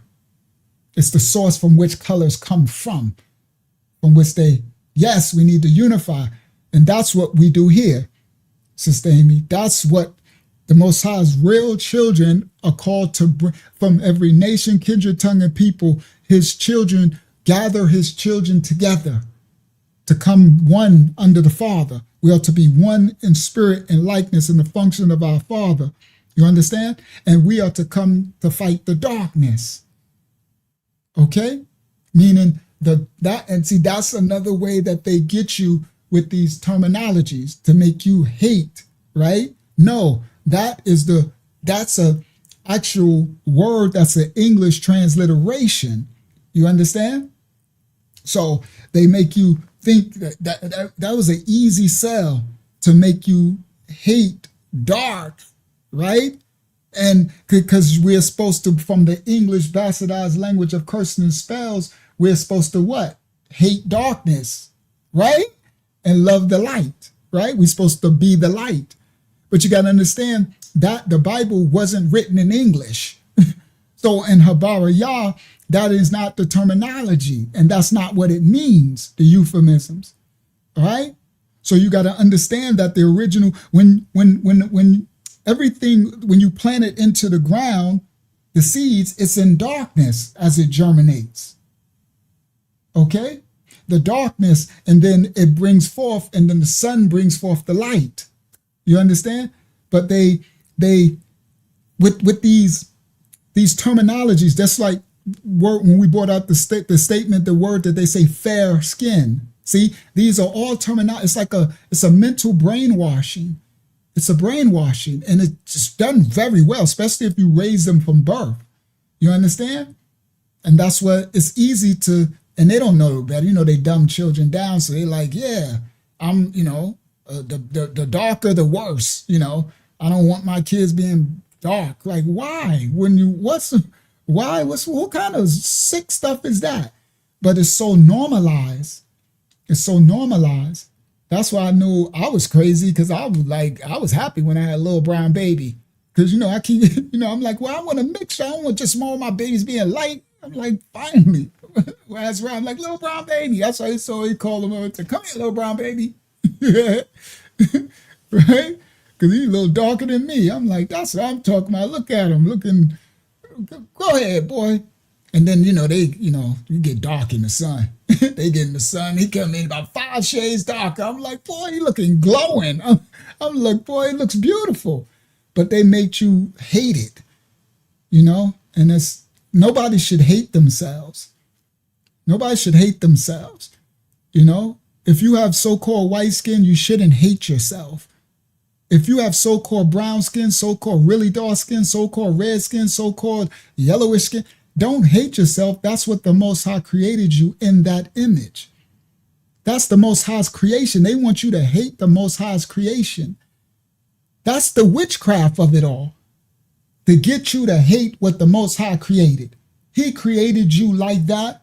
He had a reason. Nothing is willy-nilly. How he created you is how he wanted you to be. And you have a purpose to fulfill. So love the skin you in. Love the thing, because that's what the Most High put you in. And don't use that as something to harm someone else with.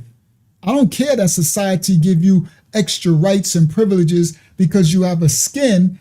That means take those rights and privileges and help someone who has less rights and privileges. That part. Be righteous. Praise the Most High's holy name, his rightful order. That's why it's only a remnant who could see through all this deception and see people as your brother in righteousness, no matter what color of skin they got. It takes a special individual in this dark second world to have that election. That's why I showed you so many videos of nations of people just raised hating themselves inside their nation, hating everyone, right? That's hate. That ain't of the Most High. Go ahead, Akiyama. What was the question?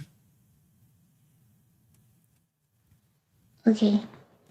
This one is from Maddie. Maddie says, how does this former times Yah God destroyed have to do with us, the followers of the Most High Yah? I'm lost. I don't understand the question.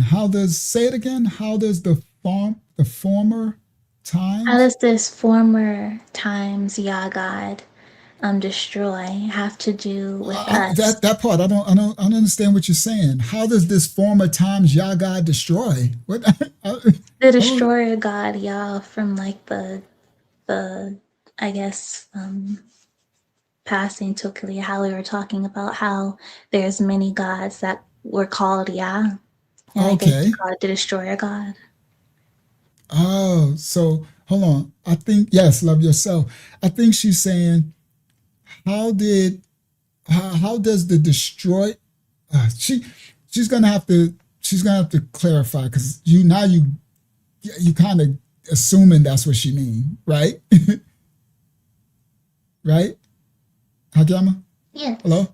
Yeah. So, and that's not good. We don't want to assume that that's what she means. So she's gonna have to write that again and clarify exactly what she means, because I don't really understand. If you're talking about a destroyer god, Yah, she's talking about some Akkadian god, but she's gonna have to write that to make sure, because you could just be thinking that's what she said and that ain't what she's actually asking. All right, so we'll get back to that when she's able to clarify exactly what question she's asking, because I don't want to answer a question that ain't even really what she's asking. But let me see, just in case that's what she's asking, I could kind of do that. She said, what does that don't sound right. That's why I'm like, that can't be what she's asking. All right. Yeah, he said, yeah, I don't understand because another fallen called. Okay, well, let me help that. Since Patrick says something, I was thinking it might help others.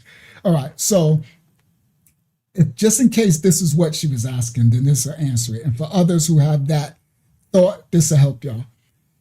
All through times, they had names right? Just like now, just like in America, you got someone named John.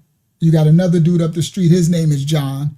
You got another dude at your job. His name is John, right? They can come from different lands. They all named John. You understand? That's how cultures always existed. So you had cultures that were named deities, right? So let's say if I'm in some ancient Mesopotamic land somewhere and we got a moon god and his name is Shemusa, right? So my moon god, that my culture, my tribe, we worship the god Shemusha, right? And we did that in 300 BC to, to 800 BC. We worship the moon god Shemusa, right?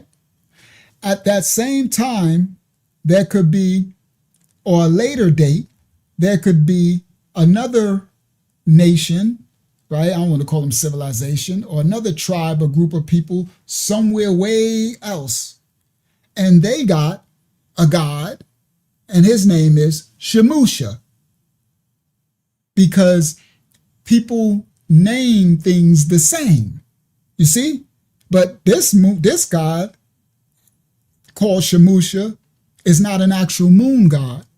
He's an actual, what you want to call it, sun god, or, he could be some other kind of deity, a tree, a tree god. And his name is Shemusha, and he's a tree god. But it's 400 years earlier, or at the same time, or a different time. Then you go on another civilization, they might have heard of this civilization, let's say the Akkadians, and they had a god, and somebody, listen guys, from this Shemusha tribe migrated later and had children to another god who was called, Habababa, right? And they took their belief of Shemusha and they went into the Habababa tribe, and as they were prominent, and as they grew, they went into authority, and they changed the deity of that tribe over the years, the generations, from Habababa to now Shemusha. You see? And so now you got a whole nother set of people calling on the Shemusha, and they might take some of the practices of this Shemusha. But then you got another Shemusha over here that's a sun god that don't know nothing about this one. So that's how you'll get other gods. Yeah, Hubba Bubba. You'll get other gods named Yah, right? Because the reason how they got Yahuwah and Yahweh later, because the Israelites went and mixed their god Yahweh, right? Because there was no vowels before the Akkadians, no vowels, all consonantal. So, and you put the Aleph in between the consonants. So, and their god's name was Yah, as in the book of Psalms. So if you put a consonant in between a Aleph in between each consonant, the Ya'ad, Aleph, Haya, Aleph, right? That's Ya'aya or Yahweh, right? That's where they get their Yohe thing, but that's a whole nother thing.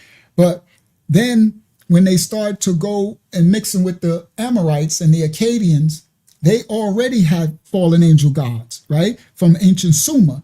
They follow all the Gilgamesh and all those gods, Enki and Enlil and all that. So they took their god Yah, right, and mixed it with the Amorites, right? And they make deities just like they did in Greeks and Rome. You make a deity. That's what they all did. So the Hellenes, who later became the Greeks, they were the Phaloi tribe. Before that, they were the Demoid clan, right? And they didn't have a god. They got their gods from the Phoenician, right? They got their gods from, first of all, the Mycenaeans first, right? And then the Phoenicians. So later, when they started making all this Olympias and Zeus, that's when they started. That was later after the Phoenicians, after the Greek alphabet, and then they started to conquer the ancient Mudrayas, what we call Egypt now, right? And so then they started fashioning these gods. Romans, they did the same thing when they conquered the Latium region from the Sabine and the Etruscans, right? the Latian, they didn't have a god. So they created a god, Romulus, Remus, and they took the Hellenes' god, Egypt, Greeks' god, after they conquered them and named them Greek. And it's a syncretization. So they have these names. So each culture have gods, but they change and they'll take others' names. So it's no far-fetched thing. That's why when some dude come in somehow, Yah is a moon god in Egypt. I'm like, what moon god in Egypt? I ain't never heard no moon. That's why I'm like, I wish he'd come back. I'm like, show me your resource for that. Because I know the moon gods are ancient Kemet. I don't know, that must have been a whole later. Show me that. Because sometimes people mix their Instagram knowledge and their TikTok knowledge and they just be spewing stuff. And I'm like, bro, you really don't know history and antiquity, because I ain't never heard of no Egyptian. Now I know about the Phoenician, I know about the Ugarit, especially that's Yahweh and stuff, right? I know about Yahuwah is Akkadian. I can know about the God you calling on, which Israelites and what sin they was in, where they was mixing, that the Most High told them don't mix with these other nations. But they were hard-headed, right? The Israelites are the crash out of the Bible, right? They were hard-headed. They would mix everything the Most High told them not to do, they would do, right? So if they got, so that's why they say Yah is a this God, whatever. That's because they mixed, the Israelites did that. They mixed their belief of Yah with some Ugarit destroyer God, right? And they weren't supposed to do that, but they did, and they always did, and they always got punished for it. You see, it's so evident they always got taken into slavery, they always got a whooping for it, but they kept doing it. You understand? And that's how you can get these. That's why, like, I don't care that Yah was some whatever God. Who cares? Like, they ain't got nothing to do with who I'm calling on, right? Just like if you call on a God, you name him a God Tony, right? You're like, I worship the God Tony. Tony is my God. And then somebody else named Tony. You're like, I'm not calling that Tony. I'm talking about my man Tony, my God. So people, you have to understand and exegete and understand history and also linguistics. But so people get confused and they think, that's why people, the conscious community, Egypt community, they talk about the Bible is stolen from Egypt. And they say, because you say Genesis is gene of Isis. First of all, our first book of the Safariyah was never called Genesis. That's English. And that's and if you want to go back from whatever Greek it was called Barashaya. Okay? In the beginning, Barashaya. And I don't see no gene or Isis in Barashaya. I know what Barayah mean, and I know what Shayat mean, and I know what Barashayat mean. Do you understand? I know what the good word is. The Basora, the good word, that's Barashayat. You don't even know. So once you understood the real Habariyah language, then that's where you miss us with. I'm like, ain't no gene or Isis, right? And that's why when they say, every time y'all say amen, y'all calling on Amun Ra. Because the Egyptian got Amun, the god Ra, Amun Ra. Sorry, the Hebrews, the original Habariyah, they ain't never said amen. You know why? Because ain't no a man sound in original Habariyah. That would be Amayan, right? That's why I'll say Aman or Amanyan, right? Aman. It won't be no amen. So it's not Amun Ra, right? So again, that's just really bad linguistics. It's bad exegete. It's just really bad historical correlation. It's bad. It's horrible, and people all over is doing it because they got all this Instagram knowledge. They really haven't studied to show themselves approved. So it's the simplest thing that it doesn't matter. You have thousands of gods. I'm talking about, man, the tribe of Dan and some of the native and the Aboriginal Indians, they got the East Indians, they got thousands of gods, rats, trees, bushes, plants, skies, moon, stars, celestials. They got gods of everything, right? There's only so many names. It's probably called a Yah god. That's a weed god called Yah in some diverse land somewhere. That don't mean that's the Yah of the Safari Yah Bible, of the Habara Yah people, the original Hebrews. That's not that's a bad, So anyway, when people do that, they just show me their real lack of understanding. That's what it is. People are destroyed for a lack of knowledge.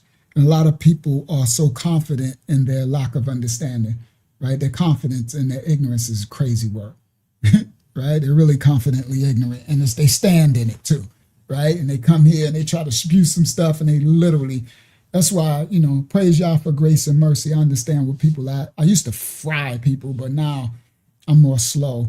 Praise Most High for growth and development to receive people where they at. Go ahead, Hakiyama. That was a long way around that, but I guess it was needed because that's a very important topic. Because if people don't understand that, you can't defend when some come at you with something like that. If you don't have that understanding, you're like, I don't know, right? And they try to make you look like a fool. And it's like, bro, I don't care what some indigenous, I don't care what the Gubala tribe in the jungles of whatever got something that say, Yah. You right? See, that God is Yah. And he's a God of storm. And I'm like, so your God come from them. Like, bro, that is the worst scholarship. You can't do history like that. History has a timeline. They have recorded artifacts, records, lineals, frescoes, hieroglyphs. They have so much libraries. They have passed down verbal lineage teachings. Then you got allegories, mythologies, fables, right? You got so many, you got to decipher between it all to understand that ain't even true. That was a mythology, like a Hansel and Gretel story or something. Like that was a bedtime story that was told for thousands of years. Right? You can't take that literal, but you won't know it if you don't have the election. That's why everybody ain't called to teach. It takes the one who was humbled and lowered himself for so much to be emptied and studied for years, though. You know what I mean? I'm talking about years. I've been at this for 20 something years. That's a scholarship level. I'm not saying it to make myself look like nothing. I'm just saying these are the fruits of the labor. You understand? But the best part of it is the emptying, to be able to be used and taught. That's where the real fruit is, that the Most High can actually use you to actually, because you have to empty to grow. All right? All right. Safa. Spell it for Shamaria Hakyama. Safaria. Go ahead, Hakyama. What's the next one? This next one is from, let's see. It's from Stay True. They say, I know, worry not, but I do track to see what the false idols are up to, and P. White is worried about May 17th. Any y'all care to elaborate on that? I don't know. What is May 17th? See, it is, okay, it is, we are called to worry not, but we're not called to ignore, right? But the Most High will prepare us too, right? But I don't follow everything, right? Because then you become, you keep taking on spirits when you follow all this stuff, right? So I have no idea what a May 17 is. So this is the funny part. You know how many things have come and gone that I had no idea that people was, remember they thought the rapture was coming and people, this date and this date and this date. And if you don't even pay attention, this stuff goes and passes and you just go on with your, right? So what I understand is that in your righteousness, all of y'all, the Most High he will prepare you when something is really coming to harm you. You won't be left uncovered. That's why your righteousness covers you. You will be warned. You will be covered. So I don't even know what May 17th. What is that? They saying something's supposed to happen. Hakiyama, you know about that? They saying something's supposed to happen. What? A satellite? What's something about to fall from the sky or something? You know how they be having all type of stuff. Shout out to Salad Slaps, right? Shout out to Creedab. All right. Thank you, Patrick. I don't even know about no May 17th. I'm like, what's supposed to be coming? Whatever it is, it's gonna miss me. Because my father didn't warn me, right? Because if he do, he'll warn me, and then I'll shout out to Sandoval. I'll make a video. I'll warn his children, right? There's always he's never gonna leave his children uncovered. That's what righteousness does. That's why I always tell you, get righteous, guys, for righteous sake, because that's our covering. Okay? Glad you're on now, just when I need you. Oh, shout out to A Sandoval. I'm glad we're on too, right? All right, praise the Most High for us being here when you need us. All right, so somebody will find out what is May 17th going on. Because the funny thing is, I like to not even know stuff. I'm that dude. I don't want to, less is more to me. I don't need to know none of y'all mess y'all worried about, right? Right? All right, 11, too many appearances in commercials with 11 lately. All right. Others were aware of each other, not usually, but just putting together our teachers, LOL. I didn't see what the rest of that was. But yeah, I don't know what that is. But go ahead. What's the next one, Hakiyama? This next one is from Tammy. Tammy says, shout out to Tammy. Khoisan people? Are they the oldest people? And that's spelled Khoisan. K-A-O. I don't know. I haven't went down that. I haven't, the Most High haven't brought me there to study that election. I have no idea. I don't even know who they are. Maybe say it again, Hakiyama. Let me write it down. Maybe I can look it up. Q, how she spell it? Khoisan. Hold on. You went too fast. K-H-O? I-A-S. K-H-O-I what? S-A-N. Cohesion. I think I heard of them before. I'll have to look into that. So what did she say? Is they the oldest people that ever lived?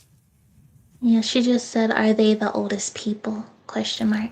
I'll have to find out what rabbit hole that is. Cohesion people to see, because they would have to descend from Adam. They would have to be Adam's descendants, right? Unless you're under the belief system of another people before Adam, that's a whole rabbit hole.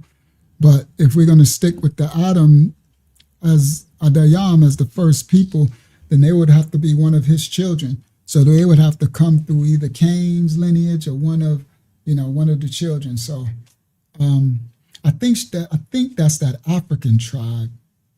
That sound familiar once you wrote it. Cohesion. I think that's the African ones, the ones that look Asian. I think that's those with the little tightly coiled hair, really tight coiled hair. I don't know. I would have to see. Kudel, you said those people look like you? Oh, Caldonian people. Oh, okay. Those are the ones I misspelled of Southern Africa, pronounced Khoisan. That's what I thought. Yeah, I thought that's what she was talking about. Khoisan. I know them. Yeah, well, they are definitely the ones who inhabited China. Those are the ones that inhabited the Asians. That's where the Asians descend from. They are some of the first. I can't say for sure if they're the first. All right. But yeah. Yep, that's them. As you see, Isaac, I knew exactly what it was. Real tightly coiled hair and real Asian features. That's where the Asians come from them. That's the originals. And they're the ones who went forth a lot first. All right. So, all right. Khoisan. Yeah, that's them. Abriya said on May 17th. What, Texas? You just put on May 17th. She must have wrote something else. What on May 17th? I can read what you said before that. Trump is leading the day of prayer and saying that the country will again be considered one. Oh, That's what Laria sent me, but he was already doing the prayer thing. That's hilarious. Just what I don't know. Let the Most High cook. if Trump want to do prayers, he need it. Everybody need it, right? I don't know what the Most High doing. Let him do it. You know what I mean? I don't know what that means. I don't even care, right? Because I don't know. Let the Most High cook. You know what I mean? Because the Most High be using serpents, devils, donkeys. Let's let Yah cook. Okay, that's hilarious to me. I'm like, Trump is like, they trying to get that back in the school system. I agree with that. I'm like, well, good, get it back in. You need it in there because they sure enough got the little books. Chucky and Steve had a baby. That's what they got in the little kindergarten now in the school books, right? They got the kids talking about they ain't no gender in the school books. Yeah, you get the prayer back in the school. If the Most High using Trump to get them reading the Bible back in school, let it be so. You heard? Just get out the Most High way, guys, and let him cook. If he want to use Trump, he'll use Trump. He want to use Elon, he want to use Erika the Storm. He'll use her. She be looking crazy. Can you imagine Erika come on the screen, look at the screen with her crazy eyes? Read the Bible. The Most High might use Erika to scare the kids into reading the Bible. Well, let y'all cook. Let the Most High cook. I don't care what you call him. I know his name, but just call him. Let the Most High cook. Yeah, the furries and stuff. He used Erika Kirk to everybody read the Bible. Read it with those eyes. Like, oh. Kids be like, okay, I think we need to read the Bible. Right? Put prayer back in school. Open the scripture. Okay? That's what you need in there. You need the Most High in the schools. The devil's a lie. School ain't nothing but a den of sin. We went to school to learn more sin. That's what I'm trying to tell you. We went to school. We up there that's where you learn this. I got a girlfriend. You got a girlfriend. I got a girlfriend. Such a little fast tail down. Little hot tail boys and girls. That's what my grandma used to call them, hot tail girls. You know, little hot tail girls. I want to be little hot tail girls in my house. I'm like, Grandma, why you call them a hot tail? Because they hot in the tail. my grandma was like, bring the little hot tail girls in my house. I'm like, here I was in kindergarten with my first girlfriend. What am I doing about a girlfriend? That's sin. The Bible, you ain't supposed to have nobody. You ain't supposed to be boys with girls, girls with boys like that. You're supposed to be separate, bro. They have babies talking about you, my girlfriend. Next thing you know, you rubbing zippers. Next thing you know, you trying to smash. Your little wee-wee. You can't even do nothing with it.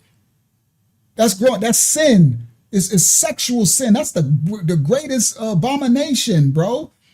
Is that to the babies. You're supposed to keep their innocence, raise them up in the way. You giving them off to the beast system to school. Now they turn them into little Timmy. Timmy and Johnny had a baby. How did Timmy and Johnny have a baby? Because anything, you can be anything you want. You can identify as a Fruit Loop. Next thing you know, your kid come on, Mommy, could you dress me like a Fruit Loop? You're like, what are you talking about? I identify as a Fruit Loop. What do you mean a Fruit Loop? Yeah, the Fruit Loop. Because you like Fruit Loop cereal. And these fools in school then let these kids decide. Kids' brains are mush mush. You got to mold it and all. It's like clay, silly putty. They'll come on one day, I want to be this. And the next day, I want to be that. Yeah, we'll come over, it won't be a Fruit Loop. Next day, tomorrow, I want to be an Applejack. Right? Next day, I identify as an Applejack. You like, yesterday, you was a Fruit Loop. Okay, but today, I'm an Applejack. And you know the parents that dress the kids like that. You see those parents that let kids dress themselves? And they go to school, they got a dress, a pant, a coat, a winter hat, a boot, and a high heel shoe on. And you're talking about, well, she's expressing herself. See, these parents are devils. You're under a witchcraft that you can't even parent and raise your children. I wish I would go take that off. I would cry. Let me see a tear drop out your eye. What happened to that part? Put the Bible back in school. Let me see a tear drop out your eye. I said take it off. I don't care what little Timmy and Tay-Tay is wearing to school. You ain't wearing that little fluffy ballerina thing. Matter of fact, I'm going to throw it away. If you don't take it, you got 5 seconds, and I bet not hear that door slam when you go in there to take it off. And hurry up and bring your butt out of here. You know how to dress yourself. And don't suck your teeth either. I'll knock them teeth to the back of your throat. I can call 911. You can call 1011. I ain't scared of the po-po ho. That's what you tell them little kids. These people be kissing kids' butts. Y'all see this stuff? My white brothers and sisters, y'all gotta stop kissing your kids' butts. That's why they be turning to the little serial killers and stuff.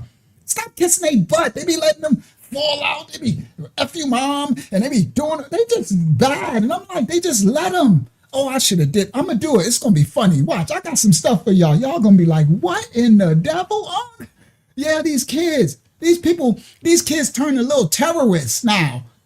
They let the kids run the house. They scared to offend a kid. I can't care. I'll knock you back into the womb. I'll knock you in your mama coochie. They be like, what, daddy? You can't say that. I can say what I want. I don't care. I wish you would call 911. Hear the phone. Here you go. 911. You want me to unlock it too? I wish you would. That'd be one less bill I gotta pay. Go on. Go on, see where you go. I bet you that foster care system got something for you. You heard? You don't like my rules of my house. I bet you that foster care system got something for you. I know black parents starting to do it. I know. Letting these little iglets. I'm sorry, I don't care if they white iglets. A igga is what an igga is. Black, white, whatever. They letting these little iglets, your kids turn to little devils. Raise them in the way, bro. Discipline. No. They need to hear no 10 times more than yes. That part. No. Sometimes just have a no day. Everything today is no. What's today's word? No. Daddy, could I have what I say today's word is no, daddy, you so crazy. Yeah, I'm crazy, but I'm dead serious. It's a no day, everybody. My daddy tell me no. Your daddy spoiling you. Yep, my daddy preparing me for the real world. Yeah, that's why my exes did a real disservice by taking my children from me. A real disservice. They've been raised little righteous, raised remnants. All right. Yeah, them call them CPS. I don't know. CPS ain't nothing but the devil. That's a Hasatan coming. I'll tell them in a minute. I say, go ahead. You call CPS and watch. Shout out to Patrick. Good. Don't let her talk back to you. That's right. Put your foot down. Damn doggone right.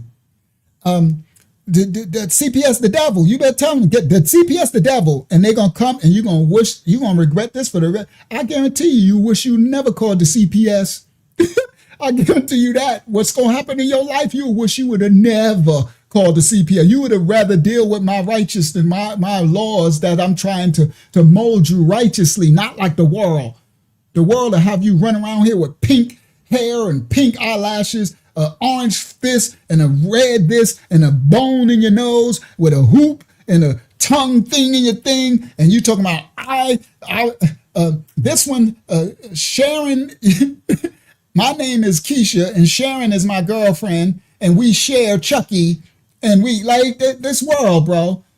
The devil's a lie. Come on. Yeah, they taking them for the Epstein's Luciferians. We did that CPS lesson, right? Come on, man. Somebody told y'all wrong. CPS. Good. Come on, Tommy. Y'all pack the bag for you. I'll help you pack. You better pack everything you got too, because it's gonna get rough where you going. I'll tell them in a minute. It's gonna get rough where you going. So you might want to pack everything. Okay? Go ahead, Akiyama. What's the other question? See, hold on. Let me do something funny. Since it's still 78 people here. It's 2:00. Let's close out with this. I've been holding this for a while. We might as well do it now. Let's do something funny. This how they built. This what they did, right? That's why if the Most High using Trump to say pray, then Trump pray it. Pray on everybody. Pray over everybody. Pray over yourself. Pray over Barron. Pray over the black of the blacks, the white of the whites. Pray over the Asians. Pray over everything. I don't care. Let the Most High cook. Watch this. This is what they did to people. See, this is what they did to generations. That's why they need the men. We failed, right? And we need to step up, right? That's why they empower these women to take the kids and give them all the money on, so I can't raise my kids the way they should be raised. But this is what they did This is what they did to us. This is a funny image, right? This is what they did to people. All right, here we go. Share screen, and then we closing out. I'm gonna do the other question, then we closing out. Because it's getting late. Here we go. Copyright disclaimer. I had this for a minute. This is a funny clip.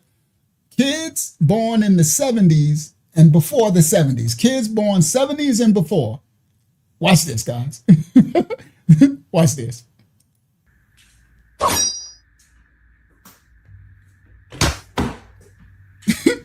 All right, now y'all paying attention, right?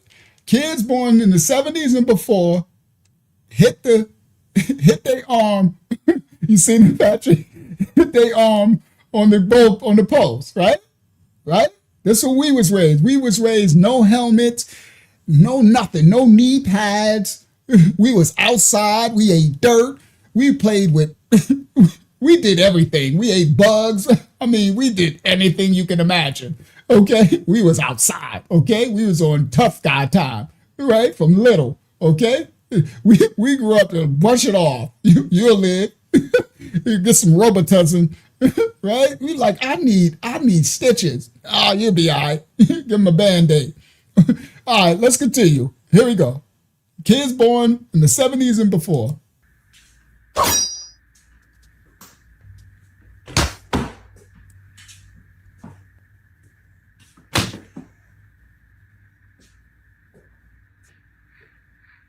Oh, oh.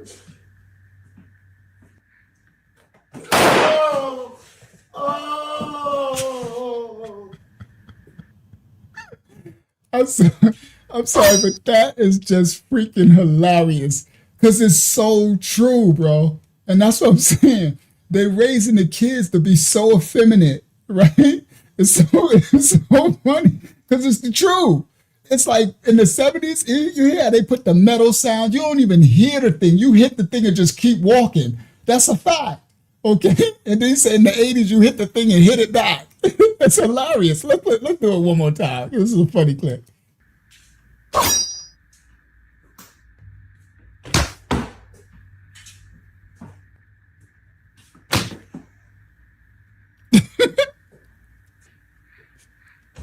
Oh. Oh, oh.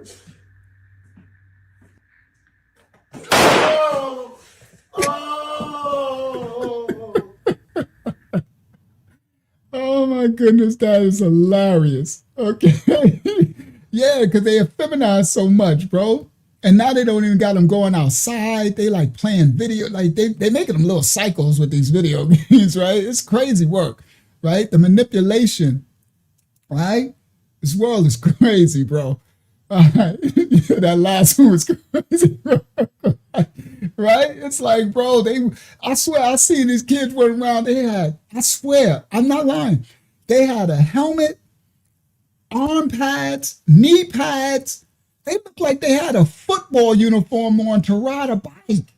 I'm like, bro, what are you doing, bro? You're just riding the bike, bro. Why he look like he got a full football uniform on to ride a bike? Man, y'all done tripping, bro. They did that on purpose so they don't got warriors. We don't got warriors to fight against the serpents when it goes down, right? So they got everybody so effeminized. All right, we're gonna close out with the last question. All right, shed time. All right, Hakiyama, what's the last questions? Oh, they got purses and skirts and everything, Patrick. What you say, Hakiyama? Last question. Uh-oh. You here? Uh-oh. What happened? I'm sorry, it was lagging. There aren't any more. Oh, that was it? We complete? All right, praise y'all. So we could close out. It's 2:00 in the morning, right? It's still 72 of us here. But yeah. So Friday. Ooh-wee. I got a doozy on Friday. I think I got a lot of my tabs out the way. Right? I still got some. I'll save that. Right? Yeah. I still didn't do the other one, but it's all right. I'll save that for another time. Go ahead, Akim. They didn't ask for a prayer request, but a brother in the comments said that he has some pretty bad nerve damage that affects his hand. Oh man, may the And Most that High. was Brother Patrick, so. Oh, Brother Patrick, may the Most High's blessings and healings be bestowed upon you, King. May the Most High's grace and mercy be upon you, all in His will. May you have a full restoration of your nerve damage and any other ailments. May all of us worldwide, all the children of the Most High, may the Most High's healing hands and grace and mercy and favor bestow us from our physical, mental, and spiritual ailments that bestow us all. May we find rest. May we find Rabba Yah in His bosom, in His righteousness, in His image, in His likeness, so that we can go forth and continue to help and bless and cover another, loving our neighbor as we love ourselves. Say a healing prayer over everybody watching this live from the beginning and those that watch the replay. May the Most High's, may He send His Malayaka Raphael, the healer. May the herbs of the field be to you for healing, all in the Father's will. We say this prayer over one another, that Yah's grace and mercy cover us all as we go forth and die to the flesh daily and strive to be the light in the darkness, to be His image in this second dark world of sin and iniquity. May us, the righteous remnant, continue to walk in the light of righteousness. And may we be emptied as less of us and more of the Father, so that others can see the Father in us as we walk and have our being in this earth, as in the Shamayam, the heavens. We say this prayer to our Father in the name of His only begotten Son who comes in His holy name. We say Aman Yah, Hallelujah, Amen, Hallelujah, Hallelujah, and Shalayah, Selah. Praise His holy name in His rightful order. All right, this has been Elon, Erika, and Racism, the new alien world order. Hopefully y'all enjoyed yourself. Hopefully y'all got a couple of laughs in. Hopefully y'all got some fruit. May the Most High cover and bless you all. We'll be back live Friday about 9:15 p.m. And I got something crazy for Friday. I got to work from tonight on to Friday to put it all together. Got some deep bomb drops to come out on Friday. May the Most High cover and bless you all. Shalom Sandoval. May you go forth and be the light. Peace and blessings, everybody. Be the image of the Most High on this earth. You are created in His likeness and being, and He loves you just as He created you. I know we all don't like things about ourselves, but don't let your color be one. That is a creation of the devils, to make your you hate who the color, the tone that He created you in. Yep, the Bible study is always Tuesday. Never fails, just like the lives. They're gonna have to take me out. I'm gonna be live every Monday and Friday and every Tuesday Bible study until they take me out. They're gonna have to take me down. Praise the Most High. All right. Tomorrow the Bible study is on the Zoom. If you wanted to join that, Patrick, just email me. If you wanted to join that, Haki, I'm gonna put the email up. You email me, I can send you the link. So we live on YouTube on Mondays and Fridays, and then on Tuesdays, that's where we really get it in, Patrick. The Bible say, because we can bring stuff that YouTube, we got censors on YouTube, right? But in the Bible study, that's when we really grow. But if you wanted to, you can join and come and go as you please in the Bible study, and you can speak to, you can do whatever you want. You can be silent. You get people from all over the world. And we'll send you the Zoom link. All right. So for everybody else on YouTube who don't join our Bible study, we'll see y'all on Friday, Eastern Standard Time, about 9 p.m. They ain't gonna send y'all no notifications, so you're gonna have to remember or put a I would tell people, put an alarm on your phone, and you could just put Monday 9:15, the House of Yah is live, or Unk is live, or Friday 9:15, Unk is live. And as long as you put that on your phone, you won't forget. You don't need them, because YouTube ain't gonna notify y'all I'm shadow banned. Praise the Most High. Friday gonna be crazy. I got a lot of work to put it together, but praise the Most High. It's gonna be beneficial to a lot of y'all, even financially. So it's a very important lesson that's coming, and I'll have follow-ups. So if you can't see it or miss it, I'll have the follow-ups, and it is a gift to you all too. Okay? So praise the Most High. Yeah, I have a Rumble account, but nobody's really there. You have to build the following there. So I have those accounts, but I don't really post there. I need to post some backups over there, but I'm so stretched thin. I'm really here and Patreon. So here and Patreon, then I'll Zoom when we do our Tuesday Bible study. All right, peace and blessings. And Friday, even if y'all not there, try to watch that replay, because it's going to be some important financial things, stuff that's happening and coming, and you need to get yourself prepared now.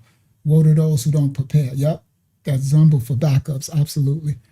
All right, praise the Most High. Peace and blessings. Thank you, Tamayah, for your presence. Young Elder, thank you, Hakyama, for your assistance, your presence. I don't know if anybody else was here tonight. Thank you for the whole ministry. Shalom, Sister Kelly. Shalom means peace and blessings of the Most High unto you all. Thank you, everybody, for the ministry, for welcoming anybody new and being graceful hosts, as we are to be in the image of the Most High. Peace and blessings, everyone. Go forth and be the light. Praise the Most. Shout out to P9. Peace and blessings, everyone. Anybody new that I didn't shout out, I apologize. I can't see the chat all the time. Peace and blessings from the house of the Most High to you all worldwide. Thank you, Father, for your teaching and your lesson and your instructions. All right, we out. See y'all Friday. Peace and blessings. He adds secures and hooks us tight. A gift from Yah, eternal life. He sent his son a sacrifice to show how much he loves us. You are loved, you are loved. You are loved, you are loved. You are loved, oh, you are loved. You are loved by Yahuwah. Praise Yah. Praise Yah. Hallelujah. Hallelujah. Bible study every Tuesday, 8 p.m. We having a Zoom Bible study. I'm gonna put email me for the link. I'm a lion of the tribe of Judah.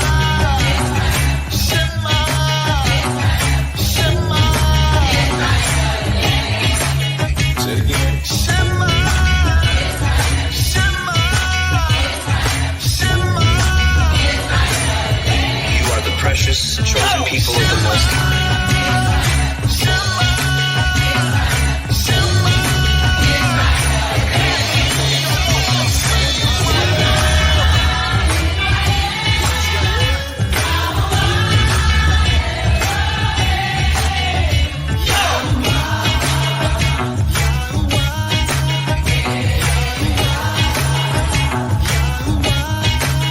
You got that right. We hope you have a good time watching our videos, and we'll see you in the next video. And we'll see you in the next video. So like and subscribe. Our channel. Yeah. We are the true Hebrews. We are the true ones that fulfill Bible prophecy and scripture.